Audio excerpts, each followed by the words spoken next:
Selamat datang di Fakultas Sains dan Teknologi UMSIDA, tempat pencerahan bersemi melalui ipteks berlandaskan nilai keislaman.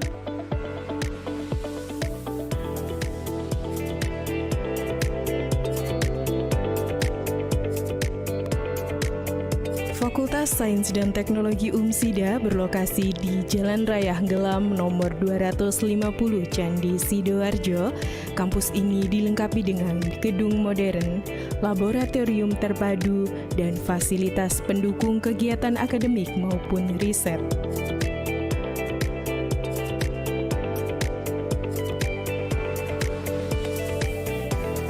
Berdiri sejak 1987 sebagai Sekolah Tinggi Manajemen Informatika dan Komputer Muhammadiyah Sidoarjo.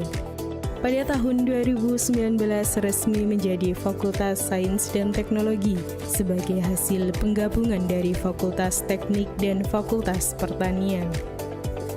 Kini Fakultas Sains dan Teknologi terus berkembang hingga kini menaungi 8 program studi.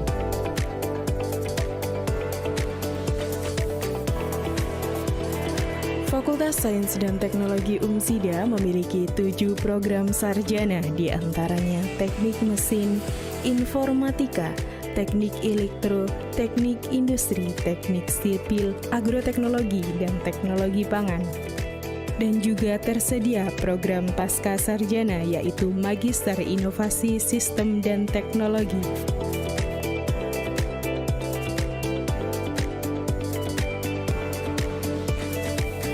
Mahasiswa Fakultas Sains dan Teknologi UMSIDA tidak hanya aktif tapi juga berprestasi. Di antaranya ada tim IME yang berhasil meraih juara 1 di Sel Eco Marathon pada tahun 2023. Dan juga tim robotika yang juga meraih juara 1 internasional di Malaysia.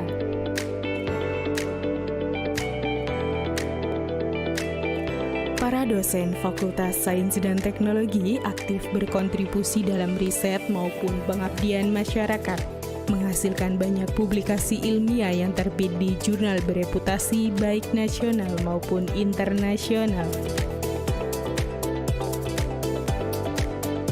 Beragam fasilitas mendukung proses belajar mengajar, di antaranya ruang kuliah modern, laboratorium terpadu, perpustakaan, dan area mahasiswa yang nyaman dan representatif.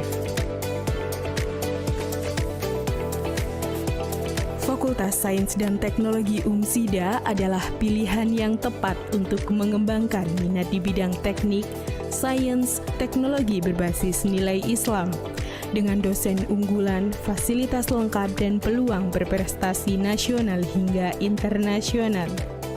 Kami membentuk generasi profesional yang kreatif dan berintegritas. Ayo bergabung bersama Fakultas Sains dan Teknologi UMSIDA, bersama kita ciptakan pencerahan bersemi.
Redek banget.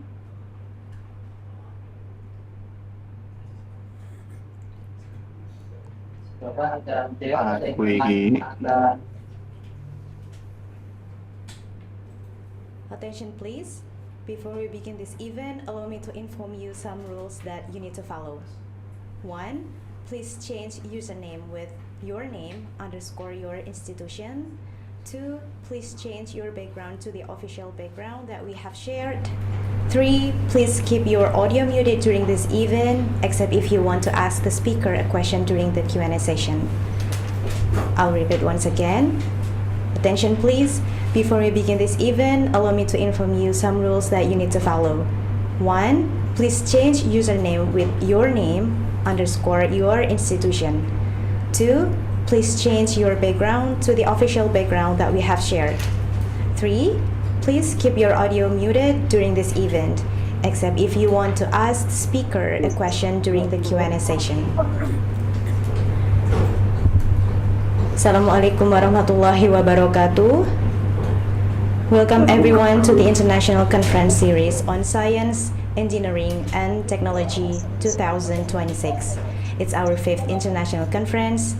The theme of today's international conference is Technology and Infrastructure Innovation to support sustainable energy and food safety in the digital era. My name is Frila and I'm excited to be your host for this event. Alhamdulillah, all praise is due to Allah SWT for His blessing and guidance, allowing us to gather here even though some of us are separated by difference in time and place. First of all, I would like to start off by expressing my heartfelt thanks to all of you for taking the time to join us today.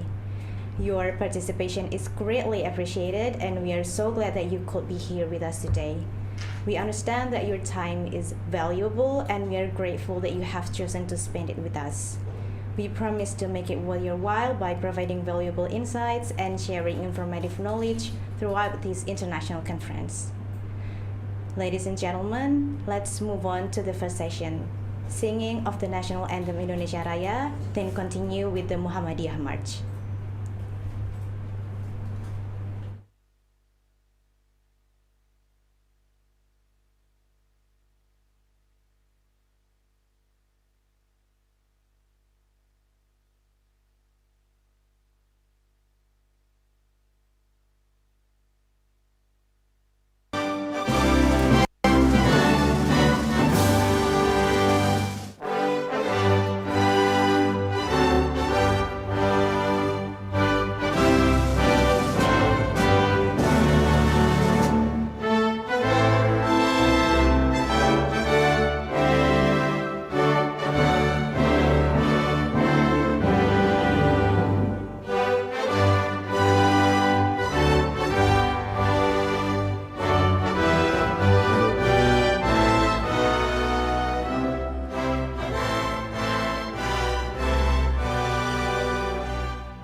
Let's move on to the next session, listening to Mr. Hashim's recitation of the Quran.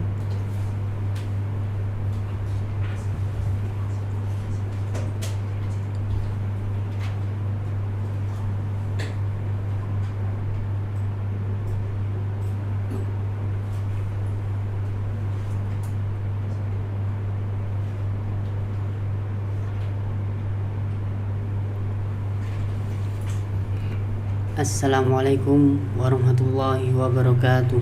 Waalaikumsalam.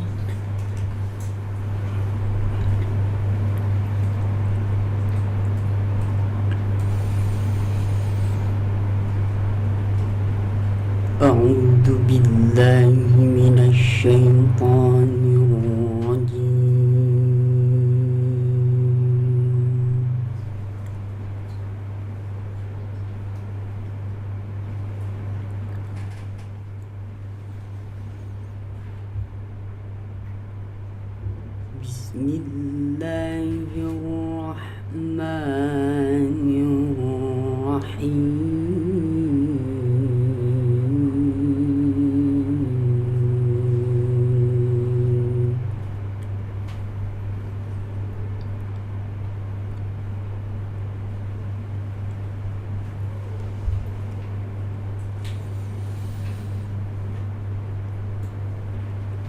لقد صدق الله رسوله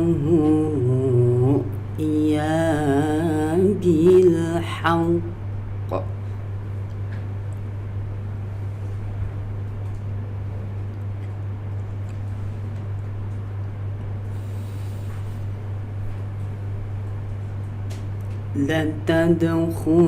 لتدخلن المسجد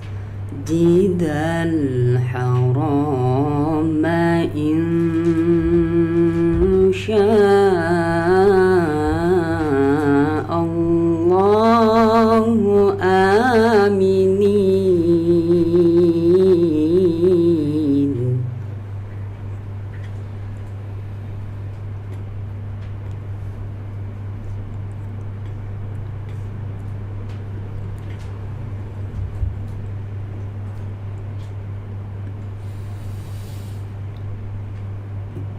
إن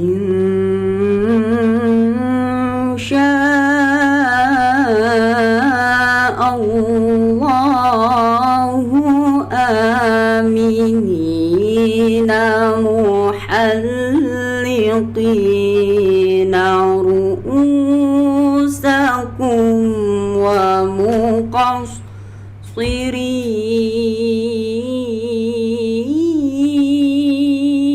ومقصرين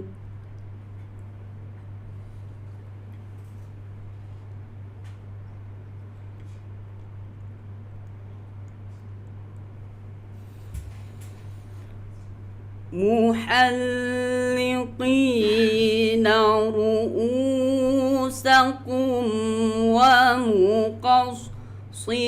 ومقصرين لا تخافون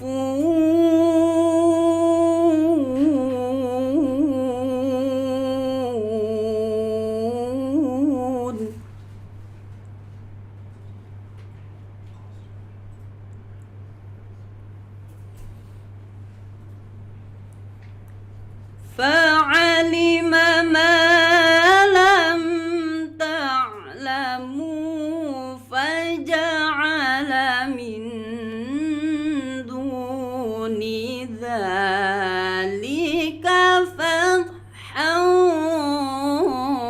قريبا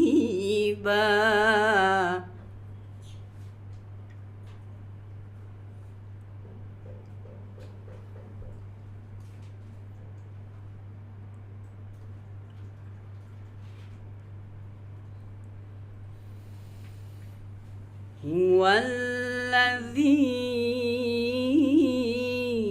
أرسل رسوله بالهدى ودين الحق ليظهره على الدين كله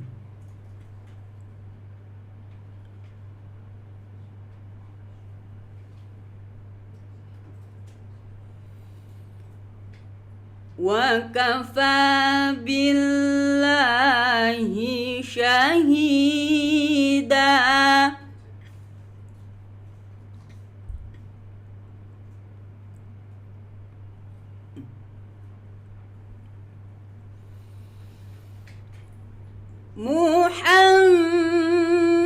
محمد رسول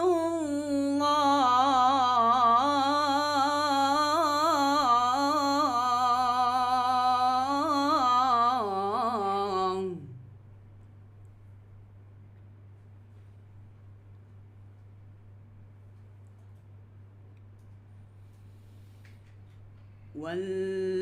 والذين معه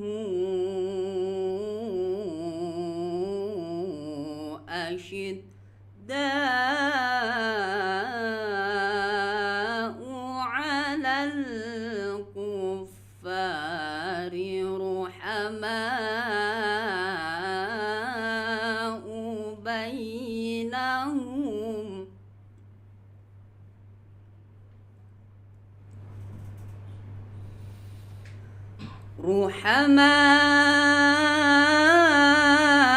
رحماء بينهم تراهم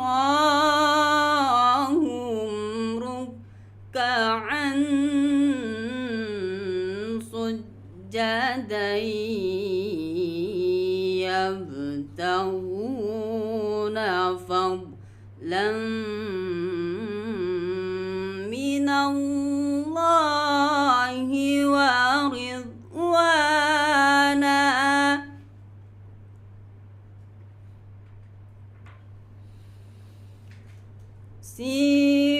سيماهم في وجوههم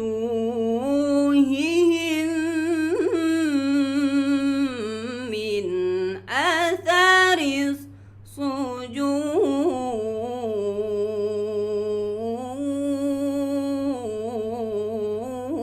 السجود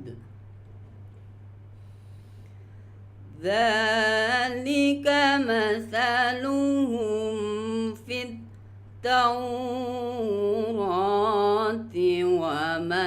ومثلهم في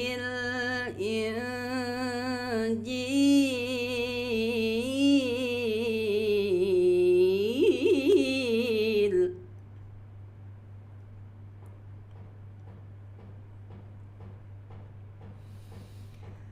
كزرع أخرج شطعه فآزره فاستغلظ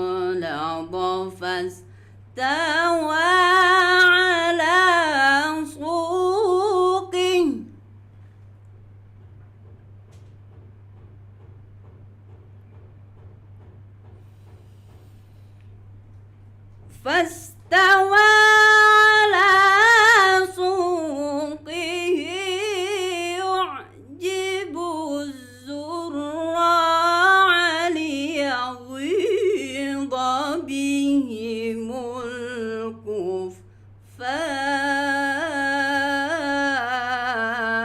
الكفار وعد الله الذين آمنوا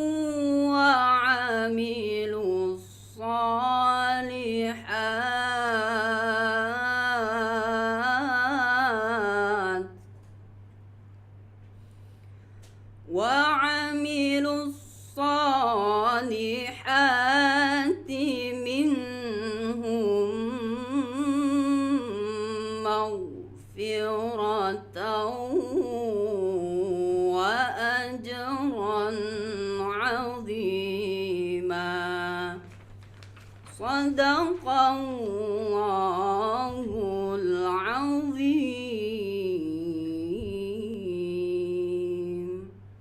والسلام عليكم ورحمة الله وبركاته.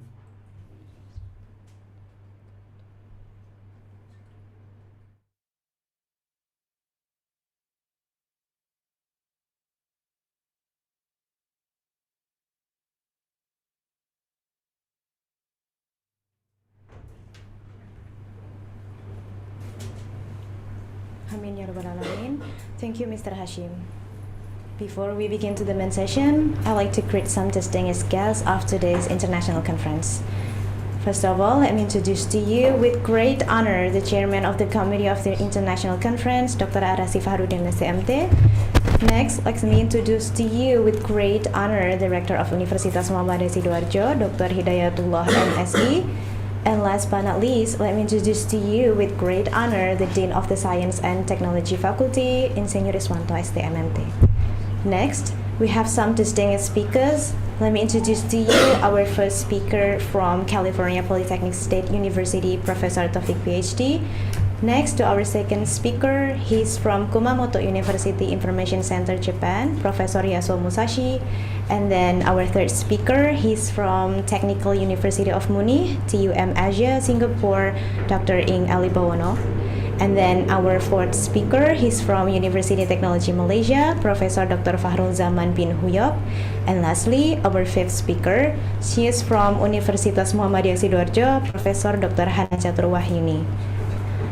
Alright, ladies and gentlemen, before we really begin to our main session, let's listen to committee report by the chairman of the committee of today's international conference, Dr. Arasi Fahrudin.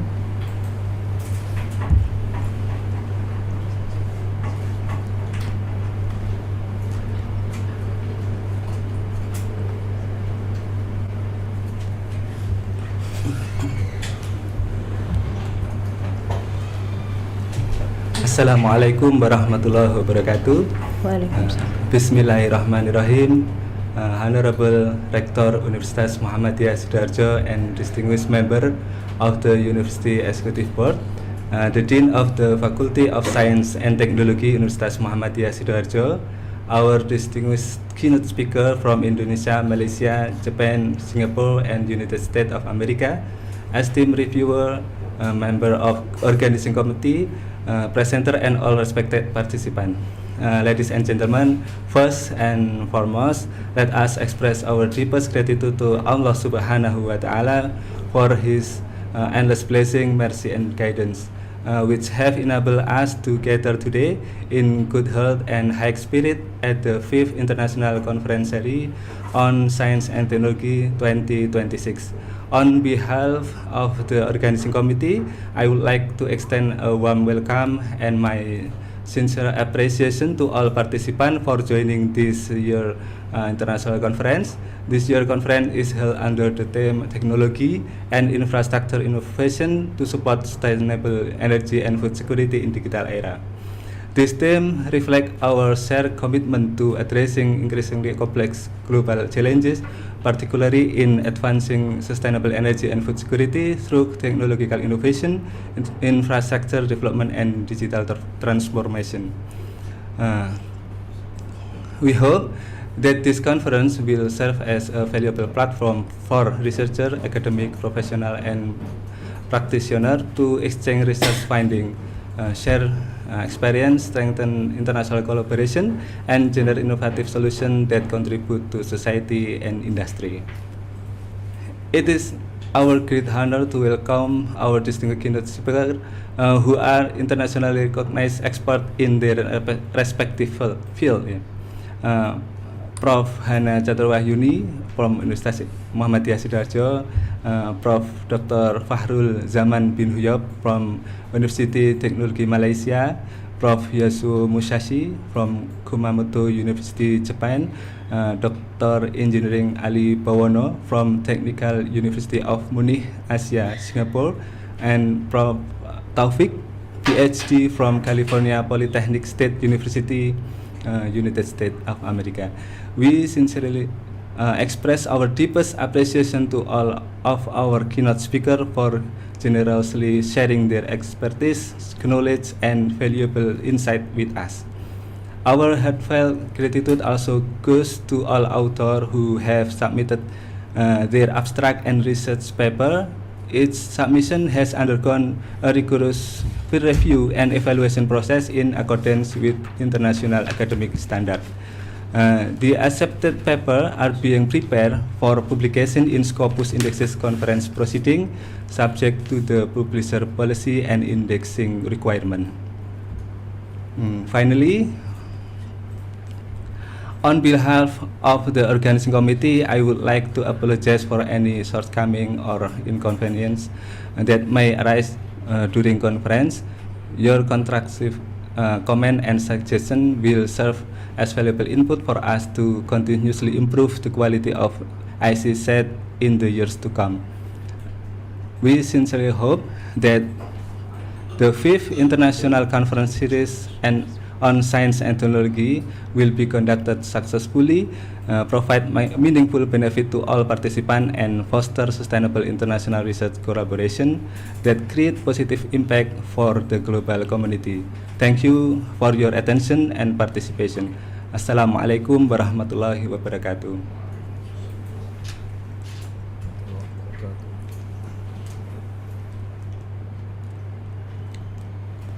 Thank you, Dr. Arasi Farudin, for the committee report. Let's move to the next session. Welcome speech and the opening of this main session will be officially opened by Director of Universitas Muhammadiyah Sidoarjo, Dr. Hidayatullah, MSI. Time is yours. Terima kasih. Bismillahirrahmanirrahim. Assalamualaikum warahmatullahi wabarakatuh.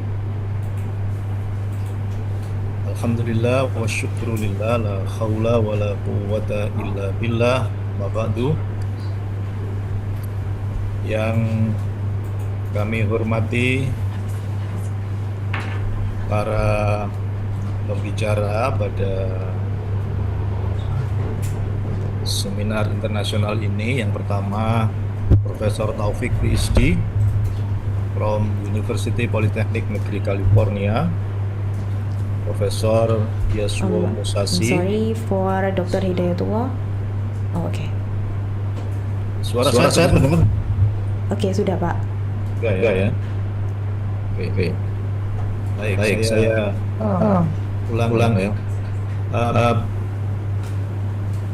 Pertama kami menyampaikan salam hormat kepada Profesor Taufik PhD dari University Polytechnic Negeri California, Profesor Yasuo Musasi dari University Kumamoto, Dr. Eng Ali Bawa, PMP, dari Universitas Teknik Munich, Asia Singapura. Kemudian Profesor Dr. Fakhrul Zaman bin Wiyab, University Teknologi Malaysia. Selanjutnya Profesor Dr. Hana Caturwahyuni dari Universitas Muhammadiyah Sidoarjo, Dekan, Wakil Dekan, Kaprodi, Sekprodi, Bapak Ibu dosen dari lingkungan Fakultas Sains dan Teknologi, kemudian Bapak Dr. Arasi Fakhrudin, STMT, yang kami hormati, serta Bapak Ibu hadirin sekalian yang berbahagia. Alhamdulillah, kita bersyukur kepada Allah pagi hari ini kita dapat hadir di Zoom meeting ini untuk mengikuti International Conference yang diselenggarakan oleh Fakultas Sains dan Teknologi Universitas Muhammadiyah Sidoarjo. Pertama, kami mengucapkan selamat dan sukses sekaligus berterima kasih kepada Fakultas Sains dan Teknologi untuk yang kelima kalinya menggelar International Conference Series on Science, Engineering, and Technology di tahun 2020 ini. Tema yang diangkat pada seminar internasional ini sangat menarik, Technology and Infrastructure Innovation to Support Sustainable Energy and Food Security in the Digital Era. Kami berpandangan bahwa tema ini sangat menarik dan relevan dengan tantangan global yang kita hadapi saat ini. Mengapa ini menjadi sangat menarik? Karena kalau kita lihat pertumbuhan penduduk Indonesia mengalami sebuah lonjakan yang sangat signifikan. Selain itu, kita melihat adanya perubahan iklim yang sungguh sangat berpengaruh besar terhadap kehidupan masyarakat global saat ini.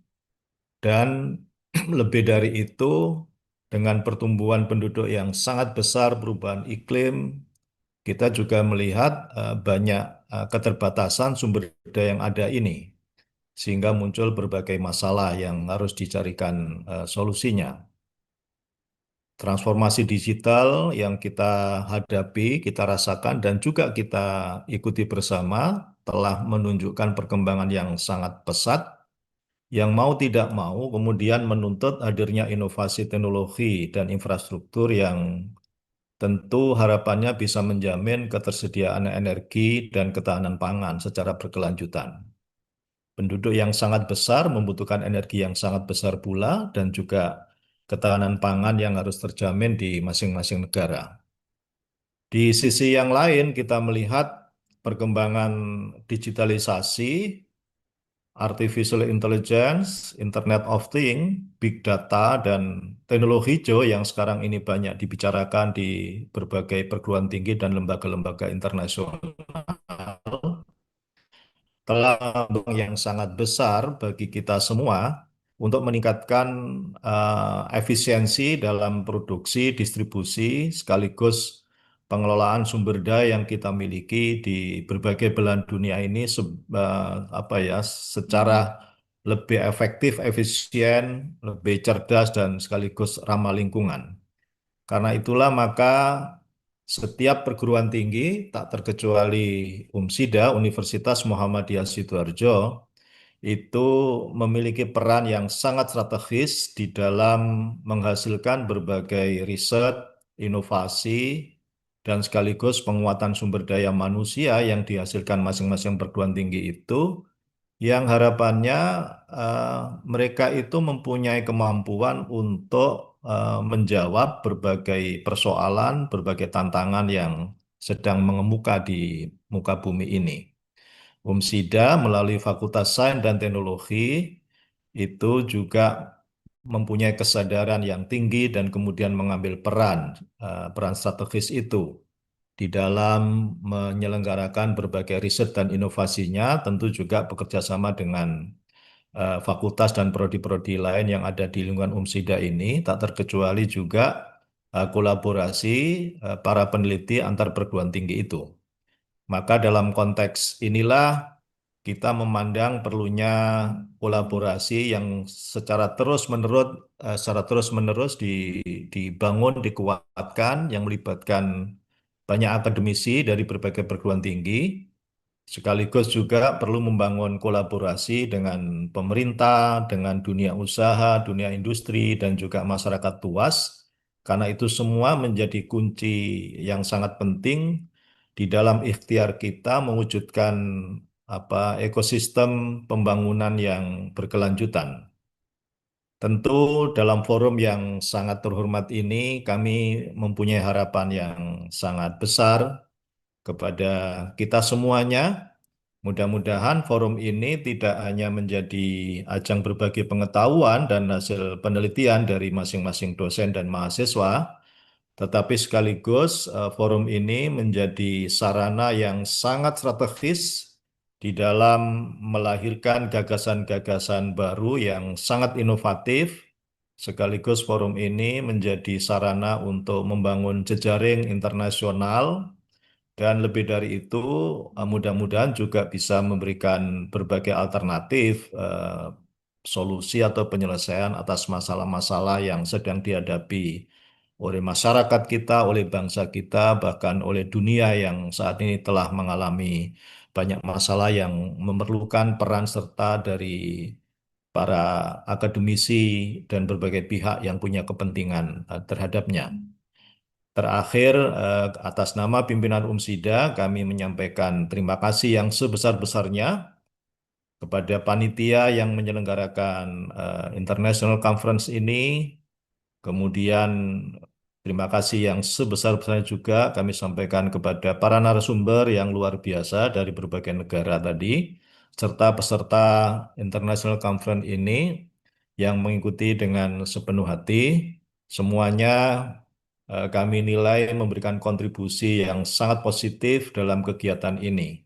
Semoga forum ini, konferensi internasional ini bisa berjalan dengan lancar dan sukses, serta mampu memberikan manfaat yang sangat besar bagi pengembangan ilmu pengetahuan dan teknologi serta pembangunan secara berkelanjutan yang kita semua mendambakan eh, peningkatan kehidupan ini, kemajuan bangsa dan negara yang kita cintai ini. Sekali lagi selamat dan sukses. Semoga Allah Subhanahu wa taala memberikan kekuatan lahir dan batin kepada kita semua untuk secara terus-menerus memberikan sumbangan yang sangat berarti di dalam mewujudkan pembangunan berkelanjutan di muka bumi ini. Saya kira ini yang bisa kami sampaikan, kurang lebihnya mohon maaf. Billahi taufik wal hidayah, nasrum minallah, fathun qarib, babasiril mu'minin. Assalamualaikum warahmatullahi wabarakatuh.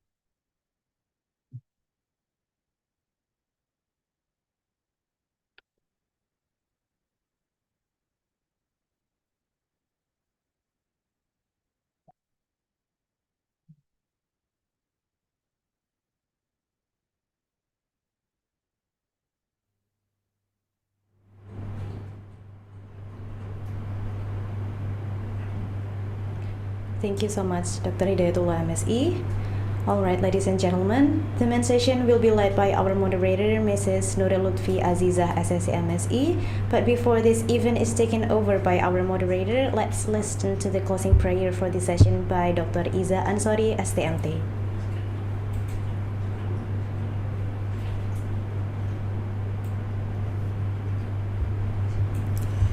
Bismillahirrahmanirrahim. Assalamualaikum warahmatullahi wabarakatuh. In the name of God, the most gracious, the most merciful. Ladies and gentlemen, let us begin with a prayer so that this event runs smoothly and brings blessings to all of us. Dear God, thank you for this opportunity to gather here today at this international conference series on science, engineering, and technology. Dear God, please make this event easy from beginning to end. Help the speakers share their knowledge well and help us understand it well too. May the knowledge we gain today be useful for us for education and for the progress of science and technology. Dear God, please keep everyone here healthy and save the speakers, the committee, and all our guests. May this event be a blessing for all of us. A'udzubillahi minasyaitonirrajim. Bismillahirrahmanirrahim. Alhamdulillahirabbil alamin. Arrahmanirrahim. Maliki yaumiddin. Iyyaka na'budu wa iyyaka nasta'in. Ihdinas siratal mustaqim. Siratal ladzina an'amta 'alaihim ghairil maghdubi 'alaihim waladdallin. Amin. Allahumma inna nas'aluka salamatan fid din wa afiatan fil jasadin wa ziyadatan fil ilmi wa barakatan fil rizqi wa taubatan qabla al maut wa rahmatan indal maut wa maghfiratan ba'dal maut. Allahumma hawin alaina fi sakaratil maut wan najata minan nar wal afa idal hisab. Allahumma inni as'aluka ilman nafi'an wa rizqan thayyiban wa amalan mutaqabbalan. Rabbana atina fid dunya hasanah wa fil akhirati hasanah wa qina adzabannar. Walhamdulillahi rabbil alamin. Assalamualaikum warahmatullahi wabarakatuh.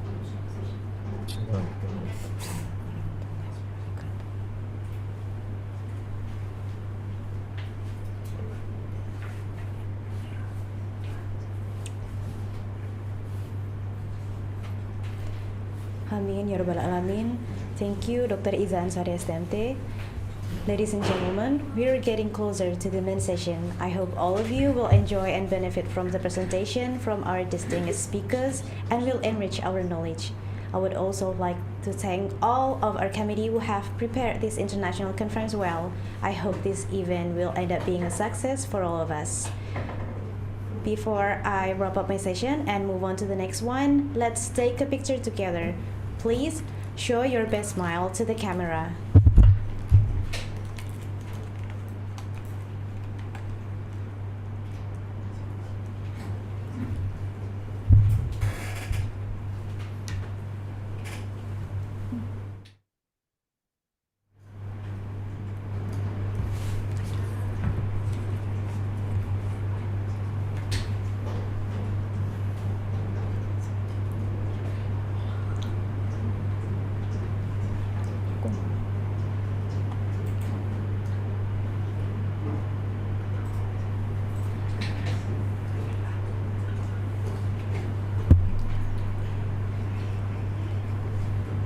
Okay, I'm Frila. I'm glad to be your today's host. This event will be taken over by moderator from now on.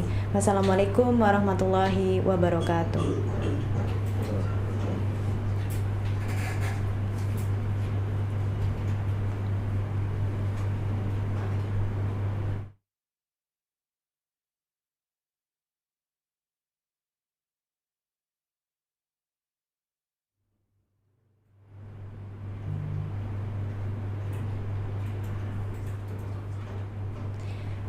Attention please. After I close this session, please fill out the attendance form for the first session using the link we have provided through the message in Zoom. Thank you so much.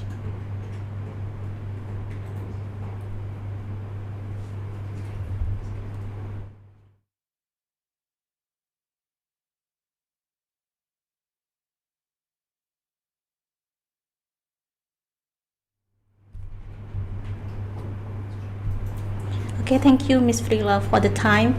Assalamualaikum warahmatullahi wabarakatuh. Bismillahirrahmanirrahim. Good morning, ladies and gentlemen, distinguished keynote speaker, the honorable rector and university leaders, respected professor, researchers, lecturers, students, and everyone here who joining us in the Zoom meeting from Indonesia and overseas. First of all, let us express our deepest gratitude to Allah Subhanahu wa Ta'ala, God Almighty, for His blessing and mercy, which allow us to gather today in good health for the 5th International Conference Series on Science, Engineering and Technology ICSSET 2026. And secondly, may peace and blessing be upon to our Prophet Muhammad Sallallahu Alaihi Wasallam that has guided us from the dark era to the bright era like today. And first of all, we go to the next session. I want to introduce myself. My name is Nurul Lutfi Aziza, and you can call me Nodel. I'm from Informatik Department in Fakultas of Sains and Teknologi, Universitas Muhammadiyah Sidoarjo. And it is my great pleasure to serve you as a moderator for today's keynote session. And on the behalf of the organizing committee, I would like to express our sincere gratitude to all distinguished keynote speakers, participants, and guests for joining us today this Zoom meeting. And this year conference carries the theme Technology and Infrastructure Innovation to Support Sustainable Energy and Food Security in the Digital Era. And we sincerely hope this conference will become an excellent platform for exchanging innovative ideas, strengthening international collaboration, and contributing meaningful scientific solutions towards sustainable development. And ladies and gentlemen, today we are truly honored to welcome our distinguished keynote speaker from various renowned institutions around the world, and allow me to introduce them one by one. Before we go to introduce them, maybe I want to underline and only the reason and the specific because due of the time limit. First speaker is Professor Taufik, PhD, from California Polytechnic State University, United States of America. Professor Taufik is internationally recognized for his remarkable contribution to electrical engineering and sustainable energy research. And ladies and gentlemen, please welcome Professor Taufik. And before we ask Professor Taufik to present his presentation, I want to read the curriculum vitae.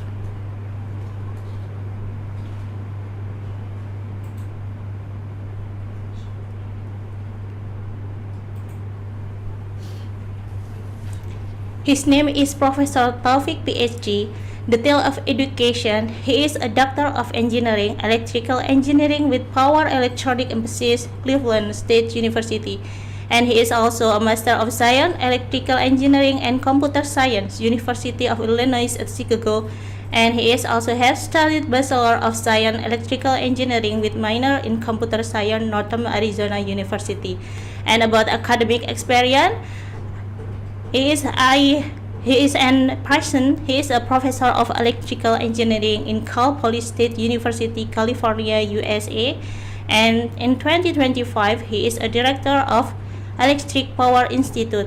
And over more than 250 technical publication, journal article, conference paper, books, and technical report he has written by Professor Taufik.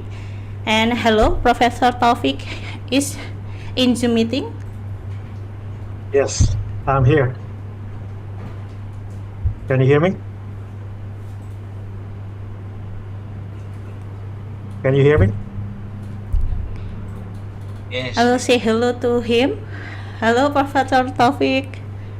Hello, hello, hello. Good morning.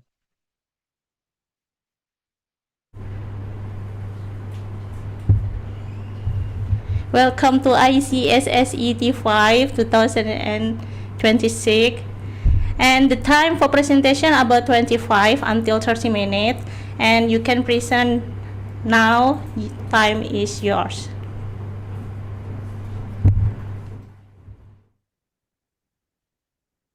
Okay. I'm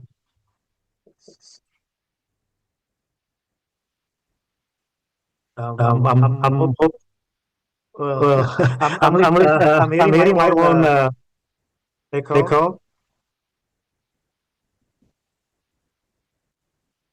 Test. Still hearing my own. It's clearly here. Okay. Okay, I'm gonna try. Okay, now it's good. Now it's good. Okay. Auzubillahi minasyaitonirrajim. Bismillahirrahmanirrahim. Assalamualaikum warahmatullahi wabarakatuh. Good morning, everyone. First of all, I would like to thank the Honorable Rector of University Muhammadiyah Sidoarjo for inviting me to this event, as well as the faculty members, staffs, and the committee who very kind to invite me to this event. Today, my plan is to share what I have started about 16 years ago, related to the topic of this or the theme of this conference. Speaking of innovation and technology for infrastructure to support sustainable development, it just happened to be along the line with my own research that I started in 2010. I'm going to share my screen. Let's see.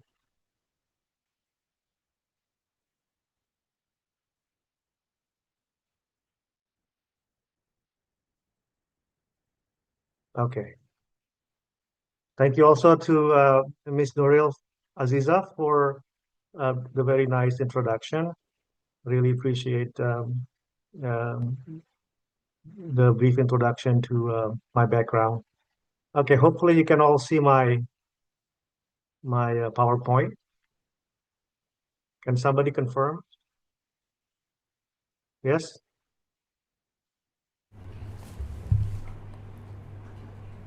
Can you see my presentation? It's in clearly. Okay, thank you. So my title of the presentation today is Hybrid AC/DC House for Future Net Zero Energy Homes, Progress, Opportunities, and Challenges. Again, this is research that I started back in 2010. In terms of the outline of the presentation, I'm going to start off with some brief history about the research, and then I'm going to move on to future sustainable net zero energy homes, reasons why I believe we need to complement AC with DC, and then I'll go over a little bit about the proposed solutions, challenges, opportunities, and then I'm going to close it off with a summary. Just a little bit of a history behind what I've done. Back in 2010, I started this project called the DC House Project. And the main idea there is to be able to leverage renewable energy sources, energy storage, as well as the increasing prevalence of DC loads into off-grid house. So that was strictly for off-grid, meaning the application would be mainly for rural rural electrification, remote areas, right? Electrification in remote areas, secluded islands, and such things like that. Um, and since then, I've delivered quite a number of keynote speeches to share what I've done. 2015, we we built a DC house prototype in the Philippines, and then followed in 2016 at Universitas Pajajaran for another prototype. And then as I was doing the presentations about DC house, there's always one common question that was being raised, um, and that was the question on how can we adopt this technology in urban areas. And so while the main or the initial reason was to help rural applications, however, the project evolves into ways for facilitating future um, future homes in urban areas as well. And so since now we are considering urban areas or homes in urban areas. Therefore, we cannot forget the fact that in many cities, these are all already connected to the power grid. And because of that, we have to somehow incorporate AC back into the electrical systems. Hence, the name now is hybrid AC/DC house. So that started off in 2017. And we do have a prototype at Cal Poly and still in progress in terms of work. And these are just some pictures to show you the prototypes of the DC house, the beginning of the project. One at Cal Poly, one in Pajajaran University, one in the Philippines, and one in some government office in Jatinangor. Okay, so when it comes to infrastructure to support sustainable energy, especially for future um, support of um, renewable energy. In the US, if you look it up, Department of Energy, which is a federal agency in the US, has already launched the vision for having future homes, which they call zero energy ready home. So ZERH is the official name. And by their definition, ZERH is a high performance home that is so energy efficient that renewable energy system could offset most or all the home's annual energy use. So a few key properties of this ZERH would be that it is AC grid type, produces as much renewable energy as they consume over a year, combines advanced design and superior building systems. However, it would mostly rely on DC operated solar panels, as you can see from this picture right here, as the energy source, and optional energy storage, which is also DC operated. In addition to that, because this is a future home, so therefore it's going to be a smart house as well. And if it's a smart house, that means it will have to incorporate sensors, intelligent devices, ICT technologies, and so on and so forth, which are also operated by DC or DC electricity. And so coming from that background, if we are to stick with the conventional AC or traditional AC house, then it will be difficult for us to be able to achieve the net zero energy homes or the zero energy ready homes, right? Because of the fact that we have DC sources and increasing DC load. So it is going to be more challenging if we are just going to be content with what we have now.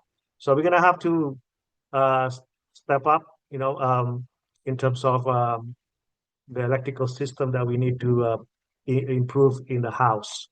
And so particularly, I'm interested in introducing DC into our electrical system in the house. And problems with AC is that the reason why I believe it's going to be more challenging to achieve net zero energy homes because we have this problem with AC. Um, basically, I would say the main problem is the mismatching between the sources and the loads, right? Our loads, um, nowadays, we have more and more DC loads compared to, let's say, 10 years ago, right? And the problem with having DC loads powered by AC is that in the process, you're gonna have to convert from AC to DC, right? And by doing so, we're gonna have this amount of losses, right? When you convert from AC to DC, the amount of power loss is gonna be between 17 to 35%, right? So that's not good in terms of trying to save power, meaning trying to achieve the net zero energy homes, because that's gonna be making it difficult. Another if you look at this example, we have increasing DC loads, such as a smartphone, right, that is being charged to the wall. If you just look at one cell phone, maybe that doesn't matter that much. But if you look at the entire world, for example, right, the bigger scale, we have about 2 billion cell phones or smartphones back into 2021.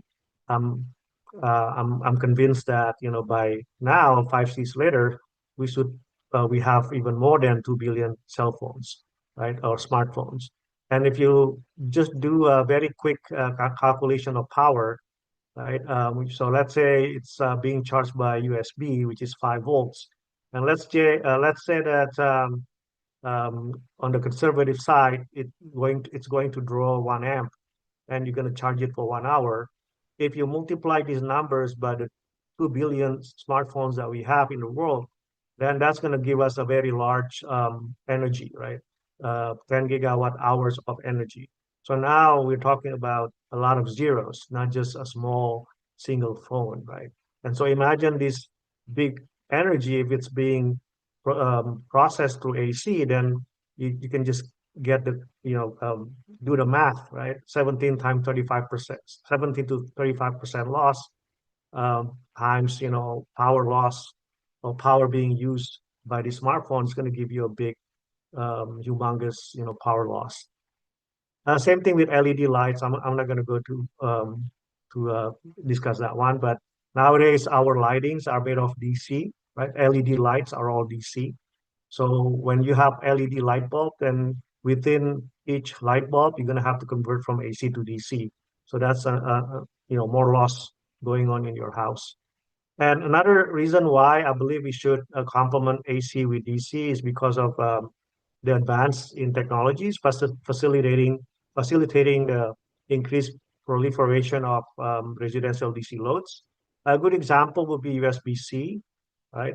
More and more loads nowadays are being powered by USB-C, right? Initially, USB-C, one single USB-C can power 100 watts, but now it has been upgraded to 240 watts. So you can imagine with a single USB-C cable, you can actually power 240-watt load, which is not small anymore, right? And so because of that, it would promote more and more DC loads to be used in our house. And of course, on top of it, we have rooftop solar panels, which are basically DC source right at our fingertips. So if you have a, a DC source in your house, and you have DC loads, then why go through these processes, right? At the bottom of this picture, the bottom picture, right? That's what we are doing now, right? You have a DC source from PV, and then you convert it to AC, right? Because your house is using AC, but then your load is DC. So now from AC, you go back to DC. And in the process, you're going to lose so much losses, right? Rather than doing that, why not we go with the top figure, right here, where you have DC source, DC loads, then go ahead and directly convert from DC to DC.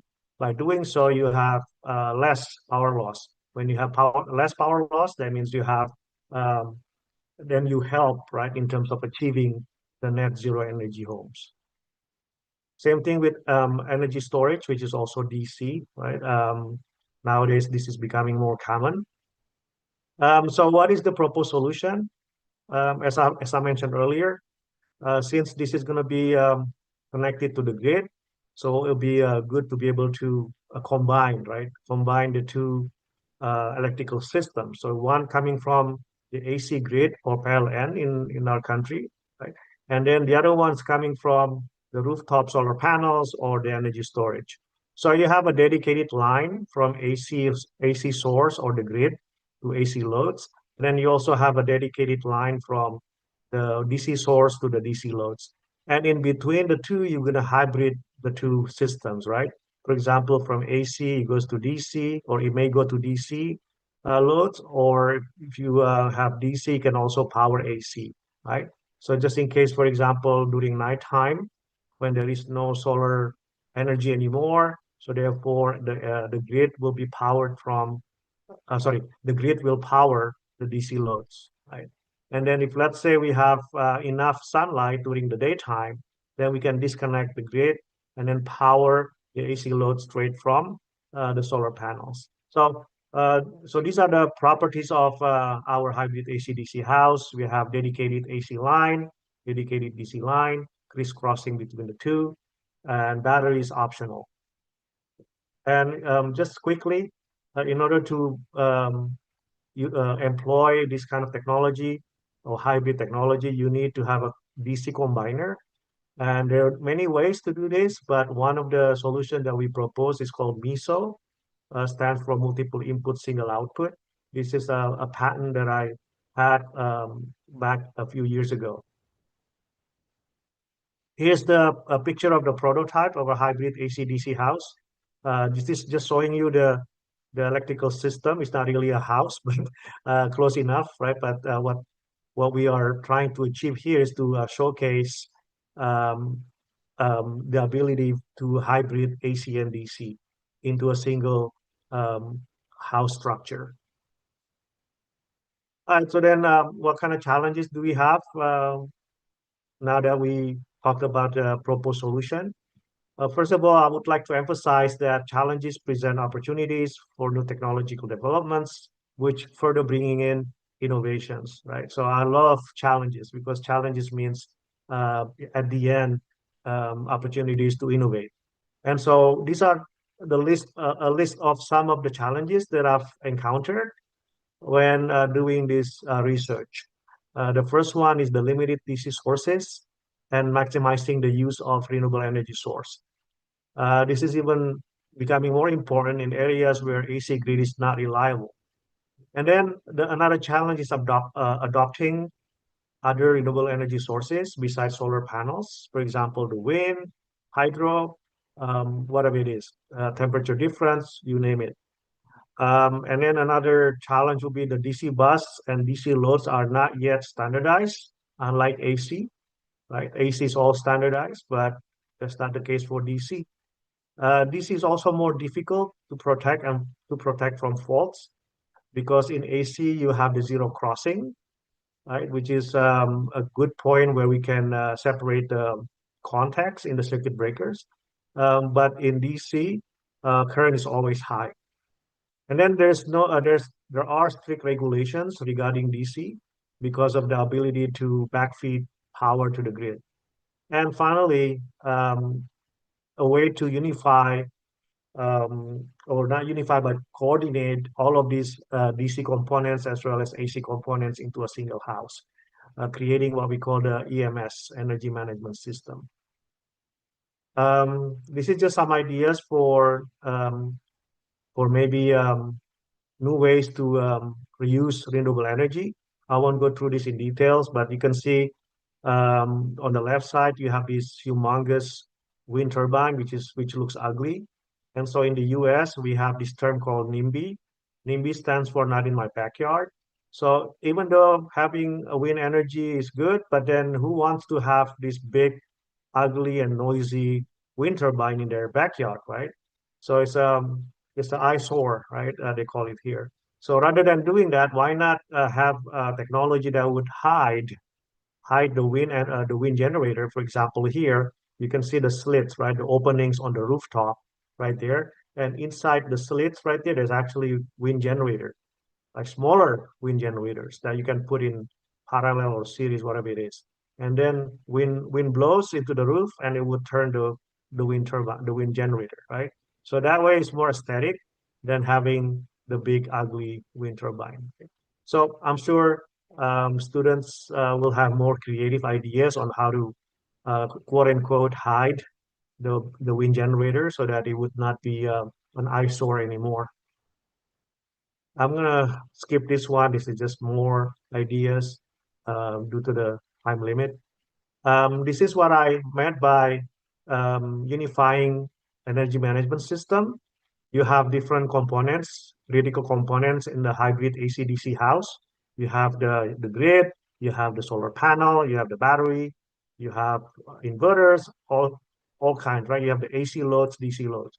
So the question is, how are you able to coordinate all of these components so that they can talk to each other and they can be used in a what do you call it, a more coordinated manner, right?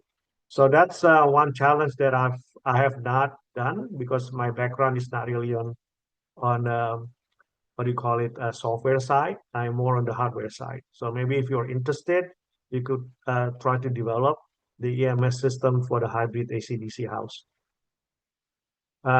These are the stuff that I've more interested in doing, which are the hardware portion of it. As I said earlier, there's challenges with DC loads. One of them is that they're not standardized.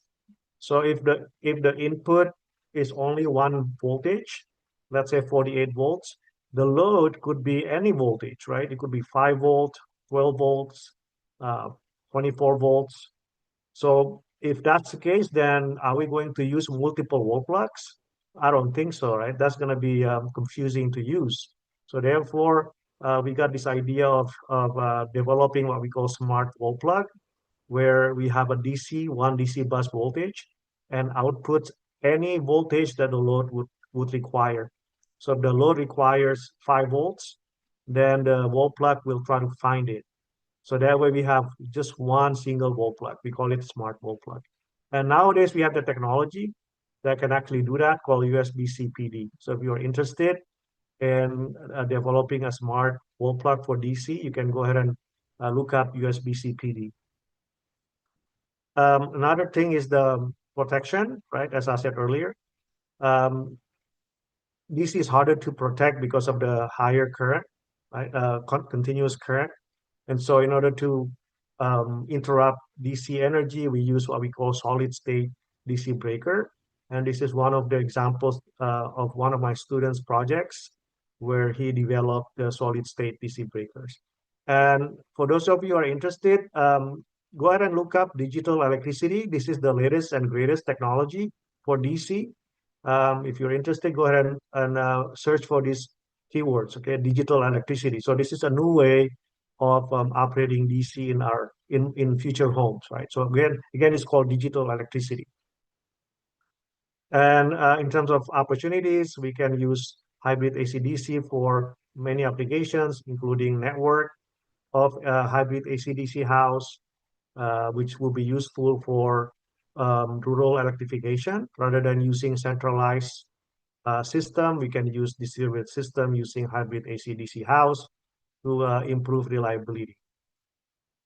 And another opportunities would be everything is DC appliance. I know that people keep asking me, what about DC loads? Well, DC loads is not going to be, whereas DC loads nowadays are not as common as AC loads, but it doesn't mean that it's going to grow. It's not going to grow. It will be growing. If you look up any like shopping, what do you call it? Like a shopping websites, you can now find DC air conditioning, you can find DC freezer, you can find DC refrigerator, and so on and so forth. So yes, it's not as common as AC loads yet, but it is coming, right? It is growing. So we need to be able to prepare for these, growing numbers of DC loads. All right. Before I conclude, I would like to also kind of mention opportunities with IoT and AI. IoT enables sensors, appliances, vehicles, and machines to be interconnected, communicating with each other to exchange data and perform automated tasks. So Remember, I mentioned earlier about energy management systems, which is a challenge, right? And nowadays, that challenge could be what do you call it, less difficult if you can somehow incorporate IoTs as well as AI, right? So IoTs and AI may assist in improving efficiency and performance. If you can somehow seamlessly integrate it with renewable energy, you can do real-time energy monitoring and control to optimize energy use. You can do automatic everything, right? You can do automatically control lighting, heating, ventilation, appliances based on occupancy, and so on and so forth. Same thing with the grid, right? Since we are connecting it to the grid, right? So we can actually have a communication back and forth between the house and the grid and ways to be able to manage energy flowing back or flowing into the house using AI and IoTs. So these are all what do you call it, emerging technology, right? And yeah, I mean, to summarize, for improved efficiency with increasing prevalence of DC loads, we need to complement the conventional AC residential electrical system with DC. Right? Otherwise, it will be hard for us to be able to achieve the net zero energy homes, right? So by having DC system in our house, we would be able to um, facilitate all of these energy usage with DC sources, making it more efficient. Right? By doing so, we can promote the use of renewable energy, and as I said earlier, help achieve net zero energy homes. DC has technical challenges in terms of standards, protection, and availability of the DC loads. But this is something that I believe over the years will becoming less and less of a challenge. Hybrid AC/DC house, which is the solution that I'm proposing, improves reliability of residential electrical systems in grid tied, or you can also use it as a off-grid type of applications. IoT and AI, younger generation will probably love these new buzzwords, right? IoTs and AI can play a major role in the EMS of hybrid AC/DC house and in establishing guidelines for retrofitting and new construction, as well as optimizing energy consumption. And finally, hybrid AC/DC system is the future of residential electrical system. Um, and so we should all, I would say, put an effort to be able to develop the technologies for hybrid AC/DC house, because it is, in my opinion, is going to be our future homes, future electrical systems for our homes. There's still a lot to explore, which is good, right? Many aspects to look into um, from technological point of view, economic point of view, environmental aspect, social aspect, and so on and so forth. Many of these are beyond my expertise. So of course, it will take a village to develop technologies like this. And so I would really appreciate if you could also help, right, in this effort. That would be awesome if you can do that. And so with that, I hope I still have some time for you to ask questions, and I'll be more than happy to answer in any way I can. That is all from me. Thank you for listening. Billahi taufiq wal hidayah. Wassalamualaikum warahmatullahi wabarakatuh.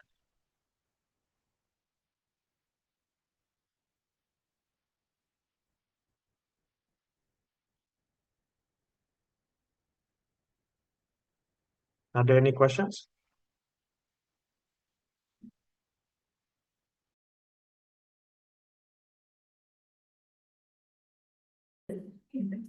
Name,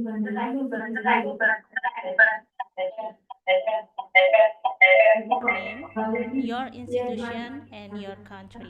Before asking your question, for the sake of the time, please keep your question concise and limit to the one only question.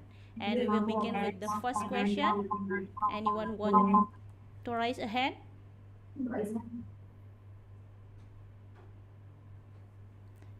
Okay. Mr. Taufik said that Future Sustainable Net Zero Energy Ready Home, ZERH, using solar panel, right? So maybe here the student and the researchers in the electrical engineering want to ask something about the ZRRH, or maybe how to transfer from DC to AC maybe, and there are many opportunities and challenges to create a new one. You can ask everything to Mr. Taufik. Anybody want to ask?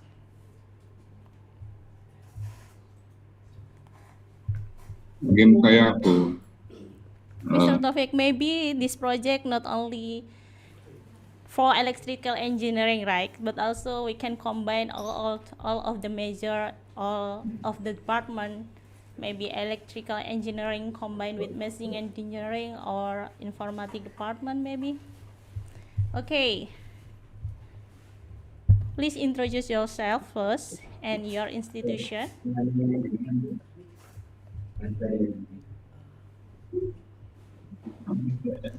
Your microphone, please. Hello. Could I have a question for you about a I can hear PLN? your voice. Sorry? Okay, you can try. Okay. Hello? Okay. Could I have a question for you about a PLN currently? So PLN currently operates on a Introduce massive your name and central your institution, AC please. grid, like the Java Bali system. If we want to implement DC distribution in remote Indonesian regions with a low AC grid reliability, how do we mitigate the significant voltage drop inherent in DC distribution, given our sprawling articulated geography? Yeah, thanks. Okay, very good question. Let's see. I'm hitting myself again. Okay, Mr. Taufik, you can answer this question on true. Hang on a sec. Okay. That's a very common question that is being asked about DC. Is that one of the major disadvantage of DC is that we have a drop right in the line. So I think what I'm offering here is not the transmission level. It's more on the load level because of the restrictions with DC circuit with the drop in voltage, especially with the distance. There are two ways to resolve that problem. Number one is to increase the DC voltage much higher, right, which is probably not economical for transmission for a short transmission system. And so, sorry, it's kind of annoying to hear my echo back. So the best way to me is to go back to what we call the Edison system, where the electrical system is staying within a short amount of distance, right? So what we call the distributed energy system. So if PLN wants to do this, I don't think they can. I don't think it will be economical for them to transmit DC if it's long distance, right? I mean, sorry, if it's a short distance, it has to be long distance. And when you do that, it has to be very high voltage, right? DC transmission is not new. DC transmission has been around for a long time, but in order to do so, you have to um, be um, you have to justify the distance, the minimum distance, to do a DC transmission, and has to be done in very high voltage. And so again, the answer to your question is, if PLN wants to do this, then they're going to have to do distributed generations, not centralized generation. Right? So that's my answer to you. I hope that makes sense. How, Miss Gesti? So I think it's enough because PLN currently operates in a standard AC grid like Java Valley system a distribution in remote Indonesia. I think is enough mitigate a significant voltage drop inherent in DC. Yeah, So thank you for your explain. yeah. I mean, if you like to, if you want to learn from countries like the US, for example, they do DC, but they transmit the power from AC down to DC, but then in the DC they use microgrid. So microgrid, DC microgrid. So if PLN wants to do that, they still have to use AC transmission and then convert it into DC microgrid, more localized, DC transmission, right? So therefore, the distance is going to be very short for DC. Yeah, that's it.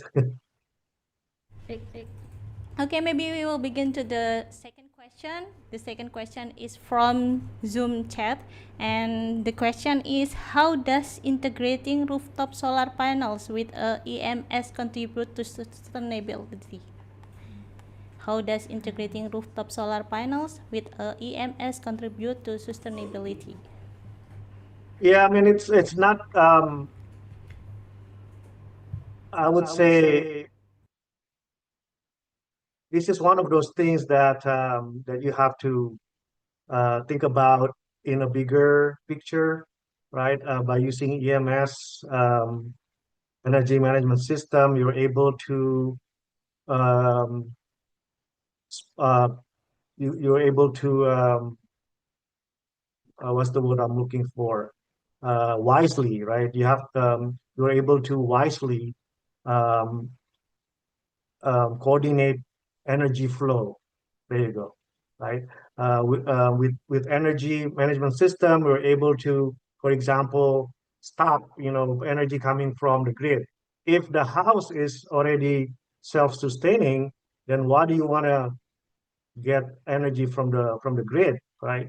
Um, so that would make it more sustainable because then we have less fuel being burned at the power plants, which is coming from a long, long way, right, from the house, right? So from that sense, it would promote sustainability the of the use of energy, right? And for example, another thing would be um, let's see. If you have excess energy in your house, let's say you have energy storage, right? By using EMS, then maybe in the future you could ask the EMS system to deliver the power back to the grid, but not exactly to the grid, but to your neighbor, right? So now your neighbor is actually using your energy, your excess energy, right? And by doing so, that would prevent your neighbor from using the grid, right? So that would lower the cost, lower the fuel consumption, and the more we have this kind of EMS, the more efficient we can be in terms of energy usage. So I think from that point of view, we should be able to see that EMS should help, right, in terms of sustainability. And the third question is still from the chat room.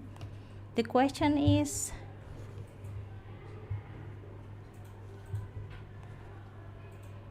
okay. Oh, okay. I see it. Okay, very good presentation, Professor. How are you? Some question from me is, there is many question here. Why does the implementation of the DC system in a country seem difficult? Please explain the existing problem. Is there still an opportunity to use this DC system? And are there any countries in the world that have used the DC system? There are three questions. Yeah, I can answer the last one. That's easy. The last one, because I live in the US, So in the US, we do have a system that use DC, but it's not pure DC. Okay, it's hybrid DC, AC DC, and so it's been used before. Um, Maybe about 5 years ago, I was invited to help design a DC building in one of the um, big buildings in not San Francisco, but is in east of San Francisco. So they would like to use DC system inside their building uh, for for energy for saving energy basically. So they can cut down the energy bills basically. That's what they're trying to do. And so they understand that having DC is helpful. And so yeah, so if you ask any countries use DC system, the answer is yes. US is one of them. Um, what else? Is there an opportunity to use DC system? Yeah, I mean it's the future, right? It's the future of electrical systems. You can look it up. More and more utilities are now running DC microgrid, right? And with the coming of AI, for example, the data centers gonna suck a lot of energy, right? And data centers are, this is just an example, okay? Data centers are running DC, right? And so now they're talking about having a localized DC system for data centers, right? Because if they have to deliver power from power plants, imagine the stress, right? Imagine the stress the grid will have if all of these data centers that are running AI will have to be supplied by centralized power plants. And so that's not a sustainable solution. So the more sustainable solution is to have an onboard, quote unquote, localized energy sources. If that happens, then it's going to be a DC system, right? And again, if you look up data centers, within data centers are DC system is not AC anymore, right? So opportunity for DC, a lot. And it's going to be a lot more, right? It's going to be a lot more. And I don't know if you realize it or not, your house is using DC, right? Your LEDs are DC, right? And so every single light bulb that you put on the ceiling is actually a DC load, right? And so it doesn't make sense, right? For every single light bulb, you have to convert from AC to DC. So that's why in the future, I think it will be more efficient if you have a dedicated DC. So lots of opportunities with DC as well in terms of loads. Right? What else? Why does the implementation of the DC system in a country seem difficult? I think it's not about technologically. I think um, it's not as like difficult as the AC. I think they're equally, I should say, they're equally difficult. I should say, AC and DC, they're equally challenging. It's just a matter of willingness, right? And people are so content. That's just the nature of human being, right? If it's not broken, why fix it? So if they're already happy with AC, then they're not going to think about DC, right? So I think it's all about willingness, right? If you're willing to actually do this, then it'll be as easy as putting, AC system. So to me, it's all about the will, right? Sort of whether or not this is difficult, technology, what do you call it? Technically challenging or not. It's more like whether or not you want to do it. So and if you look at the history of DC, it's been around for a long time, right? Since Edison system, long time ago.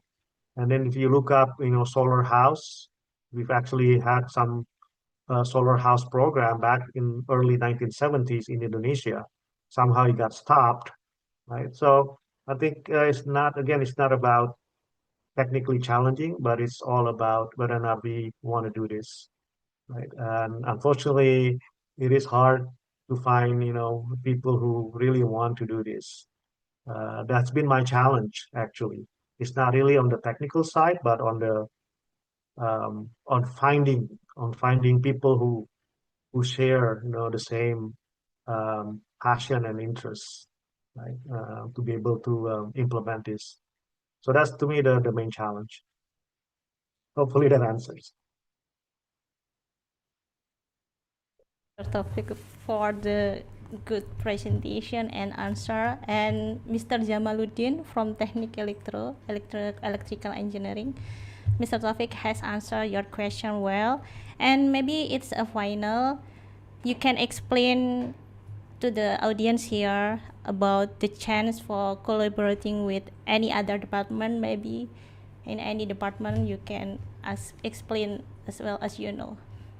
Yeah, yeah, yeah. If you remember the picture that I've shown you, a house. Remember the net zero energy house? That house, as you know, is built from different technologies, basically, right? It's built upon different technologies, not just electrical, but also mechanical. When it comes to DC, you can look it up for people who are from mechanical engineering department, for example. You could contribute in the DC system by helping us with heat pumps. So if you look up heat pumps, I mentioned earlier about digital electricity. That's a very new technology. If you're interested in contributing to future hybrid AC/DC, go ahead and look up digital electricity. And over there, if you read it, one of the challenges would be from mechanical engineering aspect, which is the heat pumps. And then, as you know, a house is being built from materials, right? So how do you make a house more sustainable, right? Not just more sustainable, but energy efficient. There you go. Different materials would be able to hold, for example, if it's hot day outside, you do air conditioning. How do you make sure that the house can keep the cooler temperature longer, right? Maybe by having different materials, which I don't know what it is. And then from architecture point of view, you have to design a house that would have a good airflow, right? A good way to let sunlight get into the house without heating up the house, right? Things like that. So, and then of course, computer science, man, that's a lot that you can actually develop from computer science side, right? From the software point of view, as you know, as I tried to explain earlier, in terms of what do you call it, EMS, in terms of how do you communicate between the house and the grid? How do you communicate between houses? If let's say two houses are connected with hybrid AC/DC house network, how do you make the two talk to each other, right? Through software, which I don't know how to do it, but that's why we have computer science people to help. Yeah. Inspiring presentation here.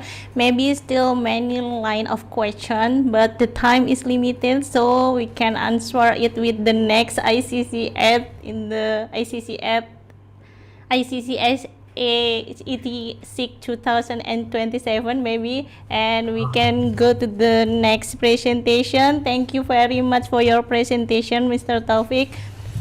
Thank you for the opportunity. And we go to the second presenter here. Thank you very much for Mr. Taufik here.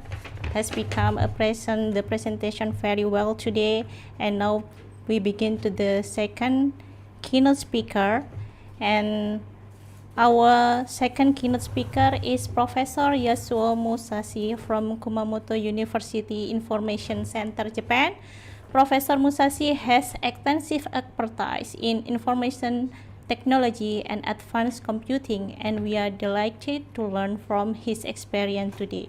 And please welcome Professor Yasuo Musashi. Okay, I'm here. Do you hear me? Okay. How are you today? I'm okay. I'm good. Okay. Before Professor Yasuo Musashi present the presentation, I want to read about his CV here, the detail of education. He is a PhD from Graduate School of Science and Technology, Kumamoto University, KU, and he is also has studied Mastery of Engineering at Kumamoto University and also his Bachelor of Engineering at Kumamoto University. And his academic experience, he is a professor at CMIT of Research Institute for Semiconductor and Informatics, REISI, GSST, and School of Informatics SOI since 2024.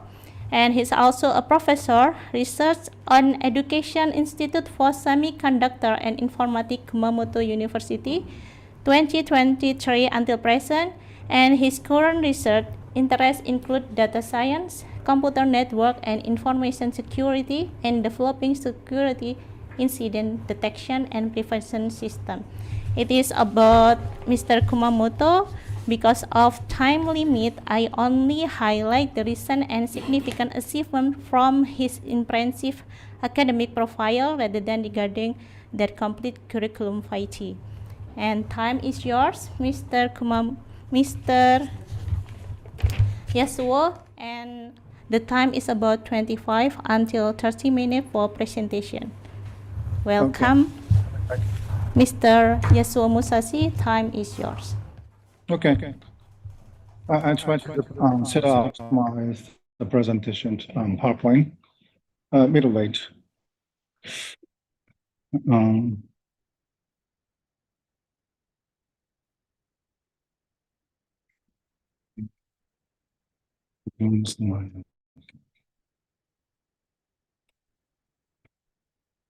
this one. And let's go slide show. Okay. Did you see me? Can hear your voice and your presentation. Did you see me?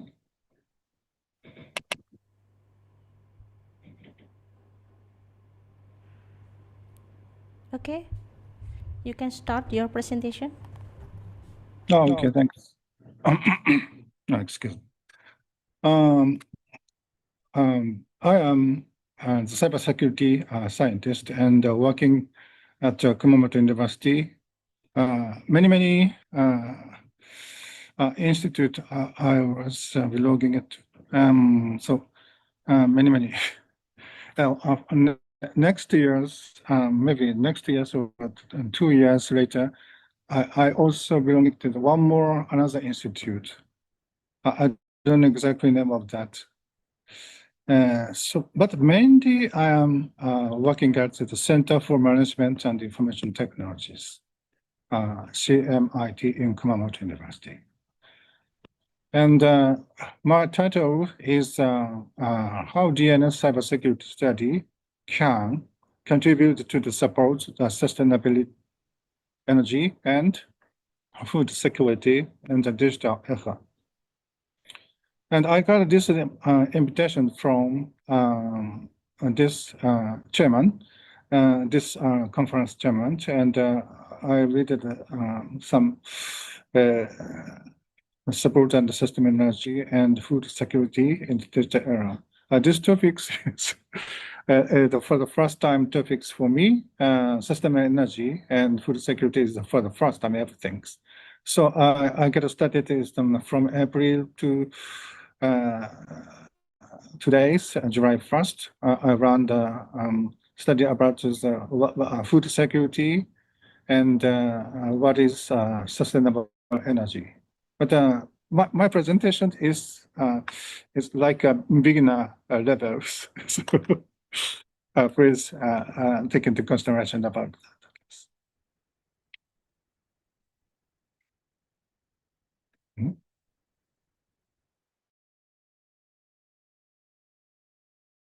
My table of contents, something like that. Why DNS cybersecurity and supporting sustainable energy, ensuring food security, broader societal impacts, early survey and detections about net disease communication, and robust about-net disease detection using explainable AI and plus OSINT models, and the feature engineering for XAI plus OSINT models, and etc.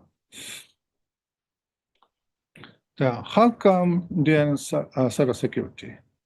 DNS cybersecurity study contributes directly to the sustainable energy and food security by protecting the digital infrastructure that controls modern power grids and agricultural supply chains. And the first reference says something like that. And modern critical infrastructure relies heavily on connected industrial control system, ICS, and Internet of Things, IoT devices. Professor Tafik talked about this type of systems and DC power blah. And because a domain name system is the foundational routing mechanisms of the Internet, and securing it ensures the uptime and safety and efficiency of these vital sectors.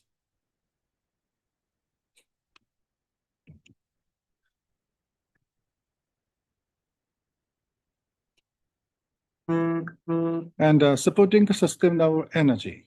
The securing smart grids distributed renewable energy, that the solar panel or wind turbine relies on DNS to route real-time data between the smart meters and central management systems. Securing DNS prevents attackers from hijacking this connection or we call it tampering this connection to the cause blackouts. And preventing operational downtime. Malware and ransomware often DNS for command and control C2 communication. DNS monitoring stops attacks before hackers can shut down the wind farms over nuclear cooling systems.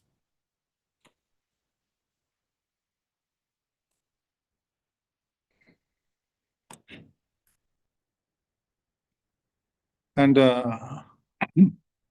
ensuring the food security. The protecting precision agriculture. Modern farms use IoT sensors for automated irrigation, the soil monitoring, and drone mapping. And the secure DNS prevents hackers from tampering with the sensor data, and which could lead to ruined crops.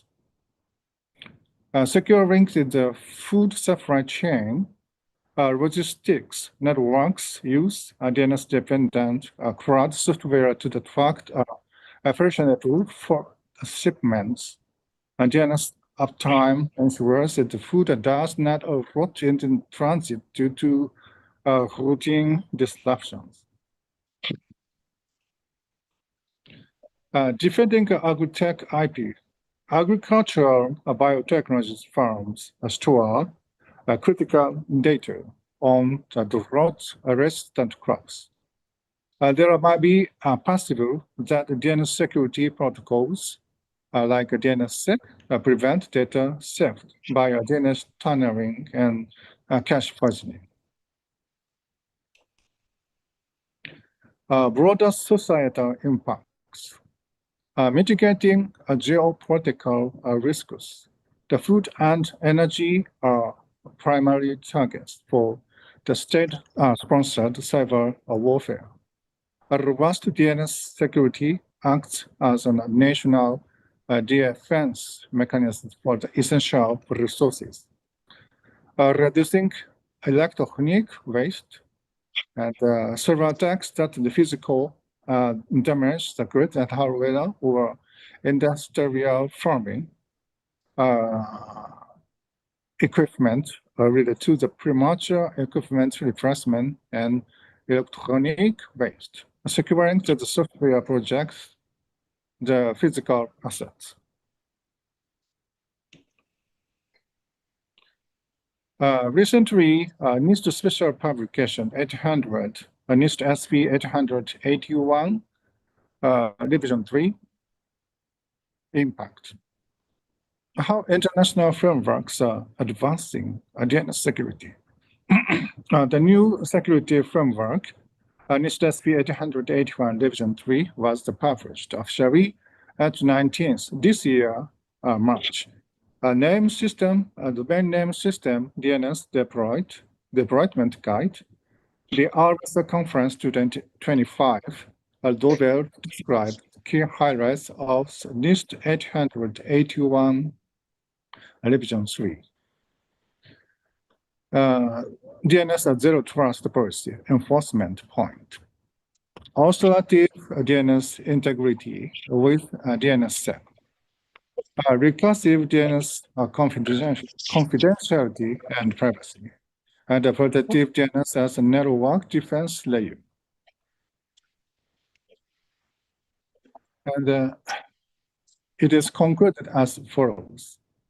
Recognize DNS as critical national resilience. Embedded DNS is in a risk frameworks and harmonize the standards and scale through the collaboration.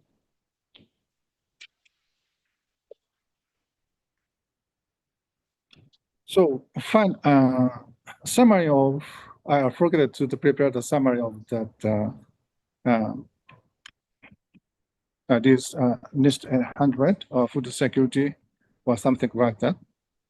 And at this moment, I'd like to the summary. DNS maybe DNS security. DNS security can support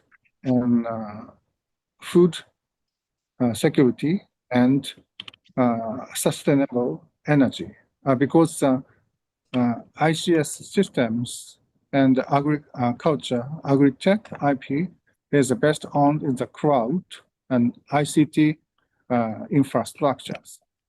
And the DNS, domain name system, is support is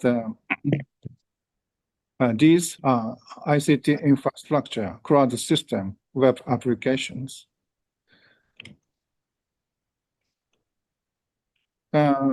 6 years ago, my student, PhD student, get started this is a literature survey about cybersecurity in 2019. A review of cybersecurity research topics and taxonomy and challenges. So classifications of the what kind of cybersecurity topics is attractive at this moment. At that moment, and in cybersecurity science, applied cybersecurity, cybersecurity data science, and cybersecurity education and training, and cybersecurity incidents, and cybersecurity management and policy, cybersecurity technology, and human social cybersecurity, and theories in cybersecurity.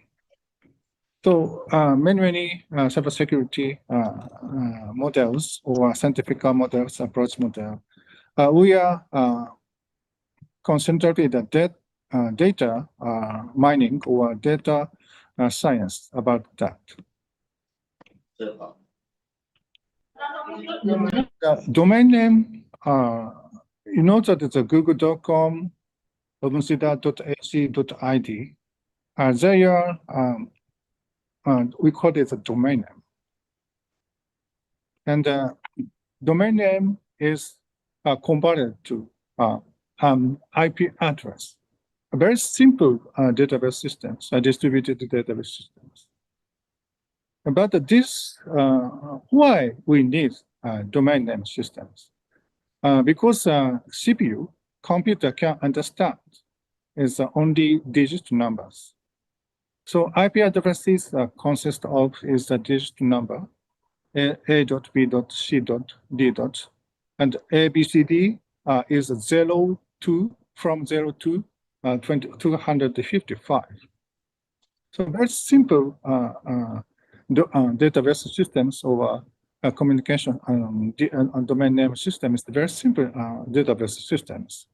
And we set up this DNS server and the internet on the internet, and DNS client like a web application, web browser, email exchanges, email server is consuming this DNS access and DNS server to convert it, the domain name into IP address.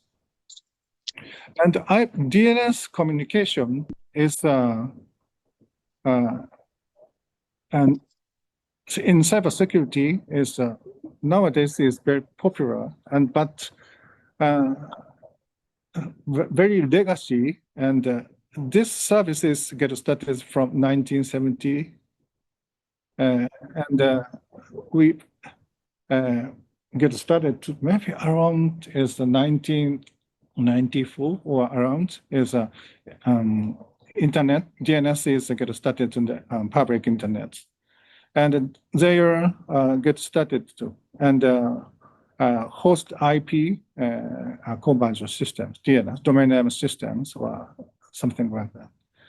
And on the other hand, the DNS is communication is using only very small packets. We call it the UDP packets, 512 bytes only. And this packet is exchanged between and the domain DNS server and DNS client. When we connected the website or web applications, initial stage, this DNS is consumed anyway. And DNS is maybe very quickly treated, should be very quickly treated. So firewall systems or blocking system is ignore DNS communication nowadays. And bot, is malware hijacked the PC, botnet infected laptops. These PC is not never laptops, is including all of the computer systems. Is they are using these DNS systems, and this hijacked PC or attacker's PC through the firewall and connected to the C&C servers or static domain name. And difficult to block since it uses C&C server domains generated algorithmically. And a normal unmalicious or legitimate domain name is registered to the root servers, so we can freely access this communication. And the CNC is the direct communication very difficult. But DNS is allowed to pass the firewall. So this domain generation algorithm communication is possible. The domain name created by human, domain name generation algorithm domain created by the machine. So google.com OMSIDA ID is very easy to pass this file systems. And also we cannot notice this is not it's not DGA or malware communications. So DGA is an example, something like that, very difficult to read, but that they including some code or encoding some text message programs. And the botnet is across the hijacked computers. So attacker is hijacked the computers and to do some cyber attacks. And in our laboratory is prepared and studies about this DGA detection. We title is the robust botnet DGA detections, vending XAI, and all Center for Cyber Threat Intelligence Share. So from the 2004 to 2026, our institute is logging DNS query from the DNS client. DNS server is collecting the DNS query. What kind of a domain name is resolved and what kind of IP address is assigned. And combinations of this cyber threat intelligence indicators of compromise, OSINT, or open source intelligence. Very famous cyber scientist is using this as a cyber threat intelligence site. This is the virus total, and abuse IPDB is the best, very common. And they have as a database of the DGA data set and IP address, and it's executable files.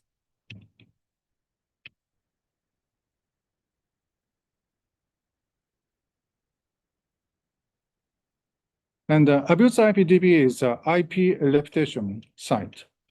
So in 2019 around, so COVID-19 times, our web communication is encrypted. So cyber scientists or cyber security study, we try to view the payload of the packet head. We can only observe the packet headers. And because inside is encrypted, it's very difficult to decode or decrypt by the. So if we can get encryption key code, so we can only get these packet headers, IP addresses, and or domain names, unfortunately. But we need fusion of AI, machine learning, and CTR OSINT. So IP address side information or related information can be available from only this kind of a CTR site nowadays. Etiquette studies around is digital transform error.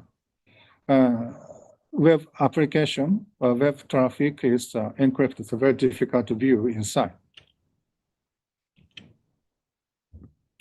And normal AI, ML, but explainable AI, ML. Explainable AI, explainable artificial AI techniques makes the results of AI model can be understood by humans, explaining why an AI arrived at specific decisions. Now, conventionally, AI machine learning models are using the feature engineering.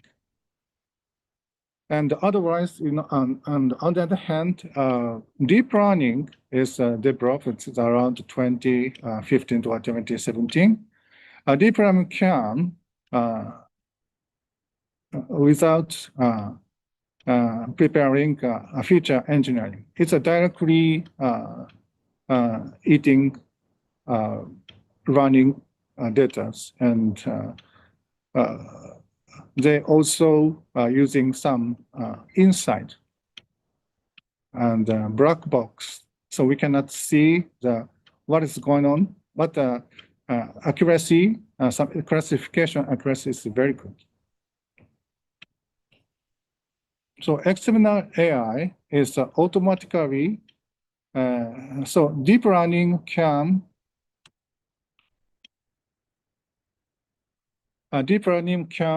explain difficult what's going on in the black box.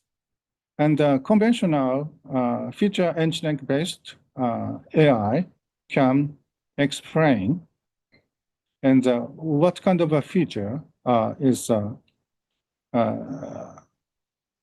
important or not. And computer research paradigm.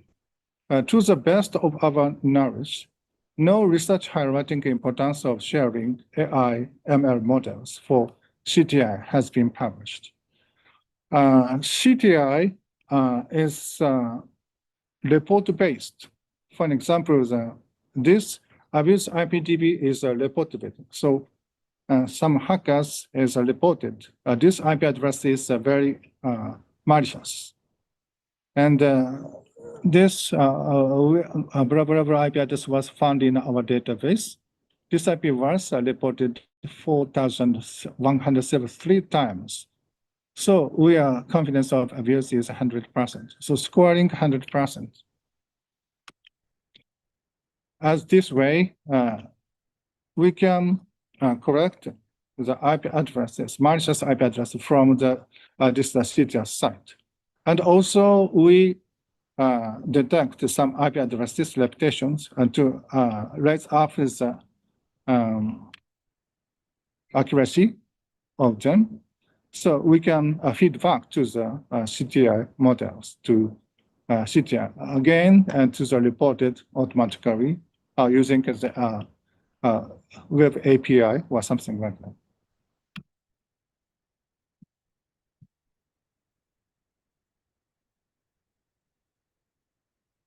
And we also is preparing XAI systems and data sets and features.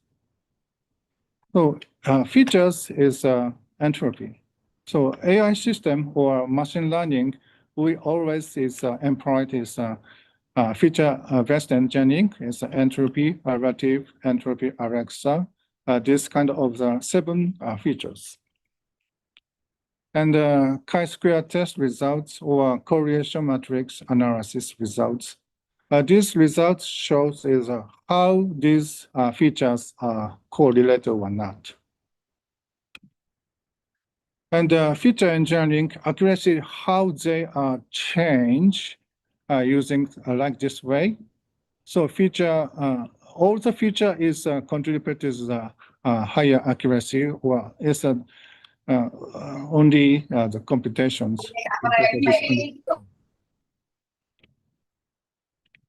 And feature importance analysis and results. A random forest machine learning model can prepare this kind of. XGBoost is also prepare this kind of importance analysis results.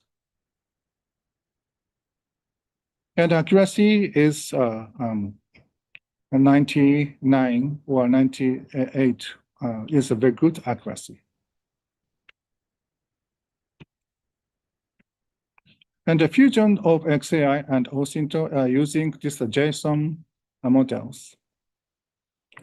And explainable AI, as if you use is XAI in the Python or Google Chrome or something, and AI systems, so that you can automatically this kind of rhyme analysis and complexity over the time.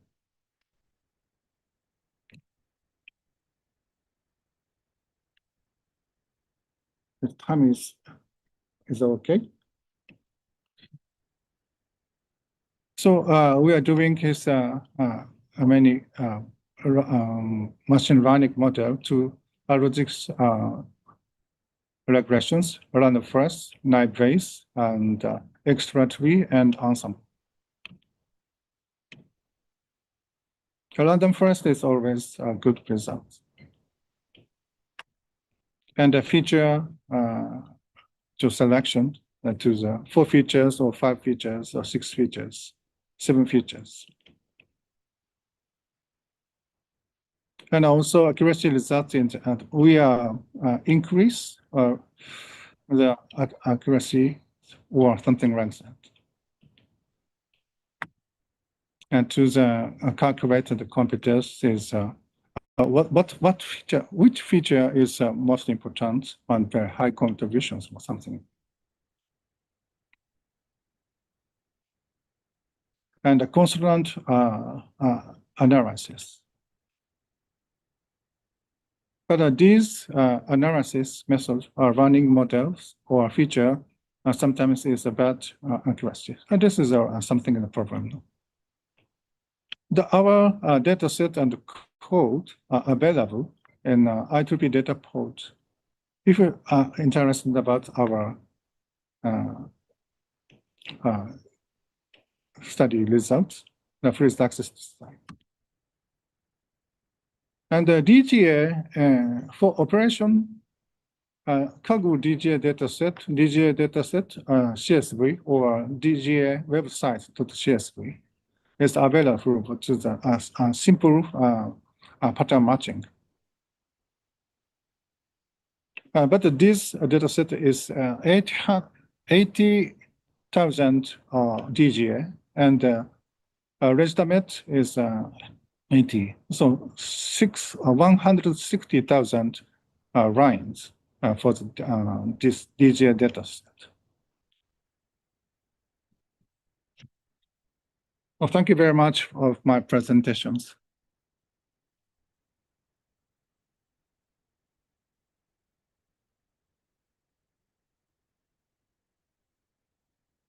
Question and answer session. Participants who wish to ask a question are kindly requested to use raise hand feature or type question in the chat box. And when your name is called, please introduce yourself by mentioning your name and your institution. And before asking your question, for the sake of the time, please keep your question concise and limit into one question only. And we will begin for the first question. Anyone to ask? Please raise your hand. Okay, maybe there is one question in the chat box. His name is Hisbul Idal. Excuse me, Professor, I would like to ask why DNS security only protects something from malware, but the software can still be injected into a laptop or cell phone, even though DNS security has been activated, especially in the browser when downloading. Even though DNS security is activated, sometimes it still gets through. Why like that? Maybe you can answer. Okay, no problem. And this question is, I'm just reading. It's injected into the laptop to the cell phone.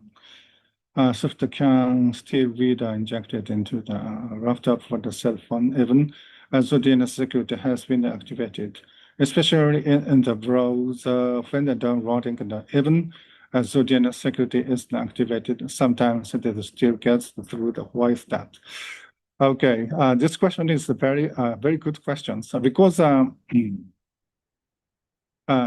still not yet implemented our internet, because DNS security is quite difficult. Because we blocking DNS communication, so internet communication immediately down. So we cannot connect it anymore.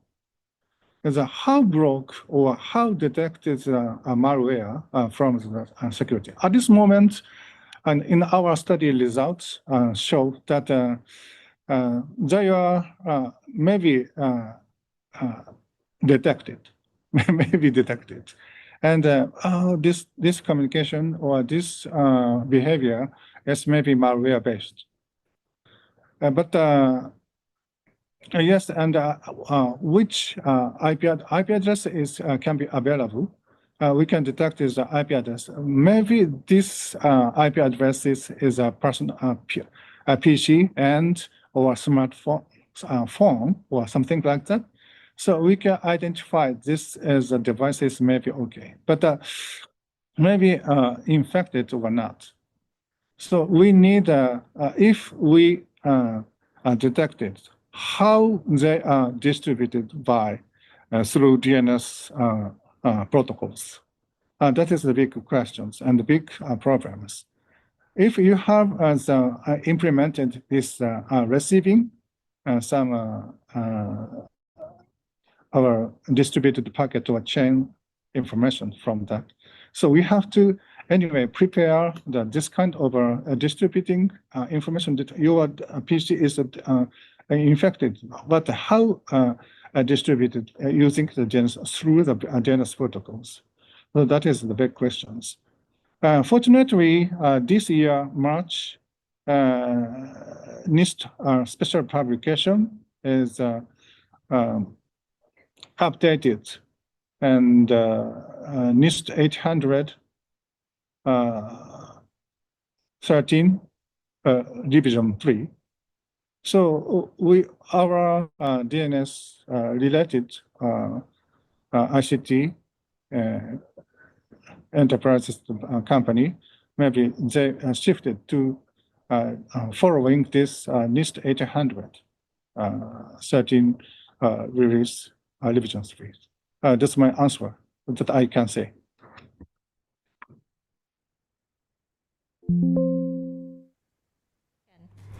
The second question is from the chat box also in the Zoom meeting. Good morning, Professor Yasuo. I would like to ask about trend in data science and artificial intelligence professional.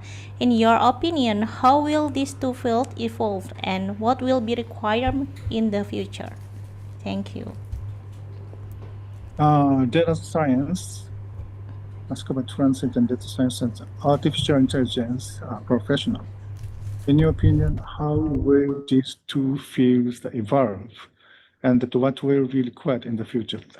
It's a very interesting questions. And so I'm just in the searching. I'm just in the research. It's a good research topics. I'm just in studying right now.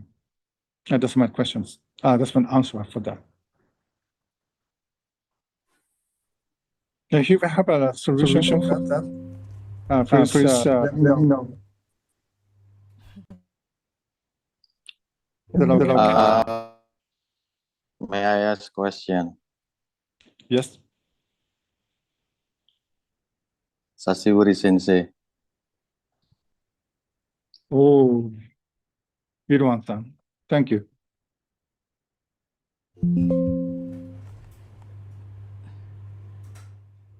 How are you?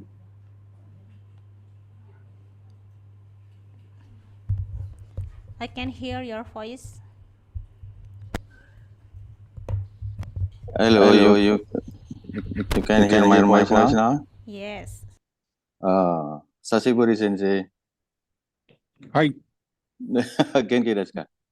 Yeah, I'm okay. Okay. May I ask a question? So, today is era of post-quantum cryptography, PGC, Sensei.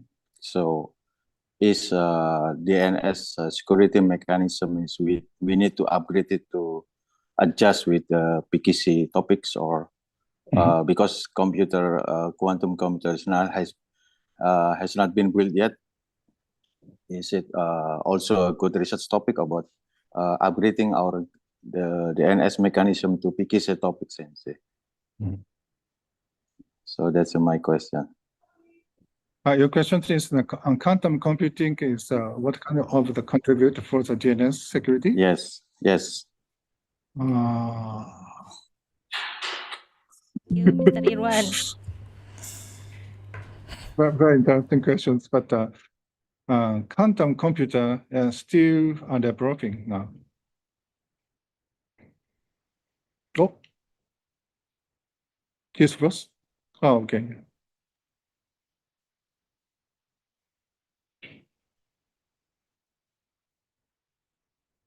Yes, Sensei. So,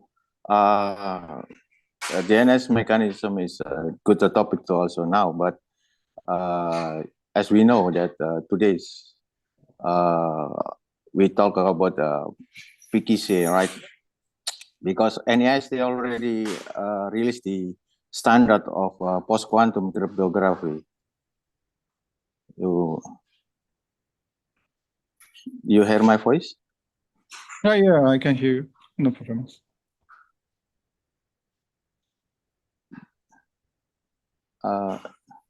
You mean quantum mechanics? Yes. DNS security. There's a possibility of that. Quantum mechanics. I'm just running is the quantum computing, and I'm prepared several papers for that. But still developing that I can say. I see. Thank you, Sensei. Thanks.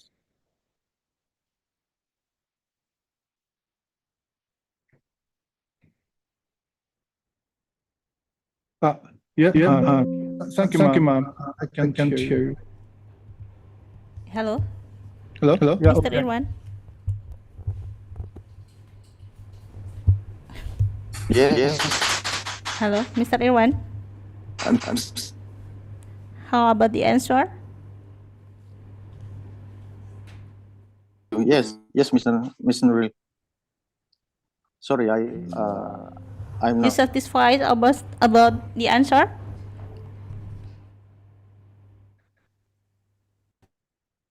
Yes.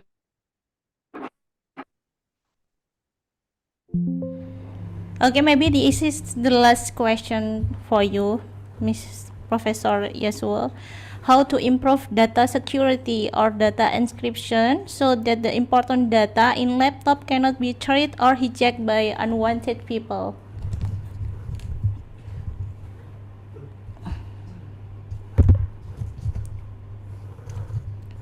This one is okay. This is the question from the chat box. Yeah. Excuse me, Professor, as a civil engineering student, I am particularly interested in cybersecurity and smart infrastructure. In my opinion, how can DNS cybersecurity enhance the resilience of smart cities and critical infrastructure, such as smart water distribution systems and okay. So I talked about the ICS systems, and this system is depend on a cloud. And the cloud infrastructure is on the data center. And these devices is using finally web communications or web trusted communications. And the web communication is they don't use directory IP address itself themselves. Always they in initial stage or to make some web communications. And they also are name resolutions. So always they use is a DNS and a domain name systems anyway. So DNS is always available. So availability is very important on the DNS services. So because all the systems, internet systems is based on stand on the domain name systems. So how contributes? How does it contribute to the water or intelligent transportation networks? So all the systems is strongly depend on the DNS systems. So we have to secure the DNS communication anyway. Does my answer is okay? Could you satisfy?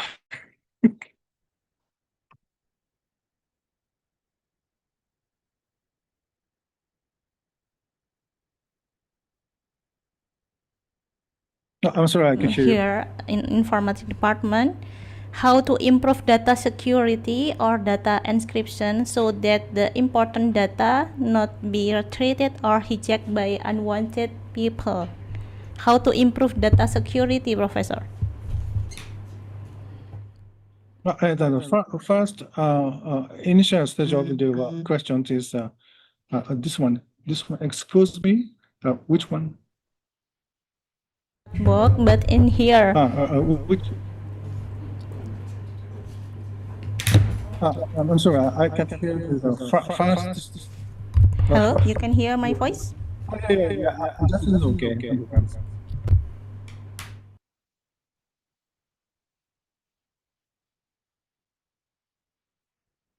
I'm sorry, I can't hear. The question is in here. The question about how to improve data security and data encryption. Data security and data encryption. This question is broad. The question is broad. How can I answer? I mean that data security for the important data, maybe? In a laptop or in a smartphone? Data security. Maybe like a banking data or another ones. So keeping integrity is our very important. And ability is low. And we always is a consider the CIA, confidentiality, integrity, and availability.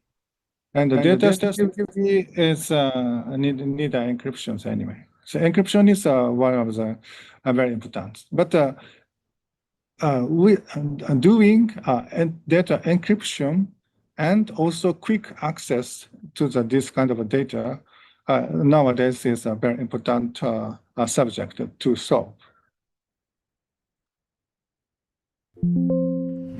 Just developing. My answer is always just developing. Yes. Because yeah.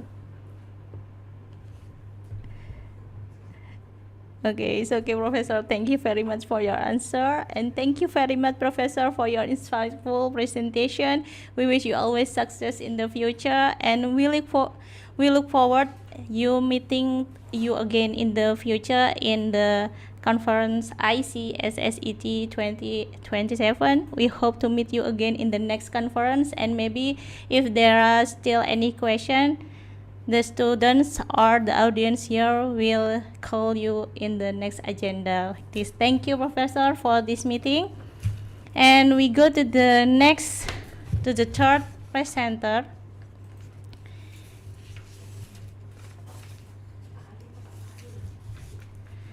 Our third presenter is Professor Dr. Ing Ali Bawono, MPM. Maybe Mr. Ali Bawono in Zoom today. I will ask and say hello first.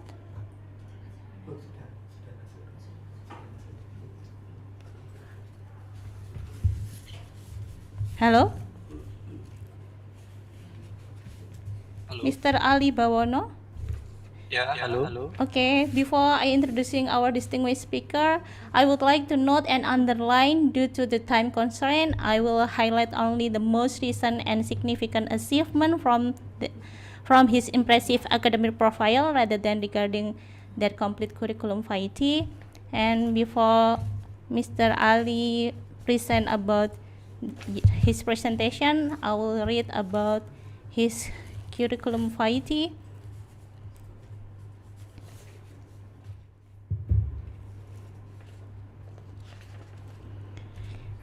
Dr. Ing Ali Bawono, MPM, from the Technical University of Munich, TUM, Asia, Singapore.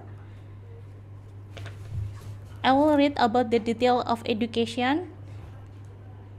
He has studied Dr. Ing in Civil Engineering, Technische Universität München, TUM, Germany, and he has studied a Master of Science in Transportation System, Technische Universität München, TUM, Germany, and he also has studied Bachelor of Science in Civil Engineering, Institute of Teknologi Bandung, ITB, Indonesia.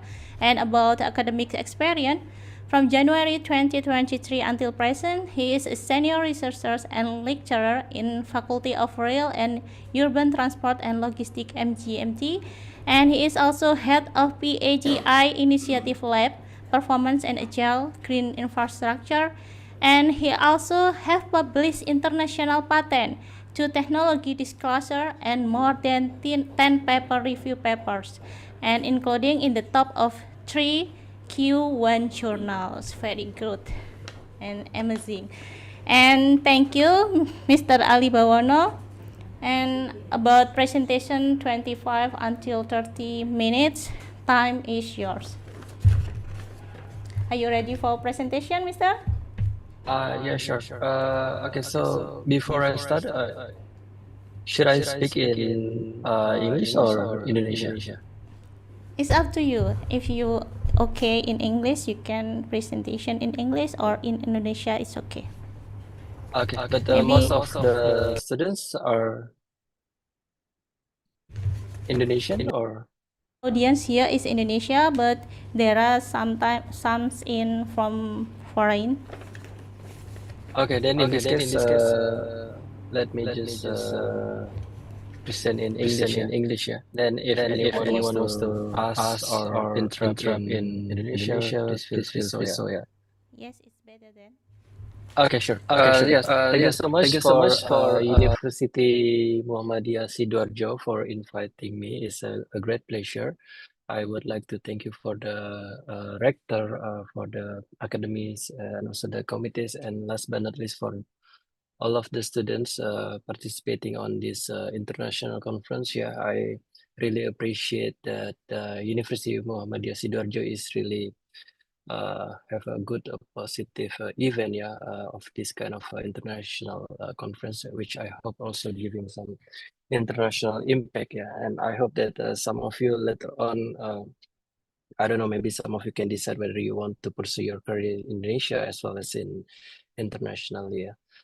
Okay, so I think as mentioned by the host, I have 20 to 25 minutes here to give some keynote speech. Yeah, so I will not get into deep, yeah, about my research, my projects in Singapore as well as in overseas. Yeah, but rather to I would like to summarize what is I believe is very important for all of us, yeah, not only in Singapore but also to all of us, yeah, especially you guys in Indonesia still doing your studies, which I think later on you can use this kind of knowledge and principles, yeah, to be utilized, yeah, to be enhanced, yeah, when you are going to work in the industry, in the authorities, and so on.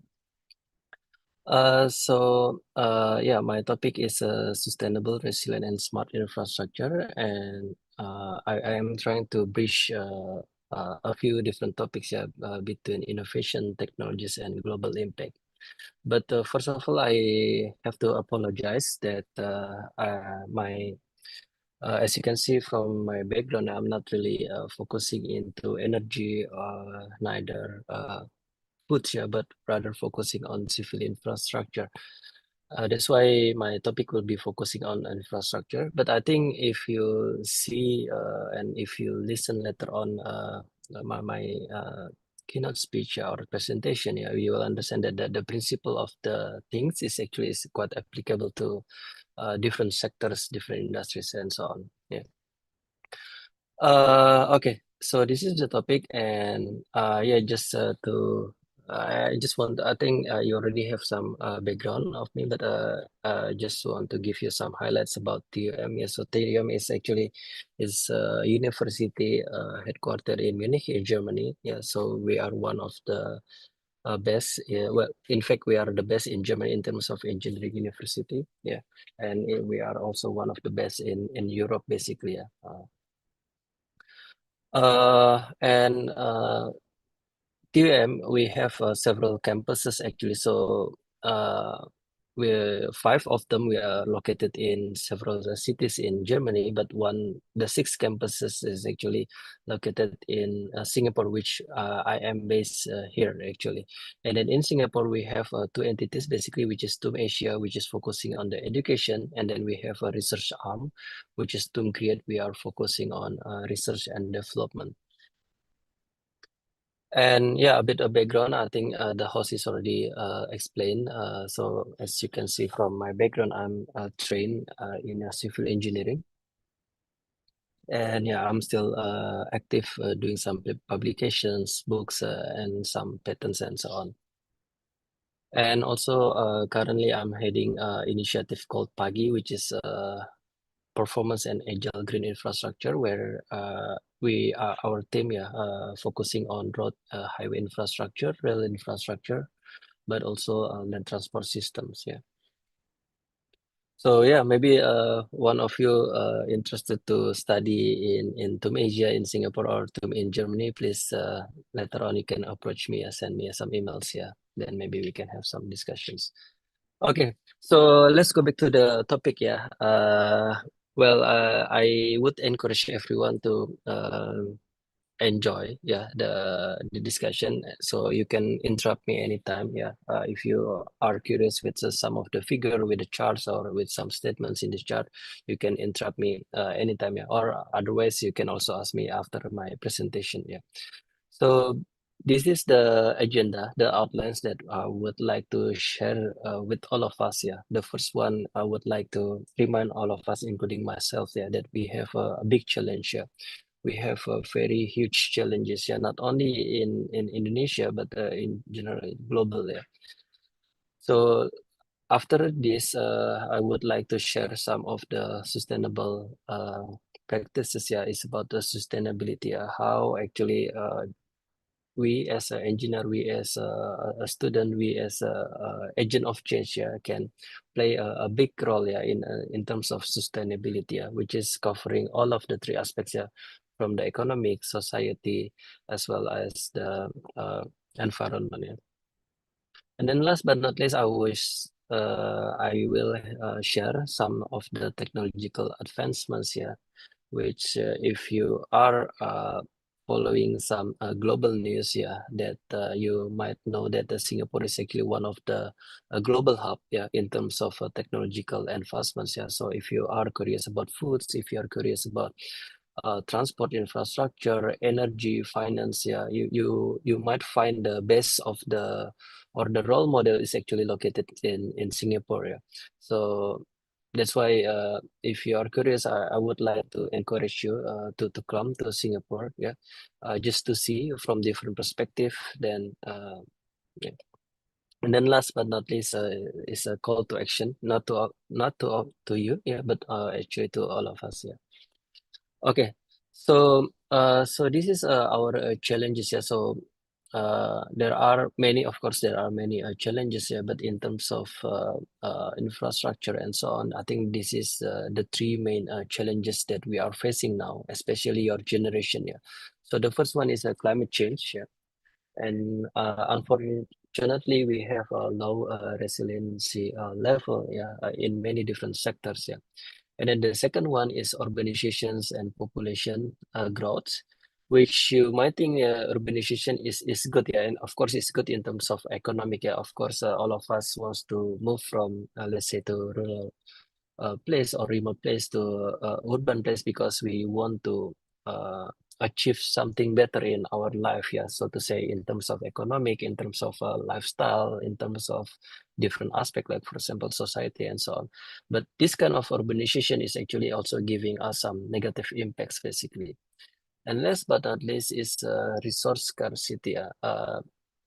Singapore, unfortunately, we don't have a lot of resources here. But then, if you notice about Singapore, the country is actually very rich, not because of the resources, but then because of the capability, because of the human resources and so on.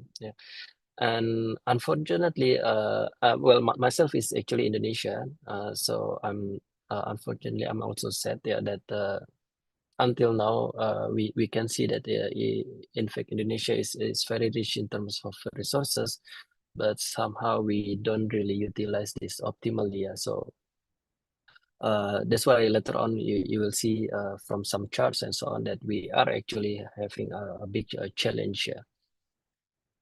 Okay, so these are some of the pictures maybe from our daily life. So some of the picture is actually not from Indonesia, but from our neighboring countries, like for example India, Vietnam, and so on. So we are actually facing the same challenges, like for example flooding and then typhoons and so on, earthquake and so on. This kind of damage, of course, is affecting people and resulting in economic losses.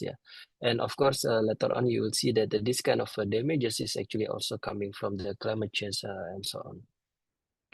So this is what I want to highlight. So the climate change and temperature rising is actually very real. So and significantly affecting our infrastructure. So if you see from this chart or pictures, you will see that more than 15 billions annually is actually damaging our infrastructure. But then what is interesting more than half, yeah, more than 50%, yeah, the damages is actually occurred, yeah, in low and middle income countries, yeah, including Indonesia. So that's why if we have like in terms of resiliency rather low, and then sustainability is also quite low, then we are actually receiving the biggest impact actually in terms of this kind of damages from climate changes, yeah, so to say, earthquakes, cyclones, floodings, and so on. Then this is just some numbers, yeah. But then if you Google it, if you are using AI, if you read some newspaper, you will see that this is actually, you can see this in your daily life, yeah, in your newspaper, in the magazine, in your mobiles, in your TikTok apps, and so on. That actually a lot of damages, a lot of incidents, a lot of casualties, yeah. Not only Indonesia, as I mentioned, but also in Vietnam, Thailand, Malaysia, even in Europe, even in North and South America, even in African countries, Middle East, and so on. Yeah, and then you see that the numbers is actually is very high. It's huge. So if we don't really care about ourselves, about the roles that we are taking later on in the future after you are graduated, then we will be really in a mess situations basically. And the second thing, urbanization, yeah, apart from the climate change. So urban population is growing rapidly, yeah. So if you see from the statistics, yeah, it's projected to grow from 4.4 to 6.7 billion by 2050. Unfortunately, as you can see from this slide, yeah, this kind of urbanization is account for 70% of total global carbon footprint, yeah, or CO2 emissions. So the number is actually is very high. So that's why I'm not blaming the urbanization, because even myself, yeah, I'm expecting to have a better life and so on, yeah. But then of course, if we don't do what we called as the sustainable practices, then we will be in a mess situations basically. Then here are some facts basically, yeah. This kind of rapid and uncontrolled urbanization, yeah, brings dramatic changes, yeah, and most often negative, yeah. So as you can see from some of the statistics, yeah, it's resulting in 70% of natural resources consumption, up to 80% of energy consumption, 70% of greenhouse gases, more than 50% of waste productions, yeah, and so on and so on. Even is eventually it will cover some or damage, yeah, some natural habitat, yeah. And then, of course, many studies found out that this kind of urbanization is affecting the loss of biodiversity in urban areas, yeah, threatening the functions of the ecosystems and so on.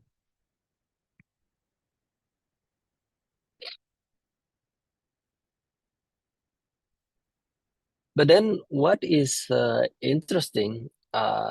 Again, doesn't matter later on where are the industry that you are working on, yeah, because this is a global and is affecting various of industries and sectors, yeah.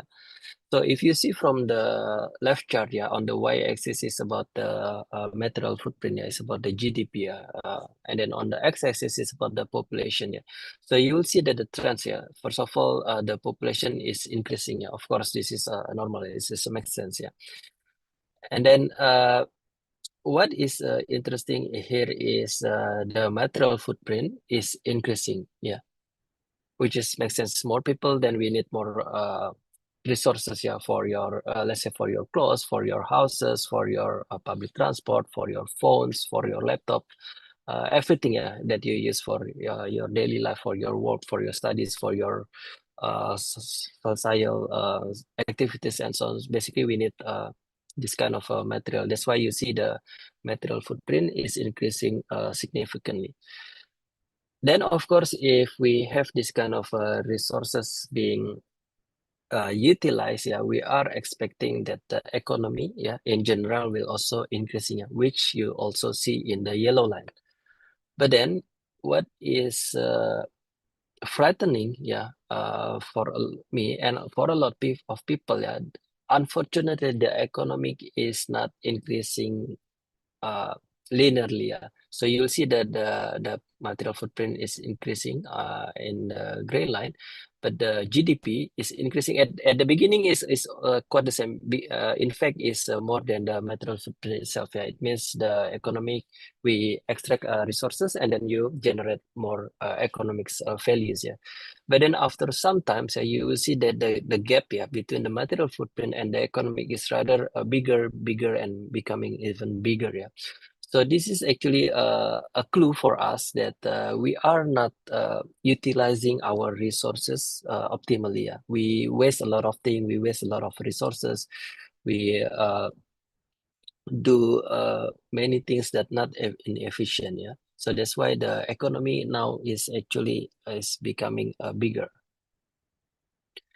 Then I also have the second chart, which is coming from the International Resource Panel. Yeah, so you will see that there are 4 different types of material. Yeah, the fossil fuels, the non-metallic minerals, the metals, as well as the biomass. Yeah, so you see that on the y-axis is about the extractions again in million tons. Yeah, and on the x-axis is about the trends. Yeah, from 1970 to early year. Yeah, about the 2020. Yeah. So you see that the extraction is again increasing and increasing almost for all of different material. But then what is interesting here on the second y-axis, you will see that the material productivity, yeah, at the beginning in 1970s, in 1980s, the material productivity is good, yeah, is increasing in a positive trend. But then after 1990s, then the material productivity is becoming stagnant, yeah.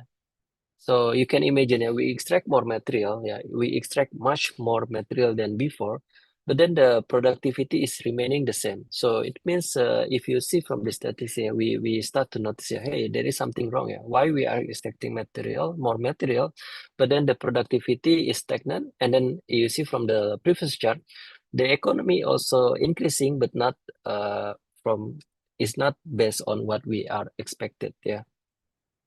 So that's why there is some urgency that we need to improve our model, our working model, our business model, to control this kind of material footprint, productivity, and so on.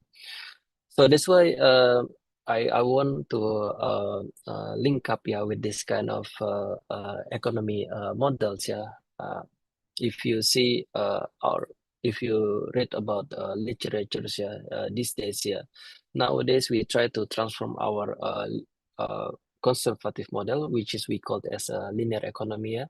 So this is known as the take, make, and waste, which is leads to the significant loss of the values in every stages. So this is the conservative mode, and this is makes sense because this is the straightforward and easy one, and usually it's the cheapest modes. So you extract material, then you process, you manufacture, then you deliver to the place that you are needed. Then you use, then after it use, then you just dispose, you just demolish and so on. So this is the linear economy. Even in my field in infrastructure, this is what we done. Even until this day. So let's say we need a house, we need a bridge.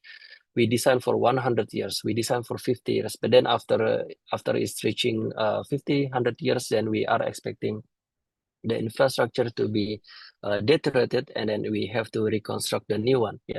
So this is actually is very wrong approach, because you see from that's why you see the chart is becoming stagnant, you see the chart is becoming non-linear and so on. So that's why if you notice, if you read, a lot of organization now is trying to do some sustainable practices and also changing the economy from linear to what we call as the circular economy. So and then in terms of the second one, I want to go to the sustainable practices. Basically there are 5 big topics in my field. But then of course, if you are jumping into different sectors or different fields and so on, you will find a similar parameter basically. So the first one, there are a sustainable material, that one. The second one is a green infrastructure. The third one is a nature-based solutions infrastructure. The fourth one, renewable energy, and then the fifth one is about the circular economy. Again, I don't want to really deep into each or specific topic, but I want to highlight the principle or the foundations. So for example, in my field, we are using concrete, beton. So concrete is actually one of the most man-made material used in the world, basically. It's a global concrete demands more than 18 billion tons annually. But unfortunately, there is a rule of thumb. If you are using 1 ton of cement or 1 ton of concrete, is equivalent of 1 ton of carbon footprint. So of course, this kind of infrastructure is good. As I mentioned, we are building a lot of infrastructure in the hope that we are enhancing our economy. But then, if you think cleverly, if you think critically, this kind of infrastructure can be still built, but of course with a more greener or sustainable material. So this is one example. In the past, when we are making concrete, is why is a man-made one of the most man-made material, because it's very easy to be produced. You just need water, you just need cement, and then you just need aggregates, which is the aggregates can come from the river, can come from the hills, can come from the mountain, and so on. So this is a very easy to produce. But then with some technological advancements, we can think about a greener material, more sustainable. Like for example, we can include what we call as a supplementary cementous material, SCM. So if you read from the article, like for example, fly ash, bottom ash, slags, and so on. This kind of material, is actually coming from the waste. For example, from the coal power plant. You can use this one to generate a better performance of the infrastructure, but at the same time it's actually reducing the usage of the cement itself.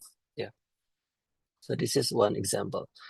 And again, with some tweaks here in Singapore, we are doing a lot of research and development to really enhance the performance of the infrastructure. So as you can see here on the pictures on the middle, we are actually able to generate what we call as a self-healing concrete material. So if you have some cracks, a small cracks, it will heal by itself actually. And then on the third one, this one, we are able to produce what we call as a self-cleaning material, or concrete material. So if you apply this one material in the facade of the building and the road infrastructure, it will capture actually the carbon footprint, and then it will clean the infrastructure by itself. And then on this one, you will see that this is actually the sample of a normal concrete. So if you apply, a normal road, based on the national or international standard, the normal concrete is actually will be having a failure. But then when we are improving the material by using a greener material, as long as you know the recipe, then you see this one, on the left side, the left one, you'll see the sample is actually a thinner, means you are using a less resources. But then if you see the performance, I don't know if I can play this one. Okay, so you'll see that this is the look is very similar like a concrete, but this is already enhanced, also by using a greener material. So when you apply a same scenario to normal concrete, this will fail directly, and then it will be split it into two, as you can see from the left image here. But then you see here, we are applying a same load, with the same test loading. You will see that the material is still intact. In fact, it's just bended. So you see that the specimen now, the material is now is a thinner, is a greener, but then in terms of performance, is much more better compared to the conventional infrastructure. So based on this kind of research, when you apply to real life, like for example here we we already apply in a certain infrastructure. For example, we are using this material for road infrastructure because last time the government asked us to implement this in a real situation. Yeah. So you can have a much thinner material, you can have a greener material, yeah, and then at the end you will have a better sustainability output, yeah, from your infrastructure and then from your cities, from your countries, and so on. Yeah. So this is the first example, and then the second examples we also implement the same material, the same and for different infrastructure. Then this is what I have mentioned earlier. So nowadays, a lot of organization, a lot of governments, a lot of industries, they are switching into a circular economy. I know that Indonesia's nowadays also moving towards this circular economy, which is good actually.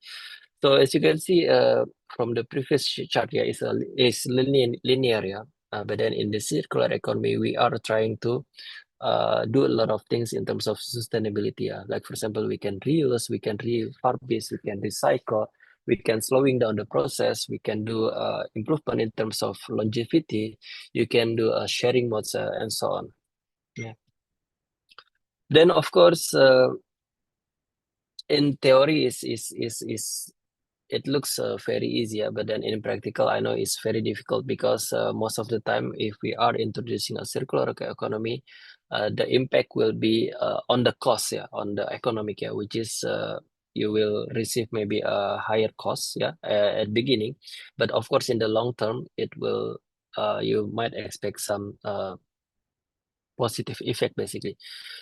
Then we have a good reference basically from United Nations. Yeah. Then of course, switching from linear economy to circular economy is very challenging. But of course, we can do a step by step. Yeah. We can do some transition. Yeah, like for example, relative decoupling, resources is grows less rapidly. Yeah, and so on and so on. Yeah.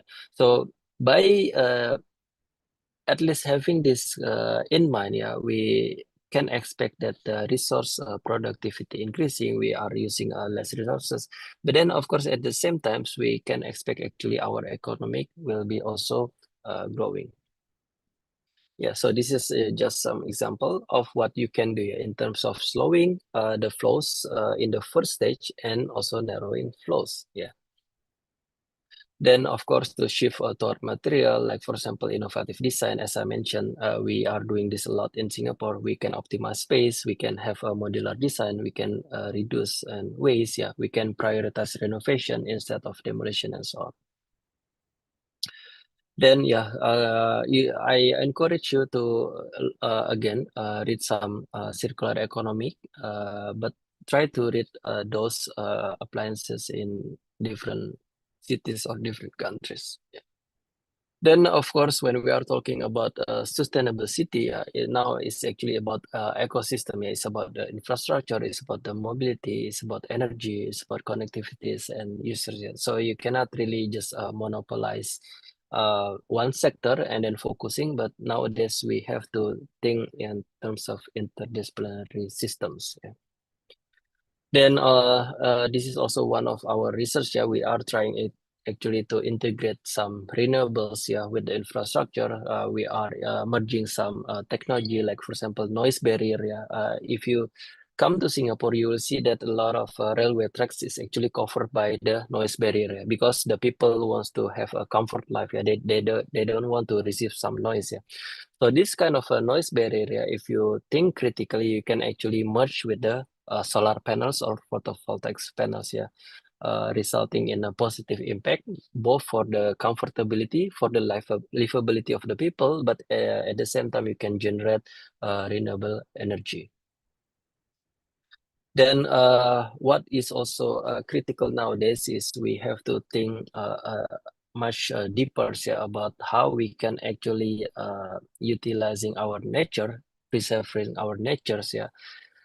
So we have what we call as the nature-based solutions. Yeah. So this one is can be implemented in various scale, yeah, from basin scale, city scales, in fact in your neighborhood scale. Like for example, here in the neighborhood scales, you can think about the green walls, green roofs, retention ponds, bioretention areas, urban farming, and so on. So all of this is actually can generate multiple benefit, yeah, in terms of economic, in terms of society, in terms of environmental. And then again, if you read or you Google or using AI, you will see a lot of NBS application in Singapore. But then if you are again checking this kind of NBS, yeah, you'll find a lot of development already in China, in Japan, Korea, Europe, Germany, and so on. Okay, so before I continue, I want to highlight the first remark. Yeah, so the first remark is actually this one: applying green design, sustainable material, nature-based solution, and circular economy. Yeah, this is very helpful, yeah, to achieve a resilient and sustainable infrastructure. Yeah. So some of the things that you can do or you can consider later on, yeah, narrowing or slowing flows, yeah, emphasizing on loops, yeah, with better resources utilization, yeah, reducing reliance on raw materials, yeah, by keeping product in use, yeah, and balancing for the global supply chains. And then last but not least, increase economic productivity through reduce congestions, eliminate waste, reduce costs, and so on. Yeah. So basically, when we are having a sustainable infrastructure, this will lead actually to livable, yeah, and sustainable cities or countries, yeah, with improved air quality, reduce pollution, and enhance social interaction. Okay. Then the next one, I want to highlight some of the technological advancement. Yeah, so I want to give some examples. Yeah. So in terms of my field in civil infrastructure, and I believe is also applied generically to various sectors on industry. Yeah.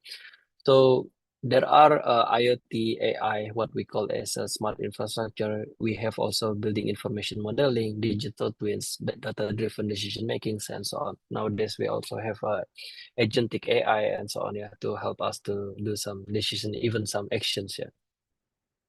So as you can see, the past 10 years, yeah, we are already in the industry 4.0, yeah, where this kind of technology is helping the industry, yeah, helping us, yeah, to really boost the productivity and so on, yeah.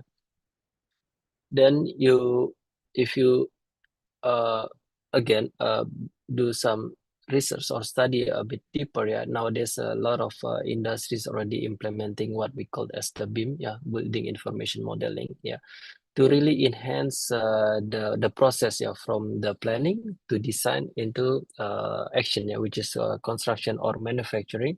But then is even beyond that one, yeah, when we are doing operations and maintenance, yeah, then we can actually utilize this kind of building information modeling, yeah. And then on top of that, now there's a lot of industries, organizations, authorities, yeah, they are already enhance the BIM with the digital twin.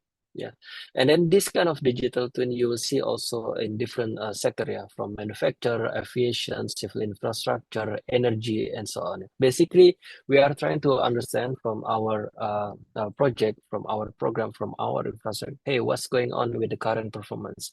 What will be the performance in the next 1 month? What will be the performance in the next 1 year, 5 years, 10 years? What will need to do, yeah, to really make sure everything is going according to our plan, yeah, and so on and so on.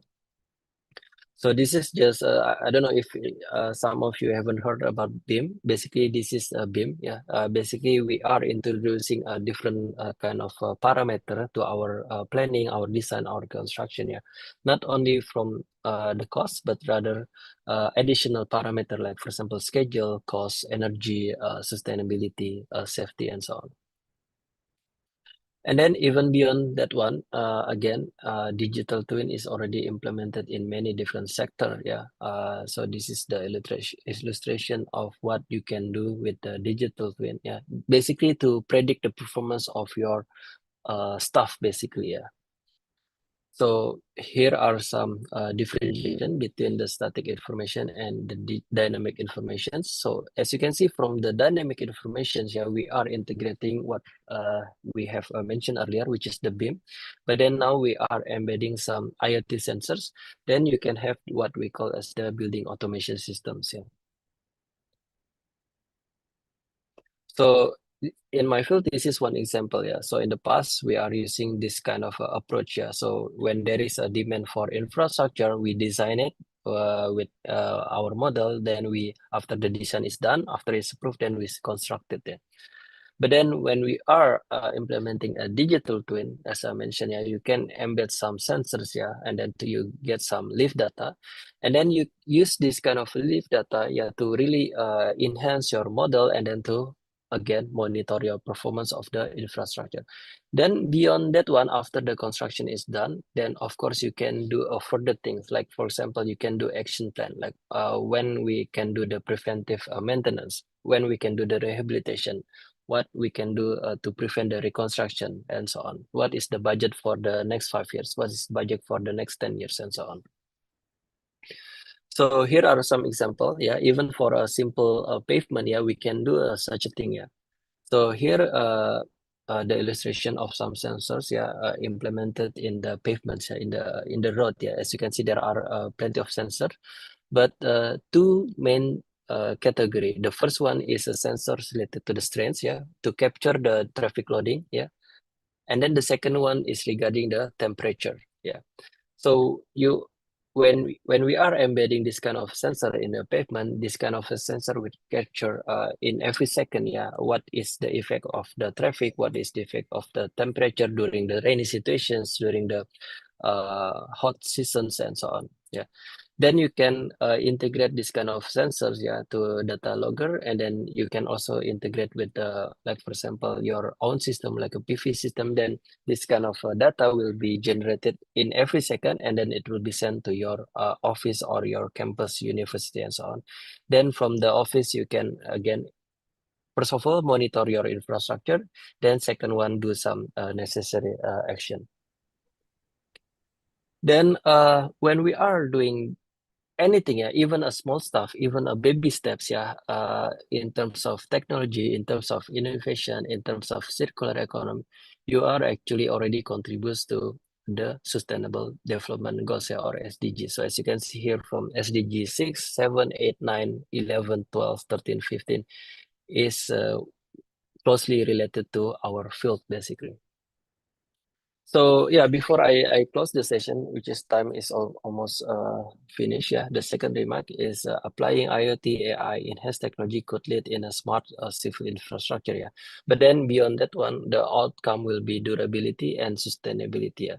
So some of the bullet point, yeah, real time monitoring, accelerated risk assessment, predictive maintenance, long-term planning, data-driven analysis, and then we can do a better financial decision in terms of capex and OpEx, yeah.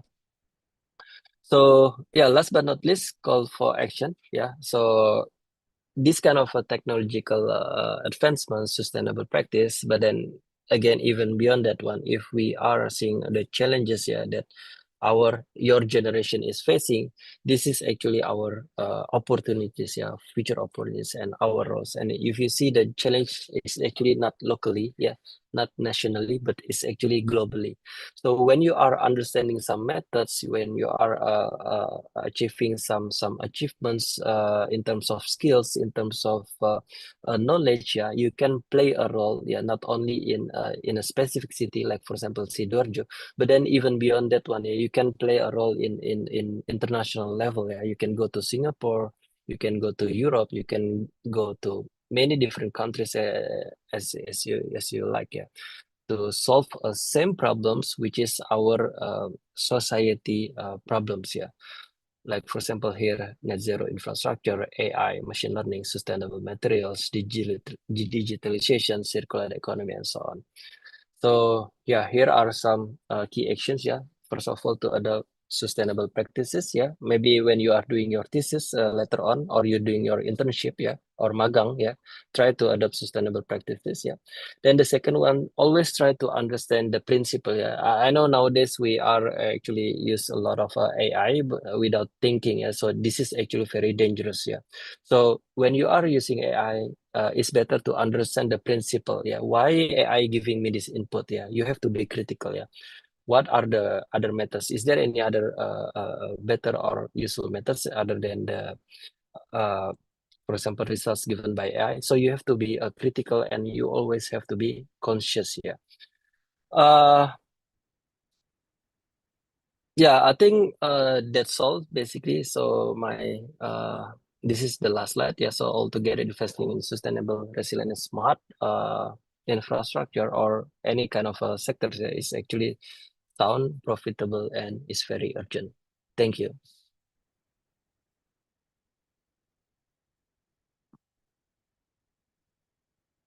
For an inspiring presentation. Now we start a question and answer question. Participants who will ask a question are kindly requested to use raise hand or type question in the chat box. And you forget to introduce yourself by mentioning your name and your institution. Anyone want to ask? Okay.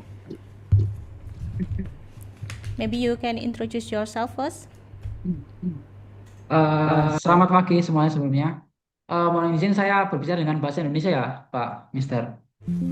Sebenarnya saya sangat tertarik dengan materi yang Pak Mister Ali Buwono bawakan. Menurut saya memang sangat relevan dengan apa yang proyek yang sedang saya jalankan juga. Saya mau tanya salah satunya aja sih Pak. Karena yang ini perbedaannya.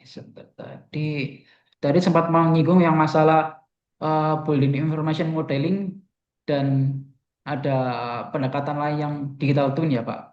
Saya mau tanya ini, apa perbedaan fundamental antara building information modeling dan digital twin? Lalu dari sisi teknis, data apa saja yang dibutuhkan untuk membuat digital twin yang bersifat dinamik, khususnya pada infrastruktur jalan, seperti itu. Oke, it's a very, maaf saya jawab pakai bahasa Indonesia aja ya. Makasih Mas Kurnia ya, very good question ya, and it's very fundamental.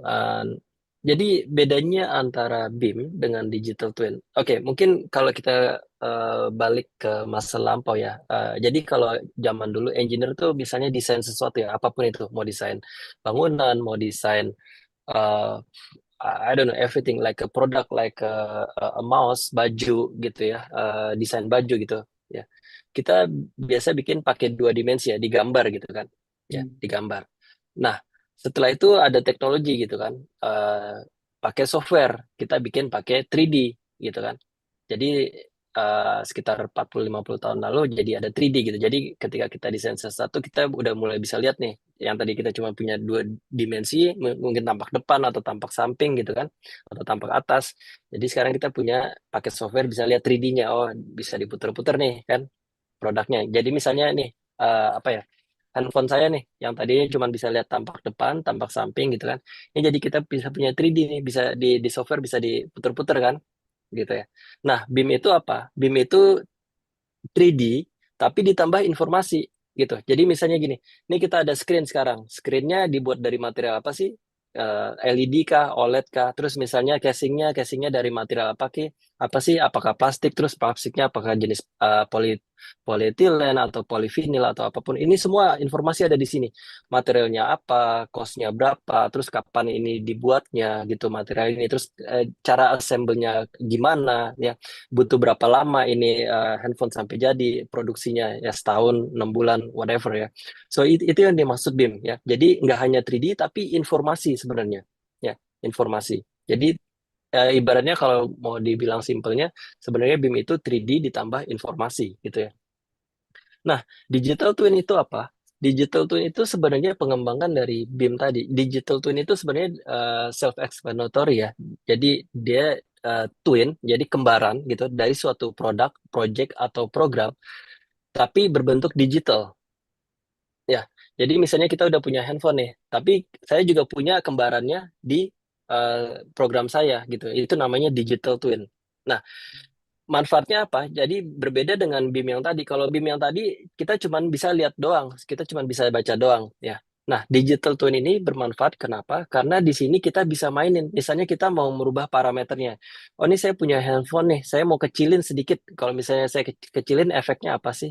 Nah, kalau misalnya kita di handphone benerannya, ini kan jadi kita harus ngerombak banyak ya. Kita nggak jadi habisin waktu, biaya dan. Tapi kalau kita ngerombak di sini, terus kita lihat efeknya di digital twin kita di platform kita, ini jadi kita bisa menghemat banyak waktu gitu ya. Jadi itu konsepnya sebenarnya digital twin. Jadi kembaran suatu project atau produk ya atau program, bahkan sekarang manufacture pun udah ada digital twinnya gitu ya. Jadi pabrik-pabrik itu ada digital twinnya sekarang kalau di luar negeri ya. Nah, terus pertanyaan selanjutnya, sensor apa sih yang dibutuhkan gitu ya? Sensor apa yang dibutuhkan untuk memahami produk ini gitu. Nah, itu kembali lagi makanya kembali ke engineer-nya. Engineer yang baik itu dia paham prinsip apa sih yang sebenarnya dibutuhkan gitu ya. Nah, misalnya kalau di pavement ya, di pavement itu yang paling penting cuman ada dua gitu ya. eh, Beban dari kendaraan, beban dari lalu lintas ya, sama beban dari loading, dari temperatur. Temperatur ini bisa di temperatur di pavementnya atau temperatur dari ambient dari sekitar. Jadi makanya kalau teman-teman baca berita gitu ya, di musim dingin misalnya di luar negeri itu tiba-tiba jadi suka retak. Terus di musim panas tiba-tiba jalannya suka apa istilahnya tuh blow up ya, blow up tuh meledak gitu ya. Nah, itu sebenarnya dari temperature loading ya. Nah, kalau misalnya di road infrastructure karena dua tadi ya, kita pengen memahami performance ya udah cuman pasang dua aja di sensor tipe itu di pavement kita, which is sensor terkait traffic ya, which is bisa nangkap getaran sama loadingnya dari traffic sama temperatur dari temperatur. As simple as that one. Jadi kita nggak perlu bikin yang terlalu kompleks semuanya harus dipasangin sensor atau gimana pun nggak. Jadi kita tangkep sensor-sensor yang kritikal aja gitu ya. Misalnya kalau jembatan ya mungkin kalau jembatan bisa ditambah sensor yang terkait debit airnya gitu ya. Jadi kita bisa prediksi oh kalau misalnya ada typhoon atau misalnya ada banjir bandang gitu ya. Kita dari digital twin kita bisa bisa lebih paham, oh ini efeknya ternyata ini kalau ada banjir bandang atau misalnya elevasinya kalau pasang surut jadi seperti ini gitu ya. Tapi kalau bidang lain bisa jadi sensornya berbeda gitu. Nah itu kembali lagi ke prinsip pemahaman kita terhadap performance suatu produk gitu ya. Kurang lebih gitu Mas Oke. analoginya. Kira-kira paham nggak? Oh, oke Pak, saya paham, saya nangkep kok. Oke, oke. Oke. Eh, Terima kasih untuk selebihnya barangkali saya bisa email Pak ya, barangkali saya ada pertanyaan tambahan ya ke Bapak. Iya, nanti kalau mau email minta Di ke materinya tadi ada. oh ada ya di materi. Nah, Oh ada. ya ada oke. Terima kasih. Terima kasih Mas Kurnia. Thank you. Is there any question again? Second question maybe? The chat box.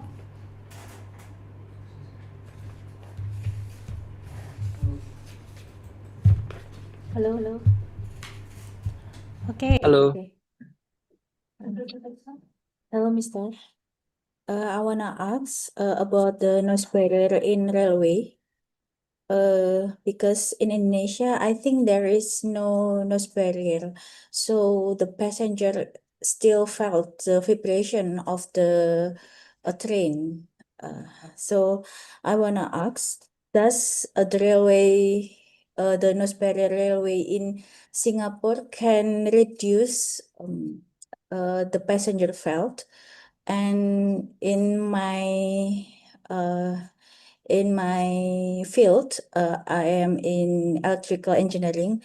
Does any sensor can be installed to reduce the passenger felt of the vibration of the train? Oke, saya mau jawab pakai bahasa Indonesia atau bahasa Inggris? Terserah.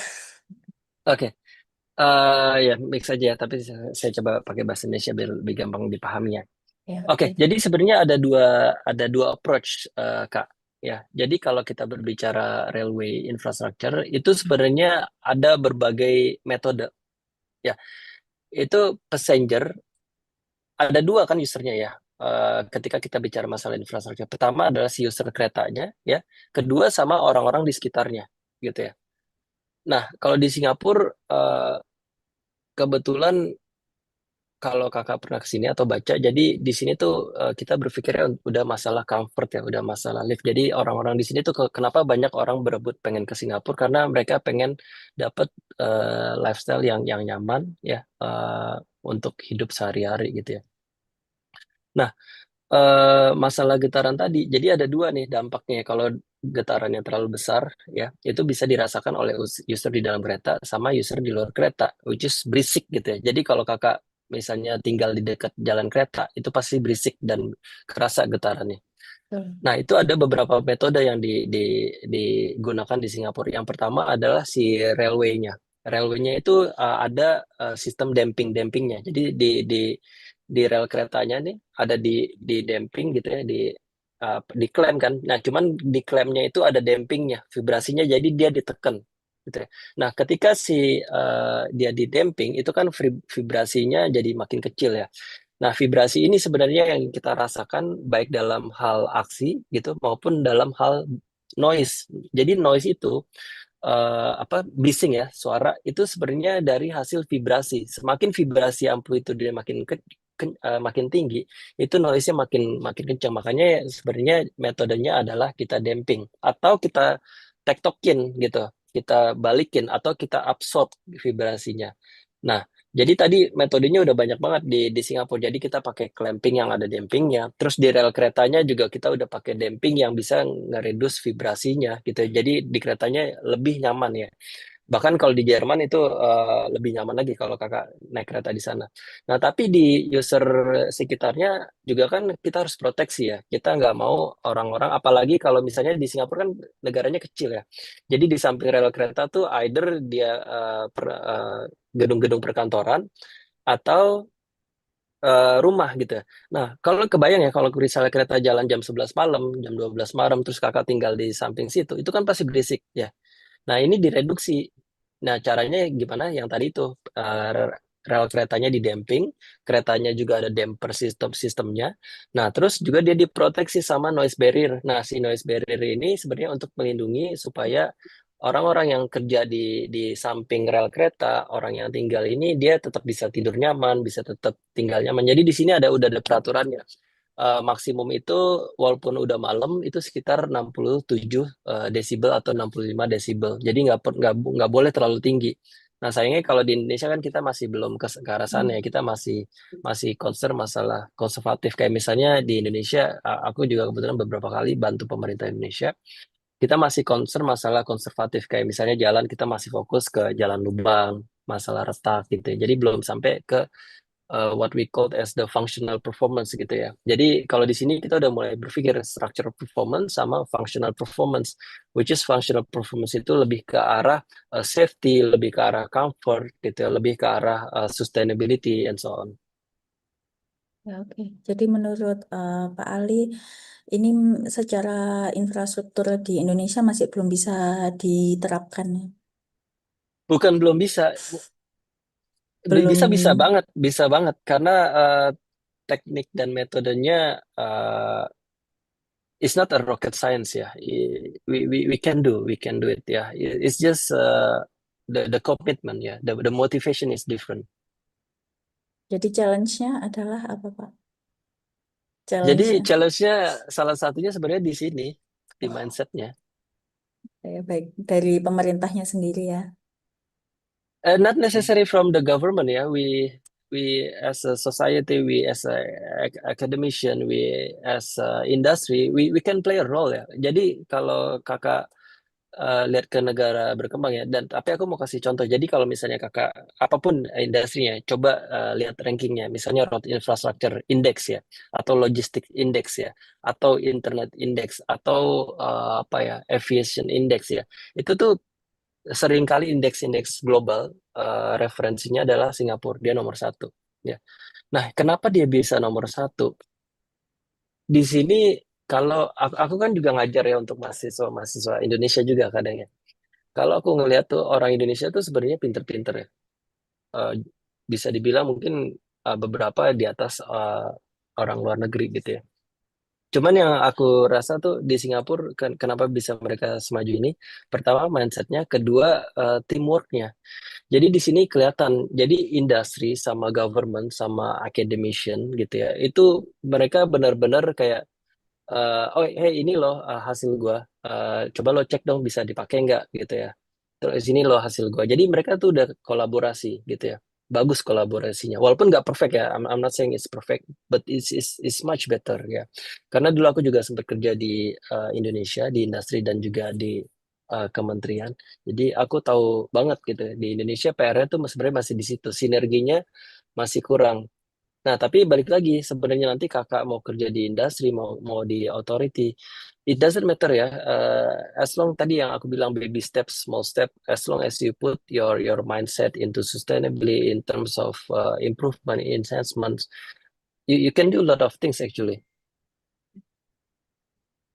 Okay, thank you, Pak Ali. Thank you, Miss Sasa. Maybe still many questions awaiting here, but the time is limited. Mr. Ali, civil engineering in UMSIDA is the vision and mission is about BIM, and the lecture in civil engineering want to ask you about is how the academic in Singapore will make an impact on government policy relate to use of BIM environment widely. Jadi gimana caranya agar langkah akademisi ini bisa merubah kebijakan pemerintah untuk pemanfaatan BIM begitu kayaknya. Oke. Good question.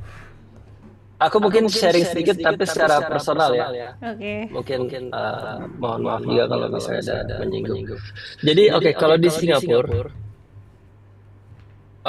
pengguna ini udah dari sekarang udah roadmap kedua kalau nggak salah udah dari 20-30 tahun lalu ya. Awalnya itu sebenarnya PR Singapura adalah mentransformasi mindset gitu ya. Mindset dulu yang dia ubah gitu. Karena susah ya kita merubah dari 3D menjadi BIM 3D menjadi BIM gitu ya. Untuk proyek-proyek tertentu ya. Jadi gimana cara Singapura merubah sebenarnya memanfaatkan akademisi juga gitu ya. Karena yang bisa ngebantu adalah sebenarnya akademisi gitu ya. Akademisi yang paham ini BIM ini manfaatnya ini loh gitu ya. Misalnya bisa mereduksi waktu, bisa membantu mengurangi clash detection gitu kan. Bisa membantu efisiensi lifetime modeling and so on ya. Nah, ini sebenarnya akademisi yang bisa ngebantu pemerintah gitu untuk transformasi. Nah, si pemerintah awalnya gampang aja dia bikinnya kalau ngelihat roadmap-nya ya. Yang pertama dia syaratkan adalah proyek dengan skala besar harus pakai BIM. Jadi skalanya masih sangat besar. Kedua yang dia lakukan adalah enggak menggalakkan dulu BIM-nya, tapi yang dia lakukan adalah training. Jadi waktu itu pemerintah ngasih banyak subsidi untuk training-training dan ini memanfaatkan akademisi juga gitu. Jadi akademisi ngebantu untuk training engineer, terutama decision maker ya, karena biasanya decision maker ini yang susah diubah mindsetnya. Mereka kan masih pengennya saya udah enak nih pakai 3D AutoCAD gitu misalnya, 3D apapun softwarenya, mau Bentley, mau Autodesk, maksudnya saya udah nyaman 3D, ngapain saya ubah gitu. Toh saya sebentar lagi udah mau pensiun gitu kan. Tapi kalau kita ngelihat long term, ini akademis yang bisa ngelihat long term gitu. Ini loh manfaatnya ya. Jadi kita bantu training dulu ngerubah mindset decision maker ya dari pemerintah, dari industri ya. Nah, ini justru role dari akademisi kalau misalnya bisa kolaborasi sama industri bisa ngebantu pemerintah lebih menggenjot gitu. Nah, baru setelah misalnya orang-orang udah paham terutama decision maker terus terutama managerial levelnya ya di otoritas di industri. Ini baru di Singapura waktu itu baru digenjotin. Jadi sekarang bahkan proyek-proyek skala menengah ya lebih dari 20.000 meter persegi kalau nggak salah nanti cek aja ada di internet. Itu sekarang semua udah harus pakai BIM. Tapi ini ya bukan waktu dalam sehari membalikan telapak tangan ya, tapi ini emang udah dibikin roadmapnya dulu. Mulai dari yang pertama tadi merubah mindsetnya sebenarnya. Nah, menurut aku kalau misalnya Umsida udah ke arah sana bagus banget sih. Jadi bisa membantu pemerintah sebenarnya dan kota tersebut dan ya untuk mentransformasi nggak hanya di infrastruktur ya, tapi yang tadi aku bilang BIM sama digital twin ini udah dipakai di berbagai industri gitu, di infrastruktur, di manufaktur, di renewable energy dan sebagainya gitu ya. Nah, cuman emang sekarang ini harus hati-hati. Aku nggak, aku mungkin mohon maaf gitu ya kalau menyinggung. Tapi sekarang juga harus hati-hati gitu ya. Karena BIM sekarang ini ya di Singapura sudah menjadi standar. Artinya menjadi standar, artinya sekitar 50 sampai 10 tahun nih di industri banyak banget cari engineer BIM gitu ya, akademisi BIM gitu ya. Nah, ini mungkin aku ngelihatnya di Indonesia di tahap itu. Nah, tapi sekarang karena BIM udah jadi standar ya, jadi semua orang udah banyak yang bisa mengoperasikan. Kita sebagai akademisi harus tahu next step-nya apa gitu kan. Next step-nya yang aku bilang tadi itu yang aku observasi dari berbagai negara, BIM ini sekarang udah jadi fondasi, tapi sekarang bagaimana memanfaatkan data dan informasi ini menuju ke predictive modeling gitu. Karena ujung-ujungnya decision maker butuh tahu ini 5 tahun ke depan proyek saya atau infrastruktur saya sebenarnya masih bagus nggak sih gitu kan? Saya harus keluarin budget berapa sih untuk menjaga kondisi saya ini gitu ya? Apakah butuh 100 juta, butuh 500 juta, butuh 5 miliar, 100 miliar dan so on ya. Dan apa sih kira-kira facing-nya gitu ya? Nah, makanya ini nggak bisa dilakukan, predictive modeling ini nggak bisa dilakukan di hampir banyak industri ya kalau nggak ada BIM ya.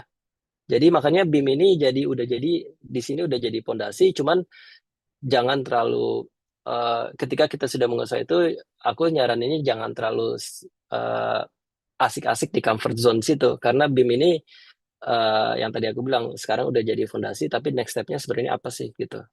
Itu sih mungkin yang aku bisa share ke Pak dosen, Prof. Oke, terima kasih.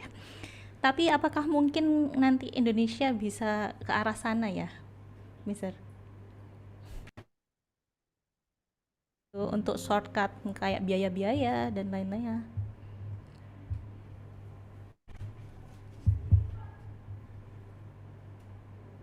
Oh, oke. Kalau menurut aku sih bisa banget gitu. Jadi sebenarnya gini, makanya tadi aku bilang peran akademisi itu kan biasanya yang dia breakthrough ya. Jadi kita biasanya kalau akademisi atau industri yang punya research and development department itu yang breakthrough gitu kan. Nah, ketika kita sudah breakthrough sebenarnya cuma butuh satu bukti aja gitu ya. Cuma butuh satu bukti. Misalnya nih ada profesor di BIM di Sidoarjo bekerja dengan industri apapun industri ya. Coba cari pilot project yang bisa dipakai gitu ya di BIM-nya. Terus abis itu dianalisis gitu ya. Manfaatnya beneran nggak sih? Kalau di sini udah banyak manfaatnya, udah jadi study dan udah jadi report sehari-hari ya. Jadi makanya orang udah percaya. Tapi kalau misalnya di Sidoarjo di industri belum ada, coba profesor aku saranin kerjasama dengan industri gitu ya, lakukan satu dan itu jadi bukti oh ini beneran loh ternyata benefitnya banyak mulai dari cost mulai dari waktu mulai dari effort semua bisa direduksi gitu. Nah dari satu bukti ini nanti jadi domino effect ya jadi multiplying gitu. Nah ini sebenarnya yang menurut aku ya eh, ini juga mungkin aku juga sering lihat kadang ada perbedaan ya. Jadi kalau akademisi di Jerman ya di TUM itu riset-risetnya itu berbasis industri. Jadi kita lebih senang kalau risetnya itu memecahkan masalah industri ya. Tapi aku juga observe di beberapa universitas ya, karena aku kan juga akademisi, termasuk di Indonesia, risetnya itu masih senang riset berbasis paper. Jadi artinya selama kita produce paper, nanti kita promosi, that's it gitu ya. Nah, kalau saran aku bagus tuh misalnya ada kombinasi. Jadi kita papernya tetap ditulis, tapi kita juga melakukan riset berbasis industri yang tadi makanya coba kolaborasi ada satu project mungkin yang nggak harus tiap tahun, tapi kalau ada satu project berhasil memecahkan masalah industri itu dipakai kan juga bagus sebenarnya buat si profesornya tersebut ya. Yang kayak tadi aku lakuin, jadi riset aku nggak seneng kalau cuma jadi paper doang gitu. Paper Q1 oke lah, tapi yang baca berapa orang sih sebenarnya dalam realita? Paling cuma 5-10 orang kan. Tapi kalau misalnya riset aku yang tadi udah dipakai LTA, Land Transport Authority, jadi jalan beneran gitu ya, itu kayak kebanggaan sendiri gitu buat aku. Oh ini ternyata risetnya beneran loh, bisa dipakai di industri, bisa dipakai di real life gitu. Nah sama BIM itu menurut aku juga bisa seperti itu. Jadi kalau misalnya mohon maaf tanpa merendahkan atau apapun, kalau misalnya profesor di BIM-nya bisa kolaborasi dengan industri, ini bisa jadi apa ya? Bisa jadi role model gitu buat universitas lain di Sidoarjo gitu, dan nama profesornya tersebut nanti bakal jadi lebih terkenal menurut aku, dan buat universitas juga jadi lebih bagus sih. Itu my 50 cent aja sih ya. Jadi kalau diambil yang bagusnya aja, kalau ada yang kurang-kurang silakan di ignore aja. Oke, terima kasih banyak atas pengalamannya. Thank you very much, Mr. Ali, for your insightful and inspiring presentation about your pengalaman yang sangat banyak gitu di Singapura dan udah kasih contoh-contoh. We wish you always success in the future, and we look forward to meeting you again in the conference in ICSSET 2027 maybe, and we hope to meet you again in the next conference. If the student or participant here want to ask him the future, and maybe you can contact Mr. Ali through his email. Okay, thank you very much, Mr. Ali, for your presentation. See you again next time, and we will begin to our fourth keynote speaker. He is a Professor Dr. Fahrul Zaman bin Huyop from University Teknologi Malaysia. And Professor Fahrul Zaman is an accomplished academic and researcher whose work has significantly contributed to science and technological innovation. Ladies and gentlemen, I want to read about the curriculum vitae. Name: Professor Dr. Fahrul Zaman bin Huyop. Details of education: he is a PhD about microbial biotechnology or pollutant degradation from University of Leicester, United Kingdom, and he is also has studied of Master Science in Environmental Biotechnology, University of the West of England, Bristol, United Kingdom, and he is also a Bachelor of Science in Biotechnology, University of Wales, College of Cardiff, United Kingdom, and also the academic experience. Until present, he is a professor at the Department of Bioscience, Faculty of Science, University Teknologi Malaysia, UTM, and also about his research grant, more than 40, and the total publication over 240. Hello, Professor Hello, hi. Fahrul. Yeah, hello, Are hi. you now in this Zoom meeting? Yeah, yes, I am. Yeah. Okay, how are you today? Yes, I'm good. Yeah, I've been Okay, listening what time to is the there? talk since this morning. Okay, what time in there? You want me to share? I'm very comfortable. Yeah, if I can share. The time is about 25 until 30 minutes for presentation. All right. So I'm sharing my slide now.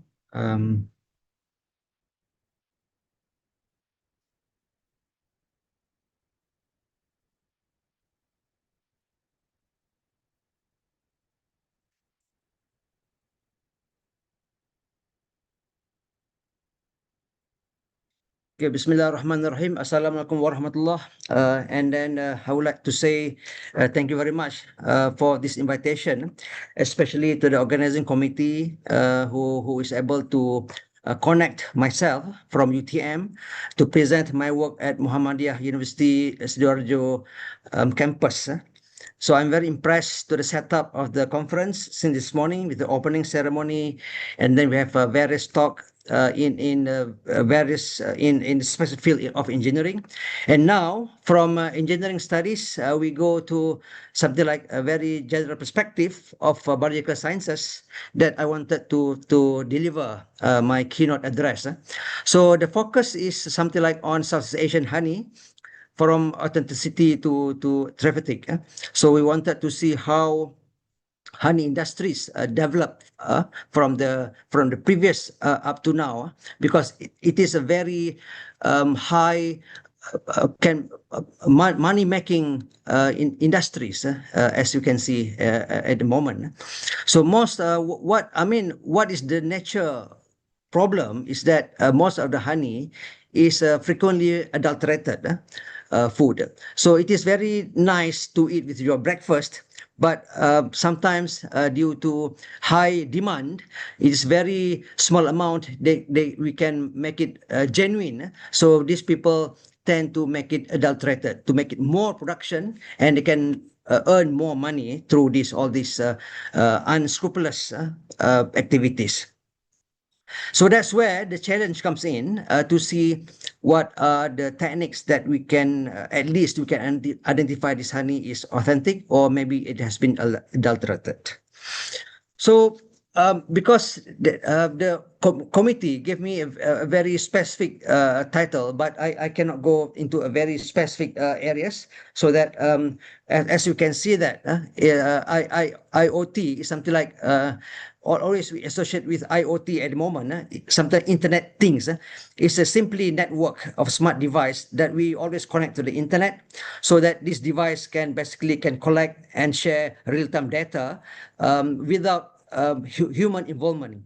So in this beekeeping industries, I'm not really involved with beekeeping, but for those who really raise the bee, so IoT sensor might be very useful, because it can always control the temperature, humidity, weight, hive weight, and bee activity, and so on. So these are very advanced technique that I believe will sustain this kind of industries in the future, especially for the beekeeping people. And then, of course, in the modern beekeeping, becoming more increasingly digital through the use of the smart apiaries. So I'm sure in developed countries, they started using this. But of course, when I visited to collect my honey from Malaysia and Indonesia, I don't see people engaged with this IoT device and so on. So I believe in the Western countries, they already adapted this kind of technology.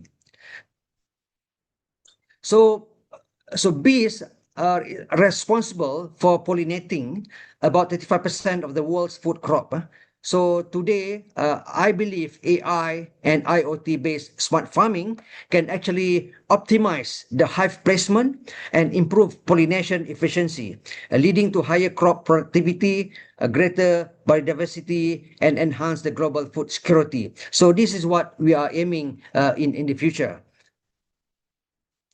So this is my interest comes in when we talk about the nutrigenomics. So this is where honey becomes particularly interesting. So honey that we consume, by some people, honey contains very much bioactive compounds that may influence the gene expression and our metabolic pathways, so making it very promising functional food for the improving of our health and reducing risk of the certain chronic diseases. But of course, it is not a medicine itself. It's just like a supplement for us, for our daily food. So I wanted to give example is anti-diabetics, anti-cancer. So this is the focus of my talk. And then apart from it, the honey, it has contained antioxidant, anti-inflammatory, and of course, antibacterial. So honey is a natural product. So it rich with enzymes, flavonoids, phenolic acids, and vitamins. And of course, historically, it can be used as traditional medicines. So what is diabetes? Okay, we talk about diabetes. People consume a lot of sugar, so they might have some they can cause diabetes. So what is diabetes? It's actually elevated of glucose blood. So paras glucose ni tinggi dalam darah. So insulin is a hormone made by pancreas that help glucose from food get into the cells to be used for energy. So there are three types of diabetes. And I'm not talking about the type 1 diabetes, which is very serious. But for those who has type 2 diabetes, at least by consuming honey, you can control the blood glucose level in your blood. So this is what we are looking at function of honey in our daily food. So as you can see here, the fructose, people can say, is honey antidiabetic agent? So the answer is the fructose, the major constituent in honey that will contribute to the antidiabetic or hypoglycemic effect of honey. So what we need to think about, so think of glucokinase as a gatekeeper. So in the liver that help to trap the glucose inside. So thus reducing the amount of circulating in the blood. So that's the idea of having this. And then regarding the genes and cancer, so cancer begins with the genes in the cell that become abnormal, and then that can cause the cell to grow, divide, and out of control. So this cancer is all about. So what happens is that honey, of course, can control the division of these cells. So that's what has been published in the previous articles back in 2010. I'm sure there are many papers been published after that. So honey with higher phenol constituent inhibit cancer cell proliferation. So this has been proven in certain of the experiment using what you call it honey with high phenolic contents that can significantly control certain cancer cells present in excites and solid carcinoma. So it can control the division, the growth inhibition by 30% and 24%. So, however, in our society, it happened in front of my eyes that there's a child was diagnosed as cancer, but people used to say honey can cure cancer, and then the mother started to purchase honey from the shop, and amazingly, tragically, the child passed away. So, I mean, what can we say about it? So the conclusion, the honey was to be blamed because maybe it has higher sugar content, the sweetness is the culprit. So this is where the problems comes in, where we talk about what we call it between the real honey and fake honey. So this is where the research comes in, that in Southeast Asia, Malaysia, Indonesia, we have a range of plantations, and this bee collected their nectar from various plantations. So this is what some of the data, how much money people can earn when they trade this food all over the world. So the pollen diversity for honey authentication. So identification of pollen type in honey can help trace its botanical and geographical origin. For example, nowadays people can import honey from China, for example. They said honey from Malaysia or Indonesia, but in fact it's actually from China, because China, they produce a lot of products, not only honey, but many other food. So that's what sometimes it's very worrying at the moment. So in that sense, we are trying to see what are the possible methods to see this. So one of the way is using environmental DNA or eDNA as a tool. We call it eDNA-based metabarcoding that offer a more accurate and comprehensive method to assess biodiversity in honey, apart from using traditional microscopy. So we can check what are the possible pollens present in honey, not bothering to look at the simple microscopy. So we can use this DNA prepared from the honey itself, and then you using PCR technique. Then after that, you get a lot of DNAs. Then you can start to identify each single pollen present in honey itself. So that's what application that we deduce from this metabarcoding or eDNA investigation. So our research started from very basic. We check on the physiochemical properties and the oxidant of the honey itself, and then we look at to trace the geographical and botanical origins through metabarcoding, especially focusing in the pollen presence, and then you also check what are the possible bioactive compounds present in honey using basic technique LCMS and QTOF. And then finally, we wanted to ascertain whether certain type of honey can really have antidiabetic potential, especially in green honey, because it is very rare that can be found in the environment. So it has a sequence itself of this particular studies. I don't want to deliver too much on that. Okay then, so when we talk about physicochemical analysis, there are many types that you have to analyze about this honey. As listed in this criteria, important criteria. So all these criteria actually, they have special standard. The standard from Malaysia standard for stingless bee or clot from stingless bee is madu daripada clot, they call it in Indonesian language clot. We call it stingless bee, and then we have a normal bee. All right, and then in Indonesia they have international standard as well. Apart from Codex Alimentarius, is very standard worldwide, but Malaysia, Indonesia, they always have their own standard, especially because our climate is so much different from the Western countries. So that's where we come up with our own standards. And then we have many types of honeys depending where it derived. Maybe we call it in Malaysia popular with tulang honey. We have a glum, acacia. In Indonesia, in Jambi, we went to Jambi recently to collect from honey, acacia honey from Jambi. And then we have stingless bee, also Malaysian favorite. We have all these bioactive compounds been found and has been properly documented in many literatures. So this is the metabarcoding. So as we know that the bee travel from one plant to another plant, they started to collect these pollens at their feet. And then when they reach at the hives, they started to release the nectar. At the same time, the pollens also release into the nectar. And then this has been, we can use this as a mechanism to identify the source of the honey. So we use DNA barcoding for plants. We specialists use ITS2 primers. So there are many types of marker genes that we can identify the name or the plantations. You can use ITS, you can use RBCL, and so on. It has pros and cons. All the literatures describe all these marker genes that can be used to identify the source of the pollens. And then as a summary, you can see that the DNA barcode markers use ITS2, RBCLA, NCOI, all these important target organisms. So for this study, we focus in ITS2, internet transcribed spacer 2 marker, to be used as our primer to amplify specialized genes present in these particular pollens.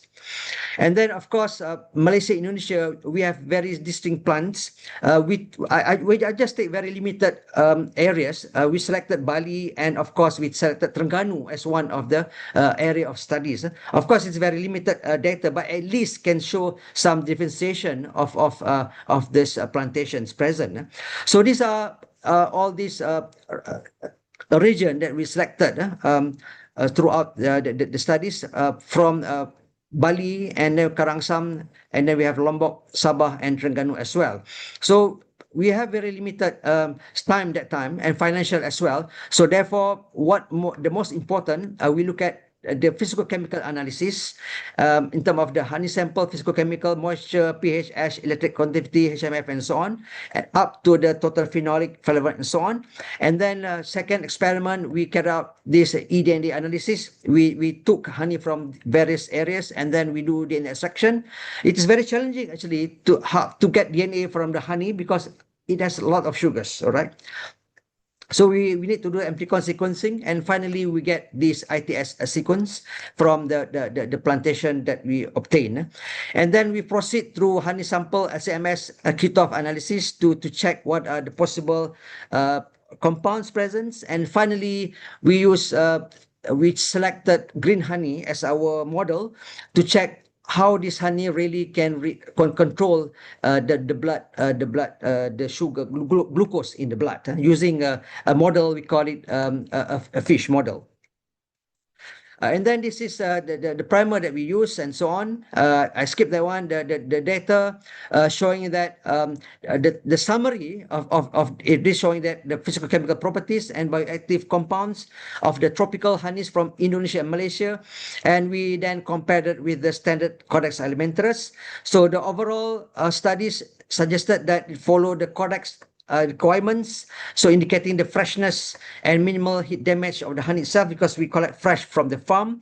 However, of course, it is too obvious to see that honey from Southeast Asia, it has very high moisture and of course the free acidity as well, especially honey from Bali and Sumbawa. I mean, this is the characters of the honey that we have Malaysia and Indonesia, suggesting in different in terms of botanical origins. Of course, the bee species also varied, and then the environmental condition and so on also varied. So we also observe phenolic and flavonoid contents that influence their antioxidant properties. So interestingly, green honey from Sabah contain a high chlorophyll contents, making it a very chemically distinct from other honeys. So this finding demonstrate that tropical honeys exhibit a very unique physicochemical profile that quality assessment should be considered in the future for the international standard. So this is something that we must proud of our product in Southeast Asia compared to other countries. And then we also look at the sugar contents. And then, of course, the slide here, there's too small data. You can see the slide compressed the sugar profile of the honey samples that previous studied by Zai 2020 and our group Rajendran 2022. The overall sugar detected are fructose and glucose, which are the dominant natural sugars in the honey. So sucrose and maltose are present, but only a small amount or maybe not detected in several samples. So okay, but amazingly, you can see that some it has higher sugar, something like green honey itself. It has slightly higher sucrose. There must be something different about this honey, but there is no proof that we can say that it is adulterated. But we believe that due to certain criteria that it is present like that. I mean, the sucrose level is higher. So all I can see that the whole honey is actually under the Codex Alimentarius framework. The physicochemical properties of honey varied, indicating difference in their origins. And then the higher level of total phenolic flavonoid compounds Bali honey reflect enhanced antioxidant properties, highlighting its very potential candidate for the future investigations. Apart from that, the level of phenolic flavonoid compound is higher, supporting the potential for the medicinal investigations.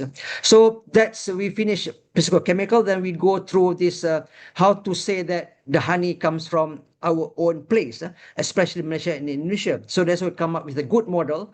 We selected specific area in Malaysia and specific area in Indonesia. Then we started to do this ITS2 analysis, and we established type of plantations in Malaysia and Terengganu. Of course, there are so many data showing local plantations in Malaysia and Indonesia, Bali especially. So we use this as a reference point after we completed the analysis of these pollen studies. Then we compare that with the local plantation in two areas.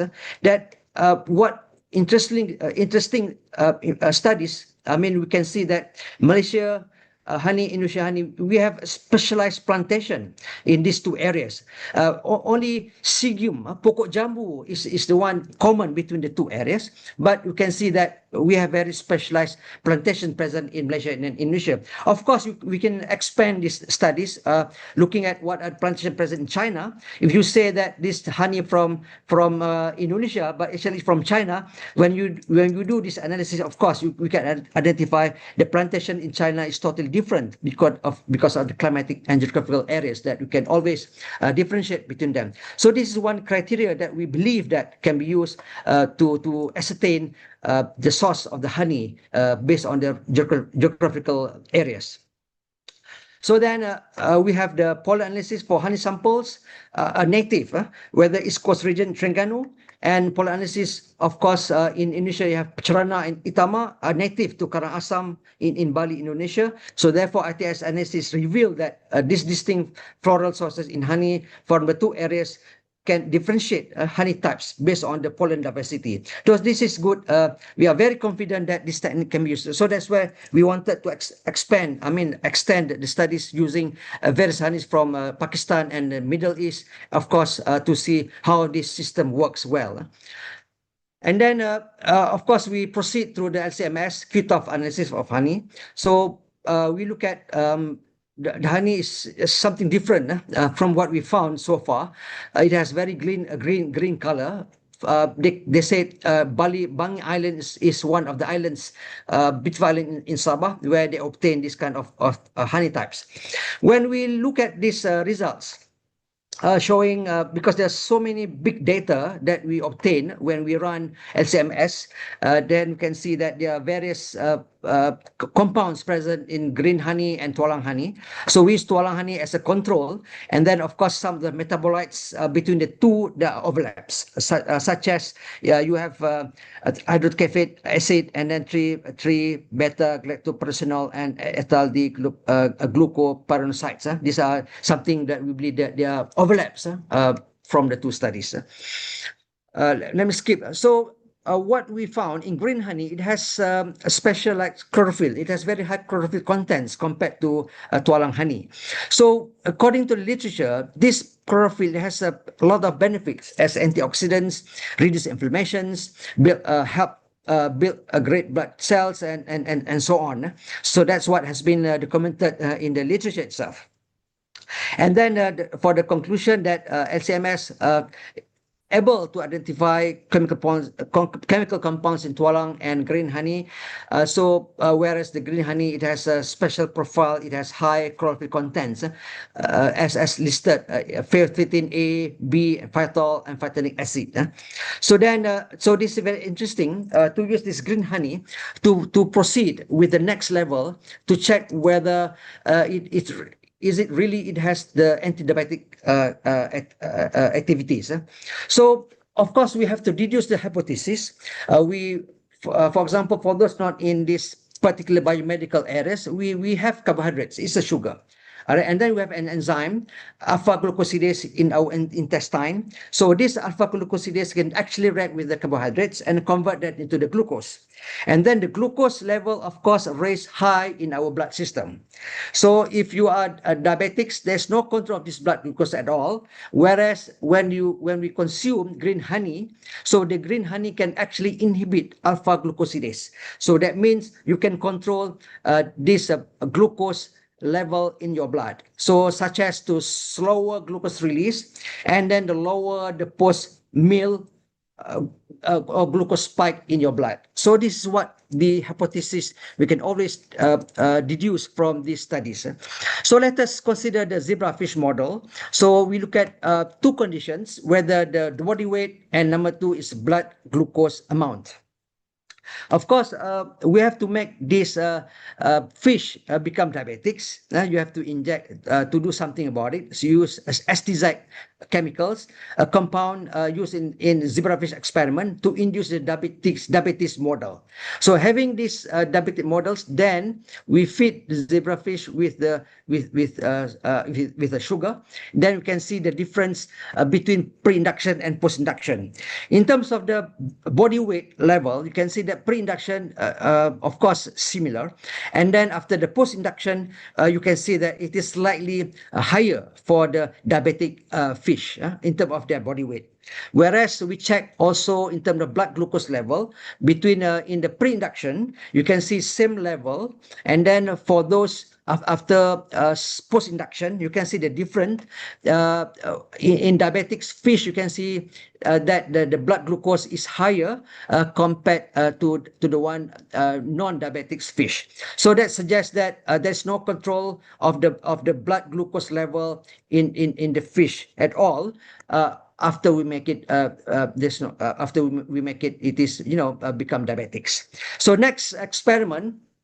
We check when we feed the fish, or we call it oral sucrose tolerance test.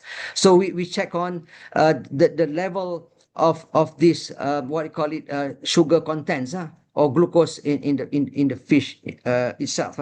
So I mean it is very small graph here. You can see that when the fish feed with a certain concentration of DM, GP2 and GP1, 3 microliter and 6 microliter. So this is the one that we feed the green honey.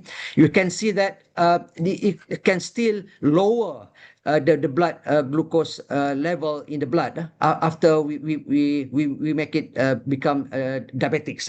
But when we have this green honey, it can control the amount of glucose level. Whereas diabetics control diabetics not feeding with any green honey, you can see that it can goes higher. It is a level of the high diabetes fish.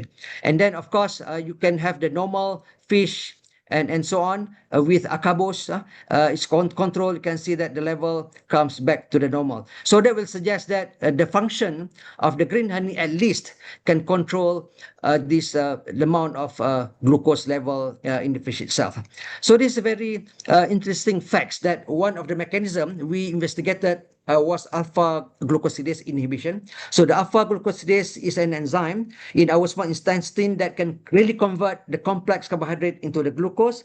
If we inhibit this enzyme, so the glucose release and absorb more slowly, so resulting in a smaller rise in blood sugar after the meal, especially sucrose that we feed in. So our results show that this green honey at least it possess alpha glucosidase inhibitory activity, suggesting that it may have potential as a natural functional food to help manage postprandial blood glucose. However, all these animal test studies or clinical trials and so on need to be confirmed the effect at later stage. We don't bother at the moment to investigate this. Of course, maybe in the future that will maybe it is very very important. So of course we recommend that increasing the sample size. When we publish the papers, it asks about the sample size, including the multiple seasons and so on. These are all the factors that we need to consider. I mean, the limitation of the study itself. So what I can say that they need to be evaluated also for the Lombok and Bali honey as well in the future. So I would like to sincerely thanks to our collaborators in Indonesia and in Sabah, who is willing to provide all the honey, and also to Udayana University generously provide our grant for research under UNICEF program BRIN with this reference number. Okay, the last slide. I would like to, because we will conduct our conference as well in Hat Yai, Thailand. The title conference is 8th International Conference by Science and Biomedical. We will do it in Hat Yai, one of the hotels, Boris Tipu Hotel in Hat Yai, Thailand. So take place 26-28 August 2026. So I would like to welcome all the potential students to join us. Yeah, I mean, if Muhammadiyah student wanted to join, we can waive 2 or 3, I mean, the fee to join the conference as participant, or of course as a presenter. Just please write to us. We only can provide the free entrance, but we cannot provide hotel and flight tickets. But so this I'm present to this conference at Muhammadiyah. So I always welcome students and lecturers from Muhammadiyah to join us. Yeah, we can waive your fees. More importantly, is how we can connect between Indonesia and Malaysia. We meet in Thailand. So I don't have anything to show after this. So I leave back to this organizing committee for the discussion and so on. So thank you very much again. Thank you, Mr. Fahrul, for your inviting to the international conference, and thank you very much for your insightful presentation. And now we will begin to the Q&A question. Participants who wish to ask a question are kindly requested to use raise hand. Anybody want to ask to Professor Fahrul? Anyone who wants to ask? Please raise your hand and then introduce yourself. It's more biological areas and not as engineering areas.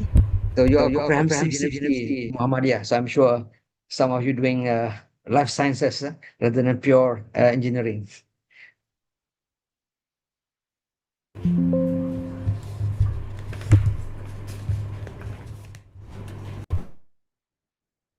Okay.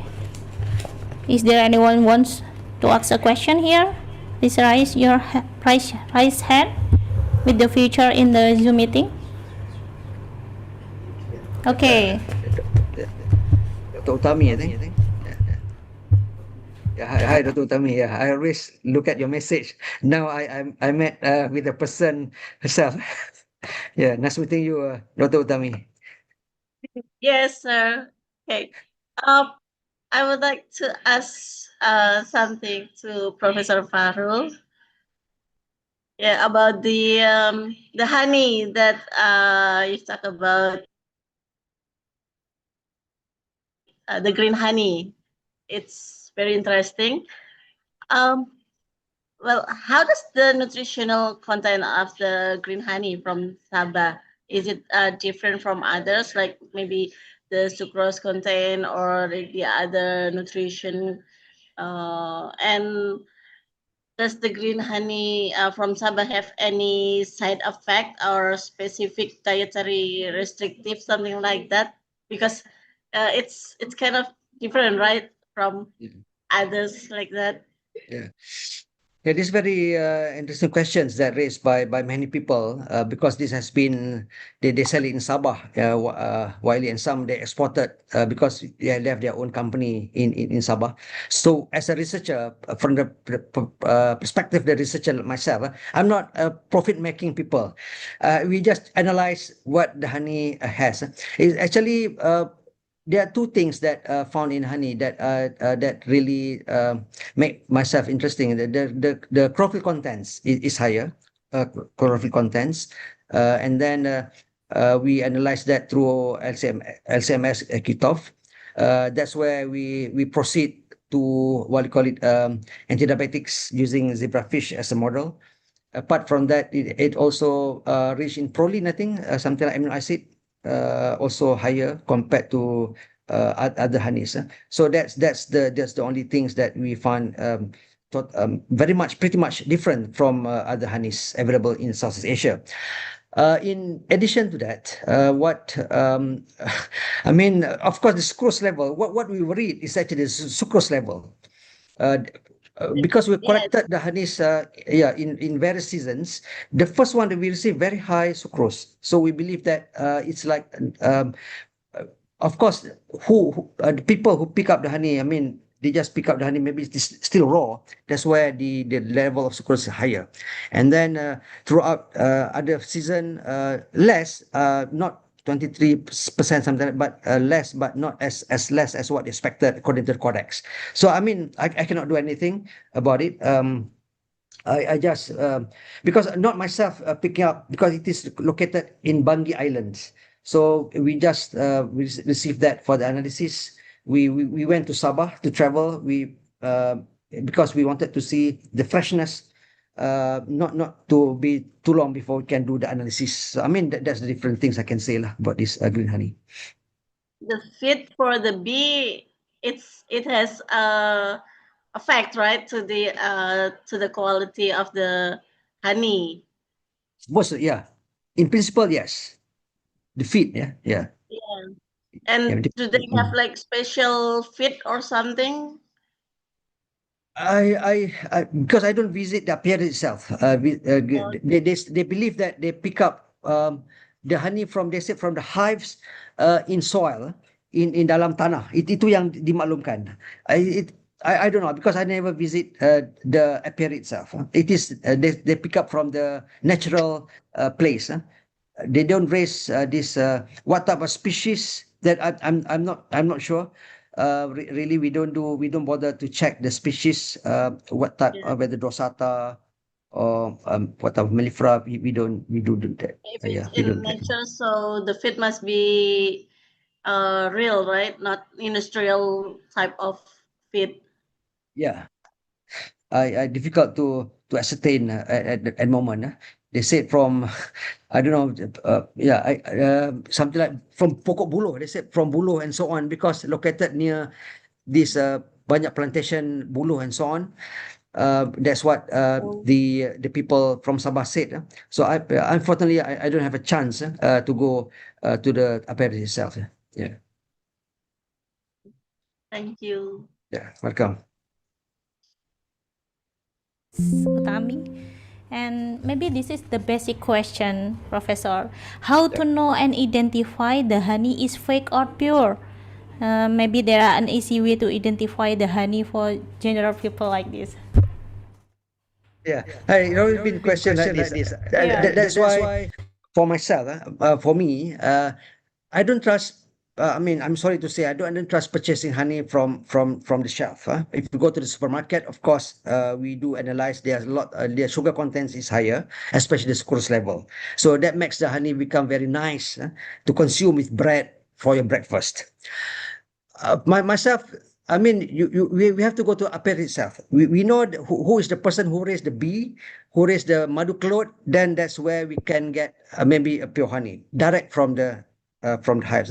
Of course, if you wanted to check the authenticity based on the physical chemical, also possible. We have of course we have Codex Alimentarius standard for all honeys in the world.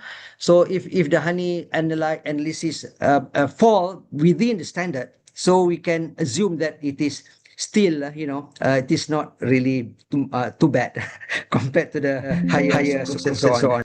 So that's what my own view from the scientific point of view. Of course, we have to rely a standard. Malaysia, they have their own standard. Of course, in Malaysia, you can see that the amount of the water contents is less than 22%, whereas for export qualities must be 5%. So if you had higher than that, so suggest that there must be contamination, because these people want to make more production. They tend to add water, this and that, in their facilities. That's where the lactation comes in. So that's what we believe. Okay, thank you. Because on the advertisement on television, always said that this is the pure of honey, but we don't know if it's pure or fake. And there are third question in the chat box. Oh, okay. Okay, the question is, From the honeybee from that consume flower is there a difference between honey from bees that consume flower nectar and bees that consume it from feed made from a mixture of fermented matcha fruit with a mixture of sucrose, fructose, and lactose? Yeah. Suppose if you feed the honey with I don't know, because certain people, I mean, they like to feed the honey with they put the sucrose. They don't have flowers.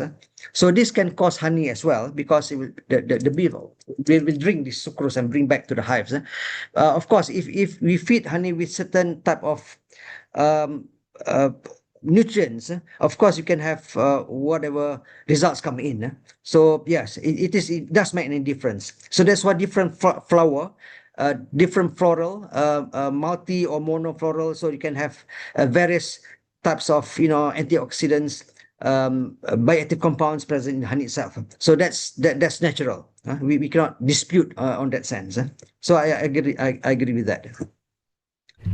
Okay, because of the time limit, thank you very much, Mr. Professor Fahrul, for insightful presentation and your knowledge. We wish you always success in the future, and we're looking forward and meeting you again in the next conference in ICSSET 2027. We hope to meet you again in the next conference. And if the student or participant who want to ask you for the information, maybe the participant or the audience can contact you in your through email. Sure.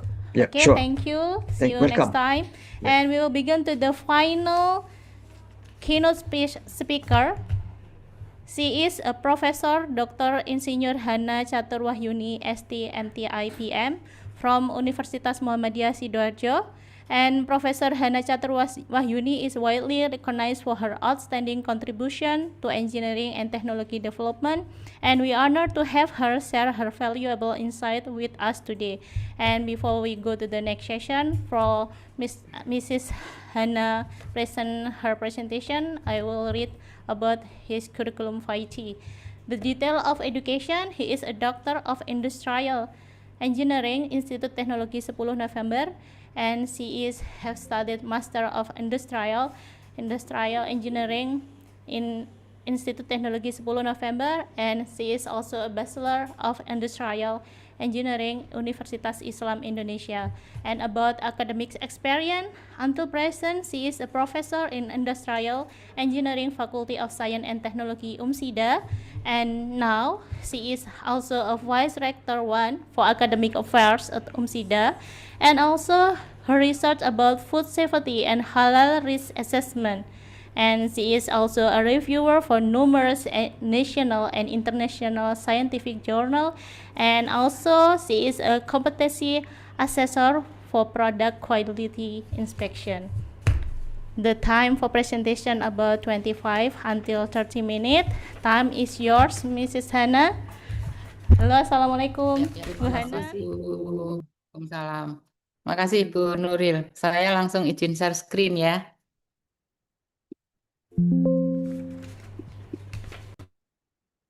Oke, semoga sudah kelihatan ya share screen saya.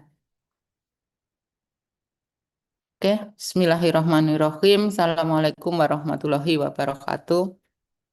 Izin saya untuk bisa lebih fleksibel menggunakan bahasa Indonesia. Yang terhormat para pembicara sebelumnya, dan Bapak Ibu Panitia seminar serta adik-adik mahasiswa yang hadir di siang hari ini. Alhamdulillahirabbil alamin, satu hal yang akan saya sampaikan pada seminar siang hari ini yaitu Building Resilient Energy and Food Safety Through Digital Innovation and Smart Infrastructure. Di sistematika presentasi saya kali ini saya akan menyampaikan terkait dengan kontribusi digital inovasi digital pada sustainability energi, food security, dan pada digital era. Mungkin saya akan lebih fokus pada digital security, terutama pada hal supply chain. Adik-adik semuanya, saat ini kita sama-sama tahu bahwa teknologi bukan sesuatu yang bisa kita hindari. Perkembangan teknologi harus kita adopsi, harus kita adaptasi, yang itu bisa membuat keberlanjutan dari lingkungan ini. Saat ini teknologi yang paling berperan itu adalah terkait dengan sustainability development, di mana nanti itu keberlanjutan dari pembangunan itu akan terlihat dari pertumbuhan dari banyak sekali sumber daya. Seperti saat ini dengan adanya teknologi, maka pertumbuhan ekonomi semakin cepat karena teknologi mampu menembus batas ruang dan waktu. Kemudian meningkatkan produktivitas karena dari sisi usaha, di mana produktivitas itu akan tercipta jika sumber daya yang kita butuhkan itu semakin minimize dan output yang dihasilkan itu semakin maximize. Artinya teknologi itu mampu untuk menekan atau meminimais sumber daya yang digunakan untuk sebuah proses produksi. Kemudian teknologi juga mempunyai peran penting dalam keamanan pangan, food security, terutama dalam memprotek. Tadi dari pembicara sebelumnya saya mengikuti bahwa Mr. Fahrul Huyob itu terkait dengan sudah menyampaikan food security, dan kita sama-sama tahu tanpa teknologi kita tidak bisa menggunakan seperti itu. Dan yang terakhir adalah terkait dengan energi transition, di mana efisiensi energi saat ini mempunyai peran penting, dan itu tidak bisa kita lepaskan dari sebuah teknologi. Kita sama-sama tahu regulasi yang ada di Indonesia ini terkait energi yang sama-sama kita rasakan. Dulu ketika kita masih beberapa waktu yang lalu tidak ada aplikasi yang itu membatasi beli BBM, bahan bakar minyak. Namun seiring perjalanan waktu karena membutuhkan ketelusuran data, butuh efisiensi, butuh proses peramalan untuk meramalkan jumlah bahan bakar yang nanti akan digunakan, kita pasti tahu bahwa untuk pembelian beberapa jenis bahan bakar itu menggunakan sistem informasi. Dengan sistem informasi itu, maka pihak pemerintah bisa mendetek konsumsi energi yang dibutuhkan oleh masing-masing orang, oleh masing-masing jenis mobil seberapa besar. Itulah peran teknologi sehingga bisa digunakan untuk meramalkan permintaan atau meramalkan berapa yang harus diproduksi pada periode kedepannya. Nah, itulah fungsi dari teknologi. Namun, di tengah kondisi fungsi yang mempunyai peran penting dalam proses kehidupan ini, maka ada beberapa tantangan sebenarnya dalam implementasi teknologi itu. Yang pertama adalah terkait dengan climate change, perubahan iklim. Perubahan iklim tanpa teknologi kita tidak bisa mendeteksi, kita tidak bisa memprediksi. Kita sama-sama tahu bagaimana dampak dari perubahan iklim itu pada kondisi kita, terutama pada proses pangan. Bagaimana perubahan iklim itu mampu mempengaruhi produksi pangan bisa menjadi berubah karena adanya hama, adanya penurunan kapasitas produksi. Nah, itu semuanya saat ini peran IoT dalam proses perubahan iklim itu sangat besar. Kita bisa mengendalikan kapan kita harus menyiram, kita bisa mendeteksi apakah hari ini akan hujan atau tidak, sehingga ketika hari ini akan hujan, maka proses penyiraman bisa kita geser pada beberapa periode ke depan. Itu bisa kita lakukan dengan menggunakan beberapa teknologi, terutama IoT. Nah, kemudian ada global change yang berikutnya, ada global challenge yang berikutnya. Tantangan di dunia global itu adalah pertumbuhan populasi, pertumbuhan penduduk. Dengan adanya pertumbuhan penduduk, maka semua permintaan terhadap kebutuhan energi, layanan, ataupun makanan itu menjadi meningkat. Bagaimana kita bisa memprediksi semua kebutuhan itu tanpa adanya teknologi? Kita nggak akan bisa melakukan. Kalau kita tidak bisa memprediksi, maka resiko yang tertinggi adalah adanya kekurangan demand atau adanya kekurangan pasokan yang itu bisa jadi menjadi sebuah event atau sebuah yang namanya kekurangan pasti memberikan dampak buruk. Ada antrian panjang, ada kenaikan harga karena ketersediaan bahan berkurang. Nah, itulah dari tantangan teknologi. Kemudian ada krisis pangan, krisis energi, kemudian ada digital disruption, dan ada ketidakpastian pada rantai pasok. Nah, ketika ada ketidakpastian dalam rantai pasoknya ini, di mana supplier tidak bisa memberikan kepastian kapan bahan datang, berapa jumlahnya, sementara produsen juga tidak bisa memberikan kepastian kepada konsumennya atau kepada distributornya. Nah, ini yang akan menggoyang market dari sebuah produk. Dengan peran teknologi, kita bisa mendeteksi rantai pasok kapan bahan kita datang. Proses produksi bisa bertanya kapan barang tersedia. Sebenarnya supply chain ini sudah bisa kita lihat pada era digitalisasi ini, peran teknologinya salah satu adalah pada salah satu aplikasi ya, ketika kita melakukan pembelian online saat ini, apapun jenis pengirimannya, kita bisa mendeteksi lewat HP kita. Kapan barang itu dikirim oleh penjual, sampai di mana sekarang, kapan kira-kira barang itu bisa kita terima, bagaimana kondisinya, semuanya sekarang ini terdeteksi. Itulah peran teknologi dalam sebuah rantai pasok. Nah, kemudian mengapa teknologi begitu penting? Karena permintaan pangan yang juga semakin tinggi saat ini diperkirakan melebihi dari 50% jumlah populasi, kemudian permintaan energi, dan kita saat ini dituntut untuk melakukan sesuatu yang itu ramah lingkungan. Tidak boleh merusak lingkungan, yang artinya kita harus menekan sedemikian rupa sehingga emisi karbon itu bisa sangat minimize.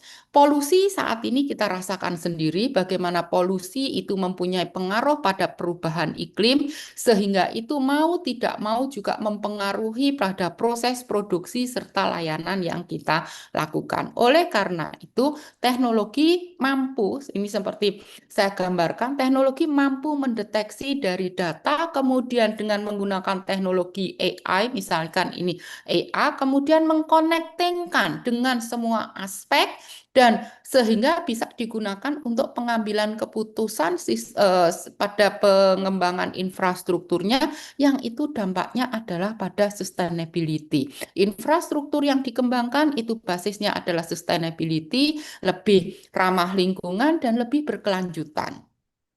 Nah, padahal pada digital era transformasi saat ini, di mana terjadi beberapa kali dinamika dari mulai kita tahu adanya industri 4.0, kemudian ada digitalisasi ekonomi yang itu sangat terasa sekali dengan adanya sistem yang online, semua pembayaran adalah cashless, itu sangat mempengaruhi pola konsumtivitas dari masyarakat kita. Kemudian setelah digital ekonomi kita sudah terbiasa dengan menggunakan cashless, kita terbiasa dengan melakukan sesuatu yang non tunai, kita masuk lagi terkait dengan artificial intelligence, di mana semuanya serba lebih cepat, semua tidak bisa diprediksi lagi perubahannya. Itulah pada perubahan si era society 5.0.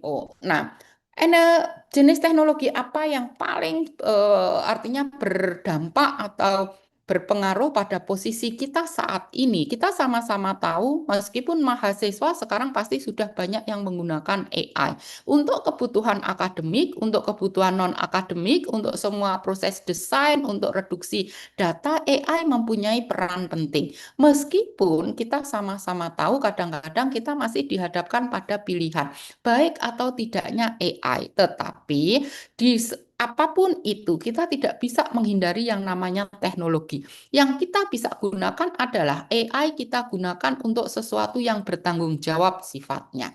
Kemudian kita bisa menggunakan IoT, smart farming, kemudian urban farming, itu semuanya bisa kita integrasikan dengan IoT.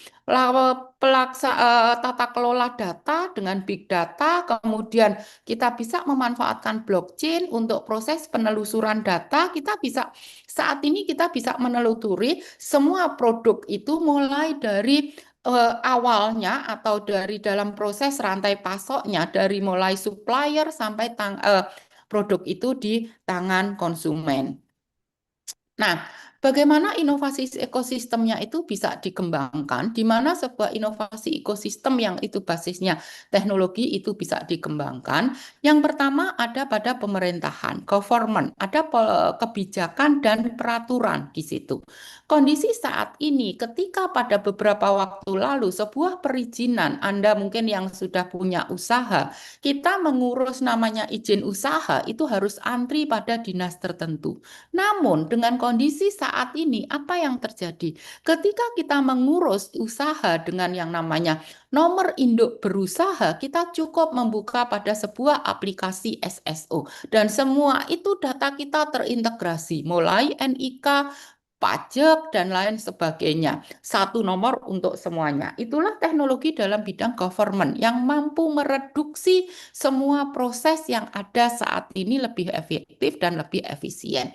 Pada proses industri, teknologi itu digunakan untuk sesuatu yang sifatnya memperefektif dan mengefisienkan sebuah proses sehingga mampu meningkatkan produktivitas. Pada tingkat universitas, kita sama-sama tahu teknologi ini mampu meningkatkan akademik kita. Semua proses penelitian, kemudian pengembangan talenta, kita bisa menggunakan melewati teknologi. Community, teknologi provider, dan investor terutama digunakan untuk mitigasi resiko. Itulah peran dari teknologi.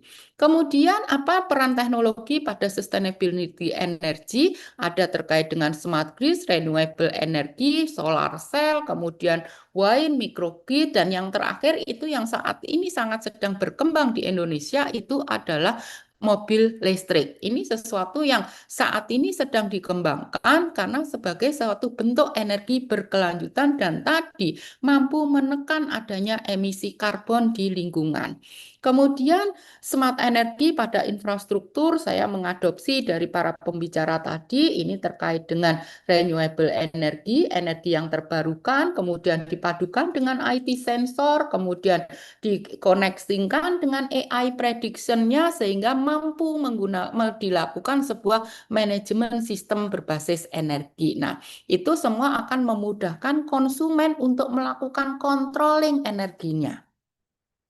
Nah, tantangan lain dalam keamanan pangan itu terkait dengan iklim, kemudian lahan, food loss-nya, kehilangan, di mana saat ini kita sangat diharapkan untuk meminimais dari food loss itu sendiri. Kemudian ada supply chain, tadi sudah saya jelaskan bagaimana supply chain itu menjadi satu tantangan tersendiri, terutama untuk produk-produk pangan yang mempunyai masa waktu tertentu, di mana produk pangan ini ketika dia dibatasi oleh batas waktu tertentu agar tetap terjamin keamanan dan keamanan pangannya, maka membutuhkan yang namanya teknologi. Salah satunya dalam bentuk GPS, sehingga kita bisa mengontrol ini kita ada di mana, produk kita ada di mana, terkontaminasi oleh siapa, berapa suhunya, itu semuanya bisa dikonektingkan dengan energi dalam ratusan rantai pasoknya. Smart agriculture itu digunakan untuk memprediksi tanaman, kemudian bisa digunakan dengan menggunakan IoT, irigasi yang secara otomatis. Kemudian pada smart supply chain-nya, Mas, Mbak semuanya, ini bisa digunakan untuk ketelusuran data sebenarnya. Ada farm, ada processing, ada distribusi, ada retail, ada customer, dan itu dalam sentuhan teknologi dia bisa terlihat dalam satu dashboard. Sebenarnya tadi saya sudah sampaikan, hal ini bisa terlihat ketika kita melakukan pembelian online. Kita bisa memantau semuanya dalam satu dashboard yang ada di HP kita. Itulah peran teknologi. Di situ mengintegrasikan antara IoT, namun pada beberapa aspek memang blockchain, AI, dan cloud ini belum digunakan.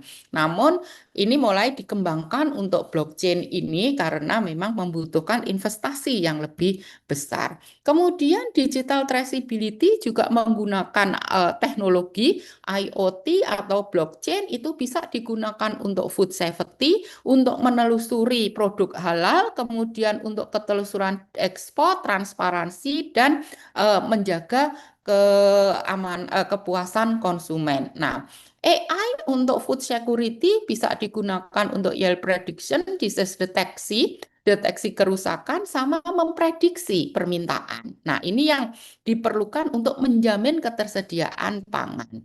Blockchain itu digunakan untuk sistem menjaga ketelusuran yang itu mampu menjamin kepercayaan. Kenapa harus blockchain? Karena ada transparansi, ada ketelusuran yang terjamin, dan itu banyak digunakan untuk penjaminan mutu pada halal, keamanan pangan, maupun untuk proses-proses ekspor. Nah, ini infrastruktur yang tidak hanya yang memerlukan teknologi, ada yang diperlukan dalam proses pengembangan teknologi, ada digital infrastruktur, data infrastruktur, dan bisa juga menggunakan cloud. Nah, bagaimana framework sebuah inovasi yang berkelanjutan berbasis teknologi itu bisa kita kembangkan? Yang pertama, titik kuncinya adalah pada people sebenarnya. Seseorang yang mempunyai kemampuan untuk memanfaatkan teknologi, mau berubah, tingkat kecepatan berubahnya itu bisa cepat, itu yang akan bisa beradaptasi dengan teknologi. Nah, kemudian teknologi sendiri dalam bentuk peralatan atau dalam bentuk software itu juga ini yang merupakan kunci berikutnya. Kemudian teknologi itu akan diaplikasikan dalam sebuah proses yang dinaungi dengan kebijakan, dan itu yang akan menjaga keberlanjutan sebuah pemanfaatan teknologi. Nah, ini teknologi yang terbaru digunakan untuk circular economy, untuk mereduksi sampah atau tingkat kecacatan dengan melakukan recycle, reuse, dan renewable energy untuk mewujudkan green industry. Nah, ini green manufacturing bisa kita lakukan dengan smart factory, di mana semuanya berbasis dengan IoT, energi efisiensi, kemudian mereduksi karbon, mengurangi sampah atau tingkat kecacatan, dan otomasi untuk kesemuanya.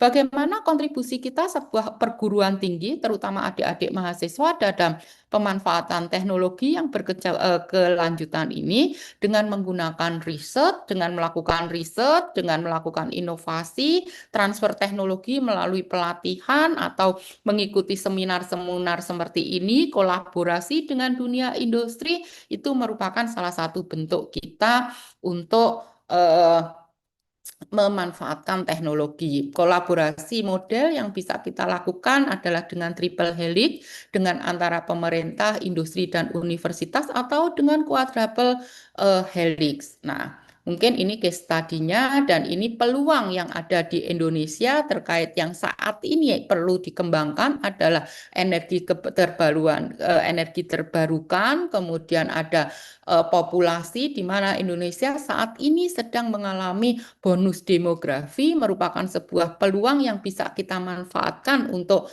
teknologi, ada digital ekonomi, ada halal industri, agriculture, dan biodiversity. Ini adalah peluang-peluang di Indonesia yang bisa digunakan. Nah, mungkin itu Bu Nuril yang bisa kami sampaikan untuk siang hari ini. Terima kasih. Mohon maaf atas segala kurang. Assalamualaikum warahmatullahi wabarakatuh.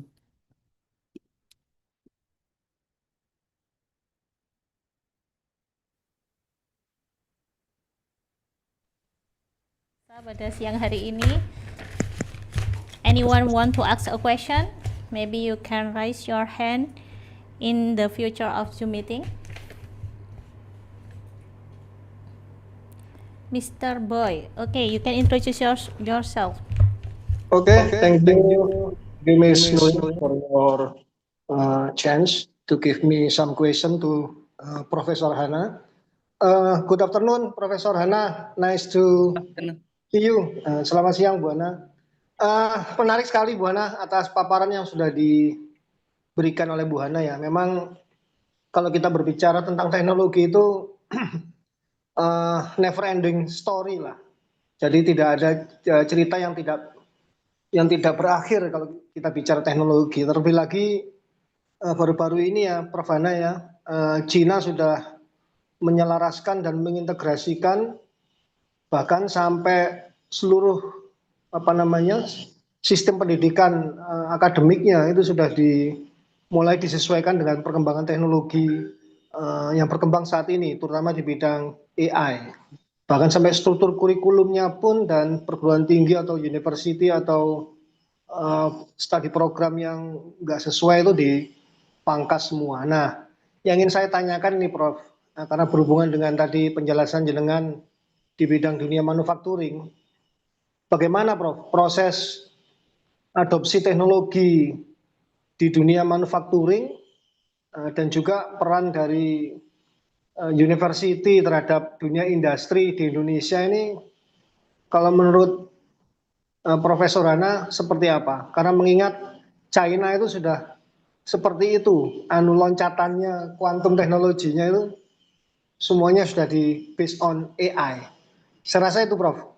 Terima kasih. Oh ya, saya Boisma Putra, the lecturer of Industrial Engineering Universitas Muhammadiyah Sidoarjo. Thank you Prof. Ya, terima kasih Pak Boy untuk responnya. Yang pertama, bagaimana kita bisa mengaplikasikan, Bapak Ibu, Mas Mbak semuanya, kita bisa mengaplikasikan sebenarnya apa yang perlu kita lakukan adalah adanya transfer teknologi dan proses adopsi teknologi. Transfer teknologi itu kita lakukan melalui berbagai macam hal, bisa pelatihan, bisa itu teamwork, artinya kerja kolaborasi.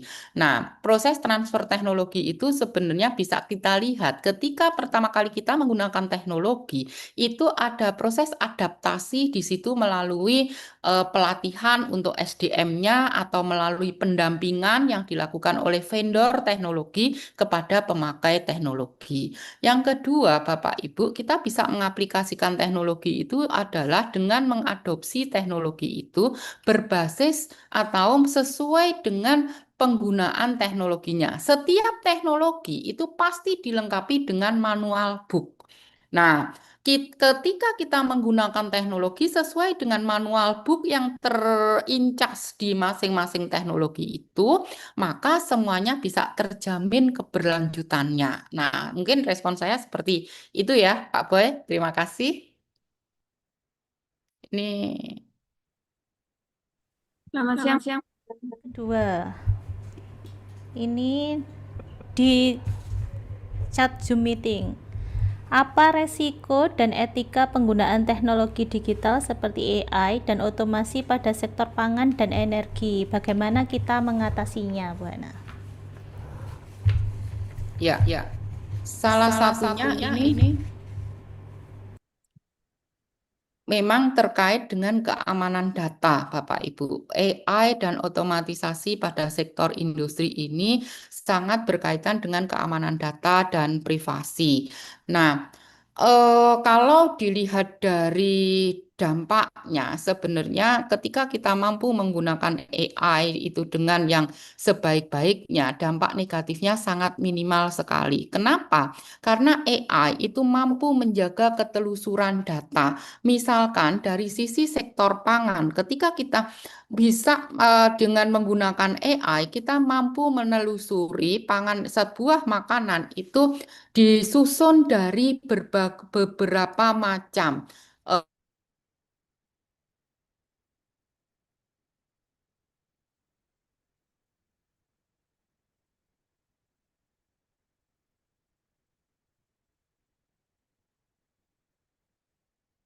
Maaf, saya terlempar ya.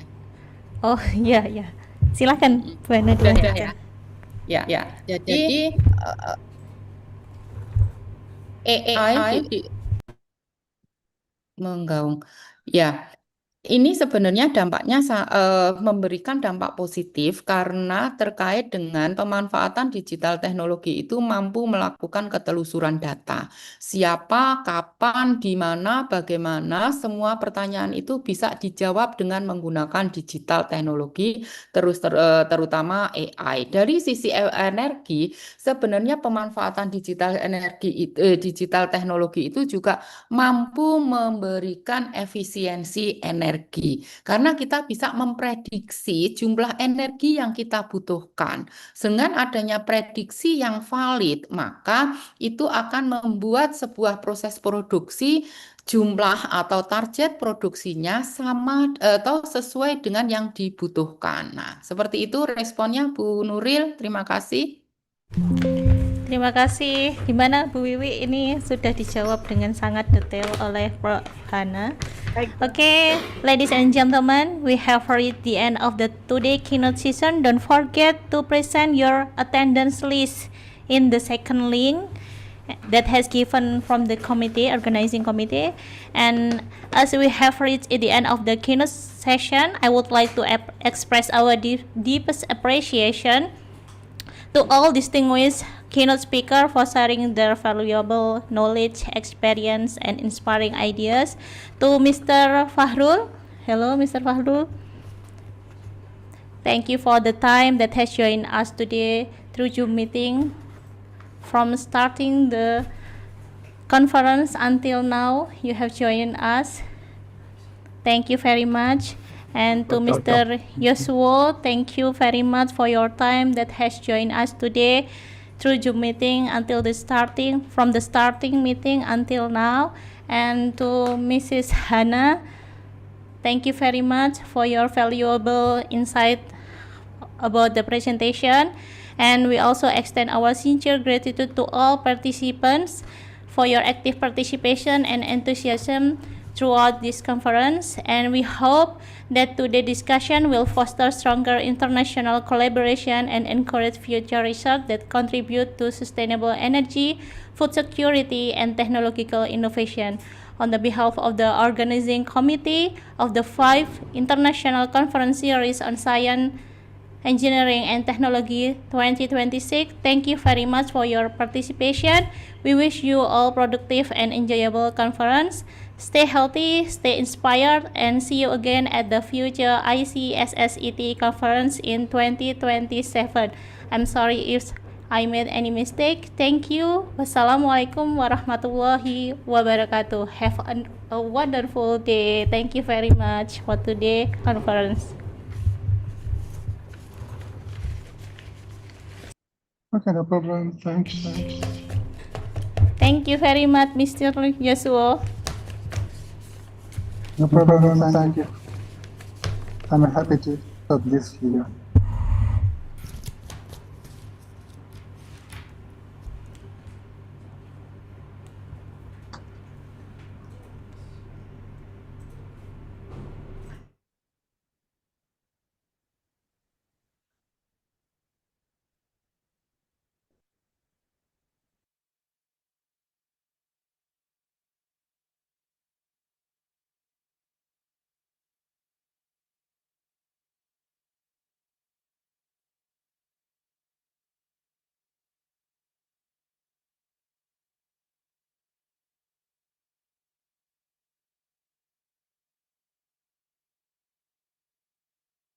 beri kau hangat, walaupun ku juga beku, tapi ku aman saat kau nyaman. Dari waktu itu panas, ku beri kau angin, walaupun ku juga gerah, tapi ku penuh saat kau teduh. Sudah paham kan sejauh ini, ku yang lama di sini menjagamu tak patah hati. Sedia aku sebelum hujan, apa yang kau butuh ku berikan. Kemanapun tak akan kau temukan yang siapkan bekalmu di peperangan. Jika tak setara ku maafkan, memang sebegitunya aku.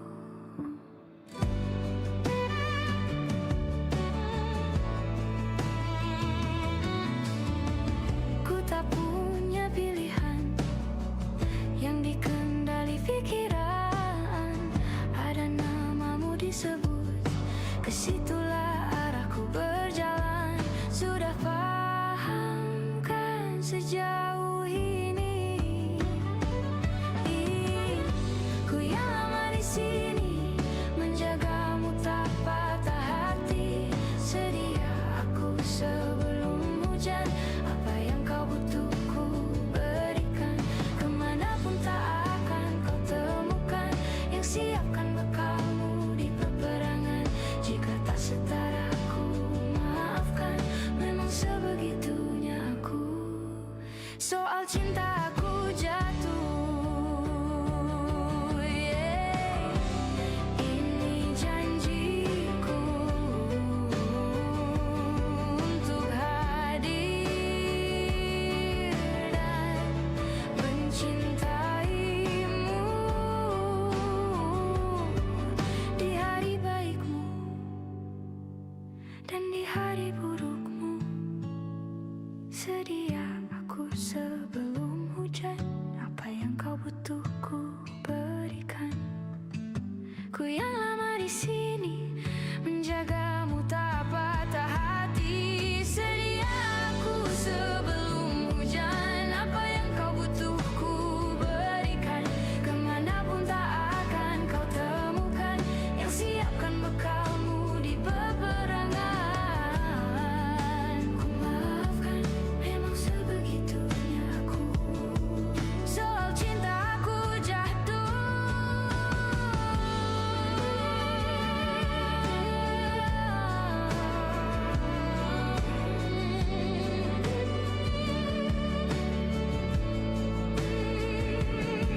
sedia aku sebelum hujan.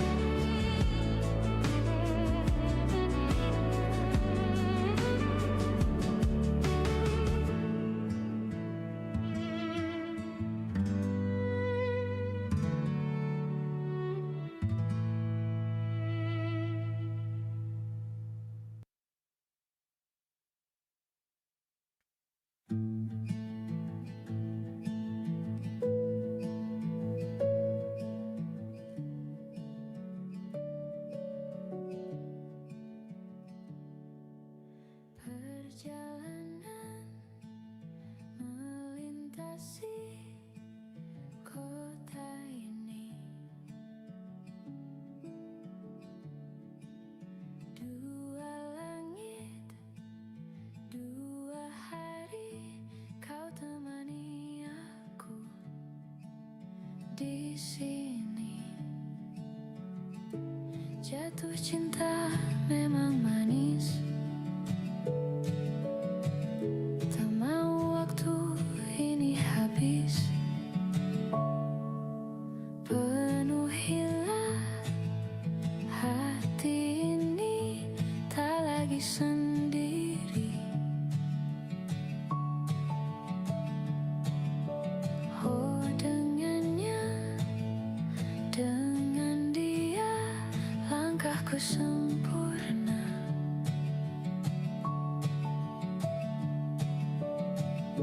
Jatuh cinta memang manis,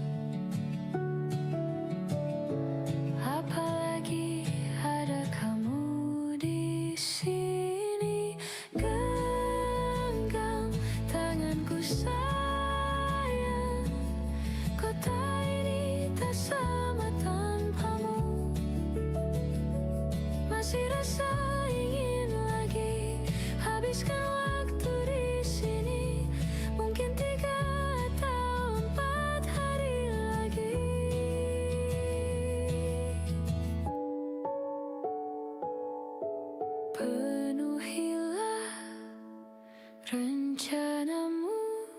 bersamaku lagi.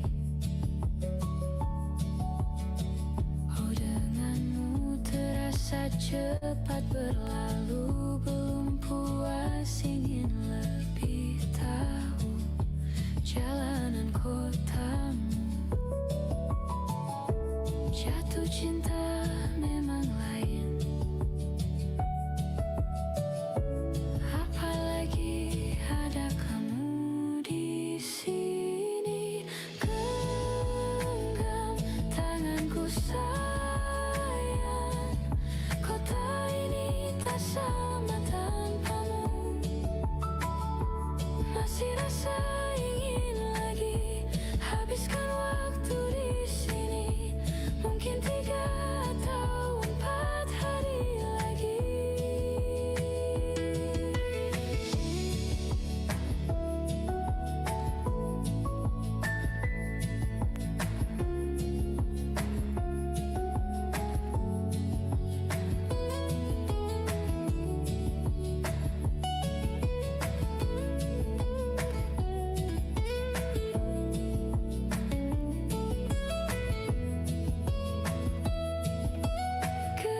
Genggam tanganku sayang,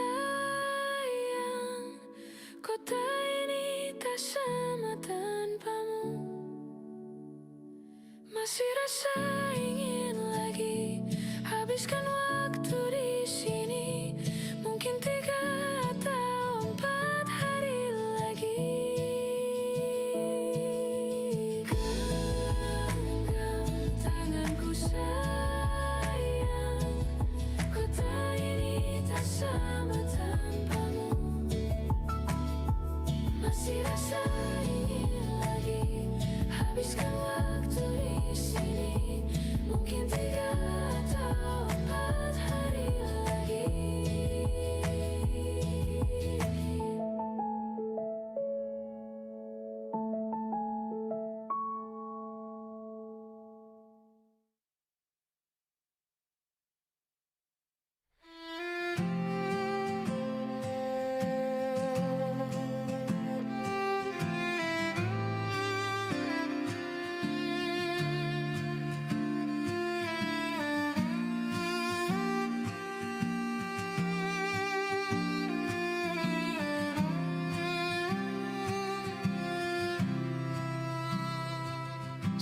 Sementara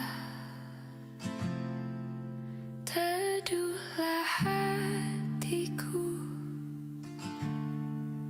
tidak lagi jauh, belum saatnya kau jatuh. Sementara ingat lagi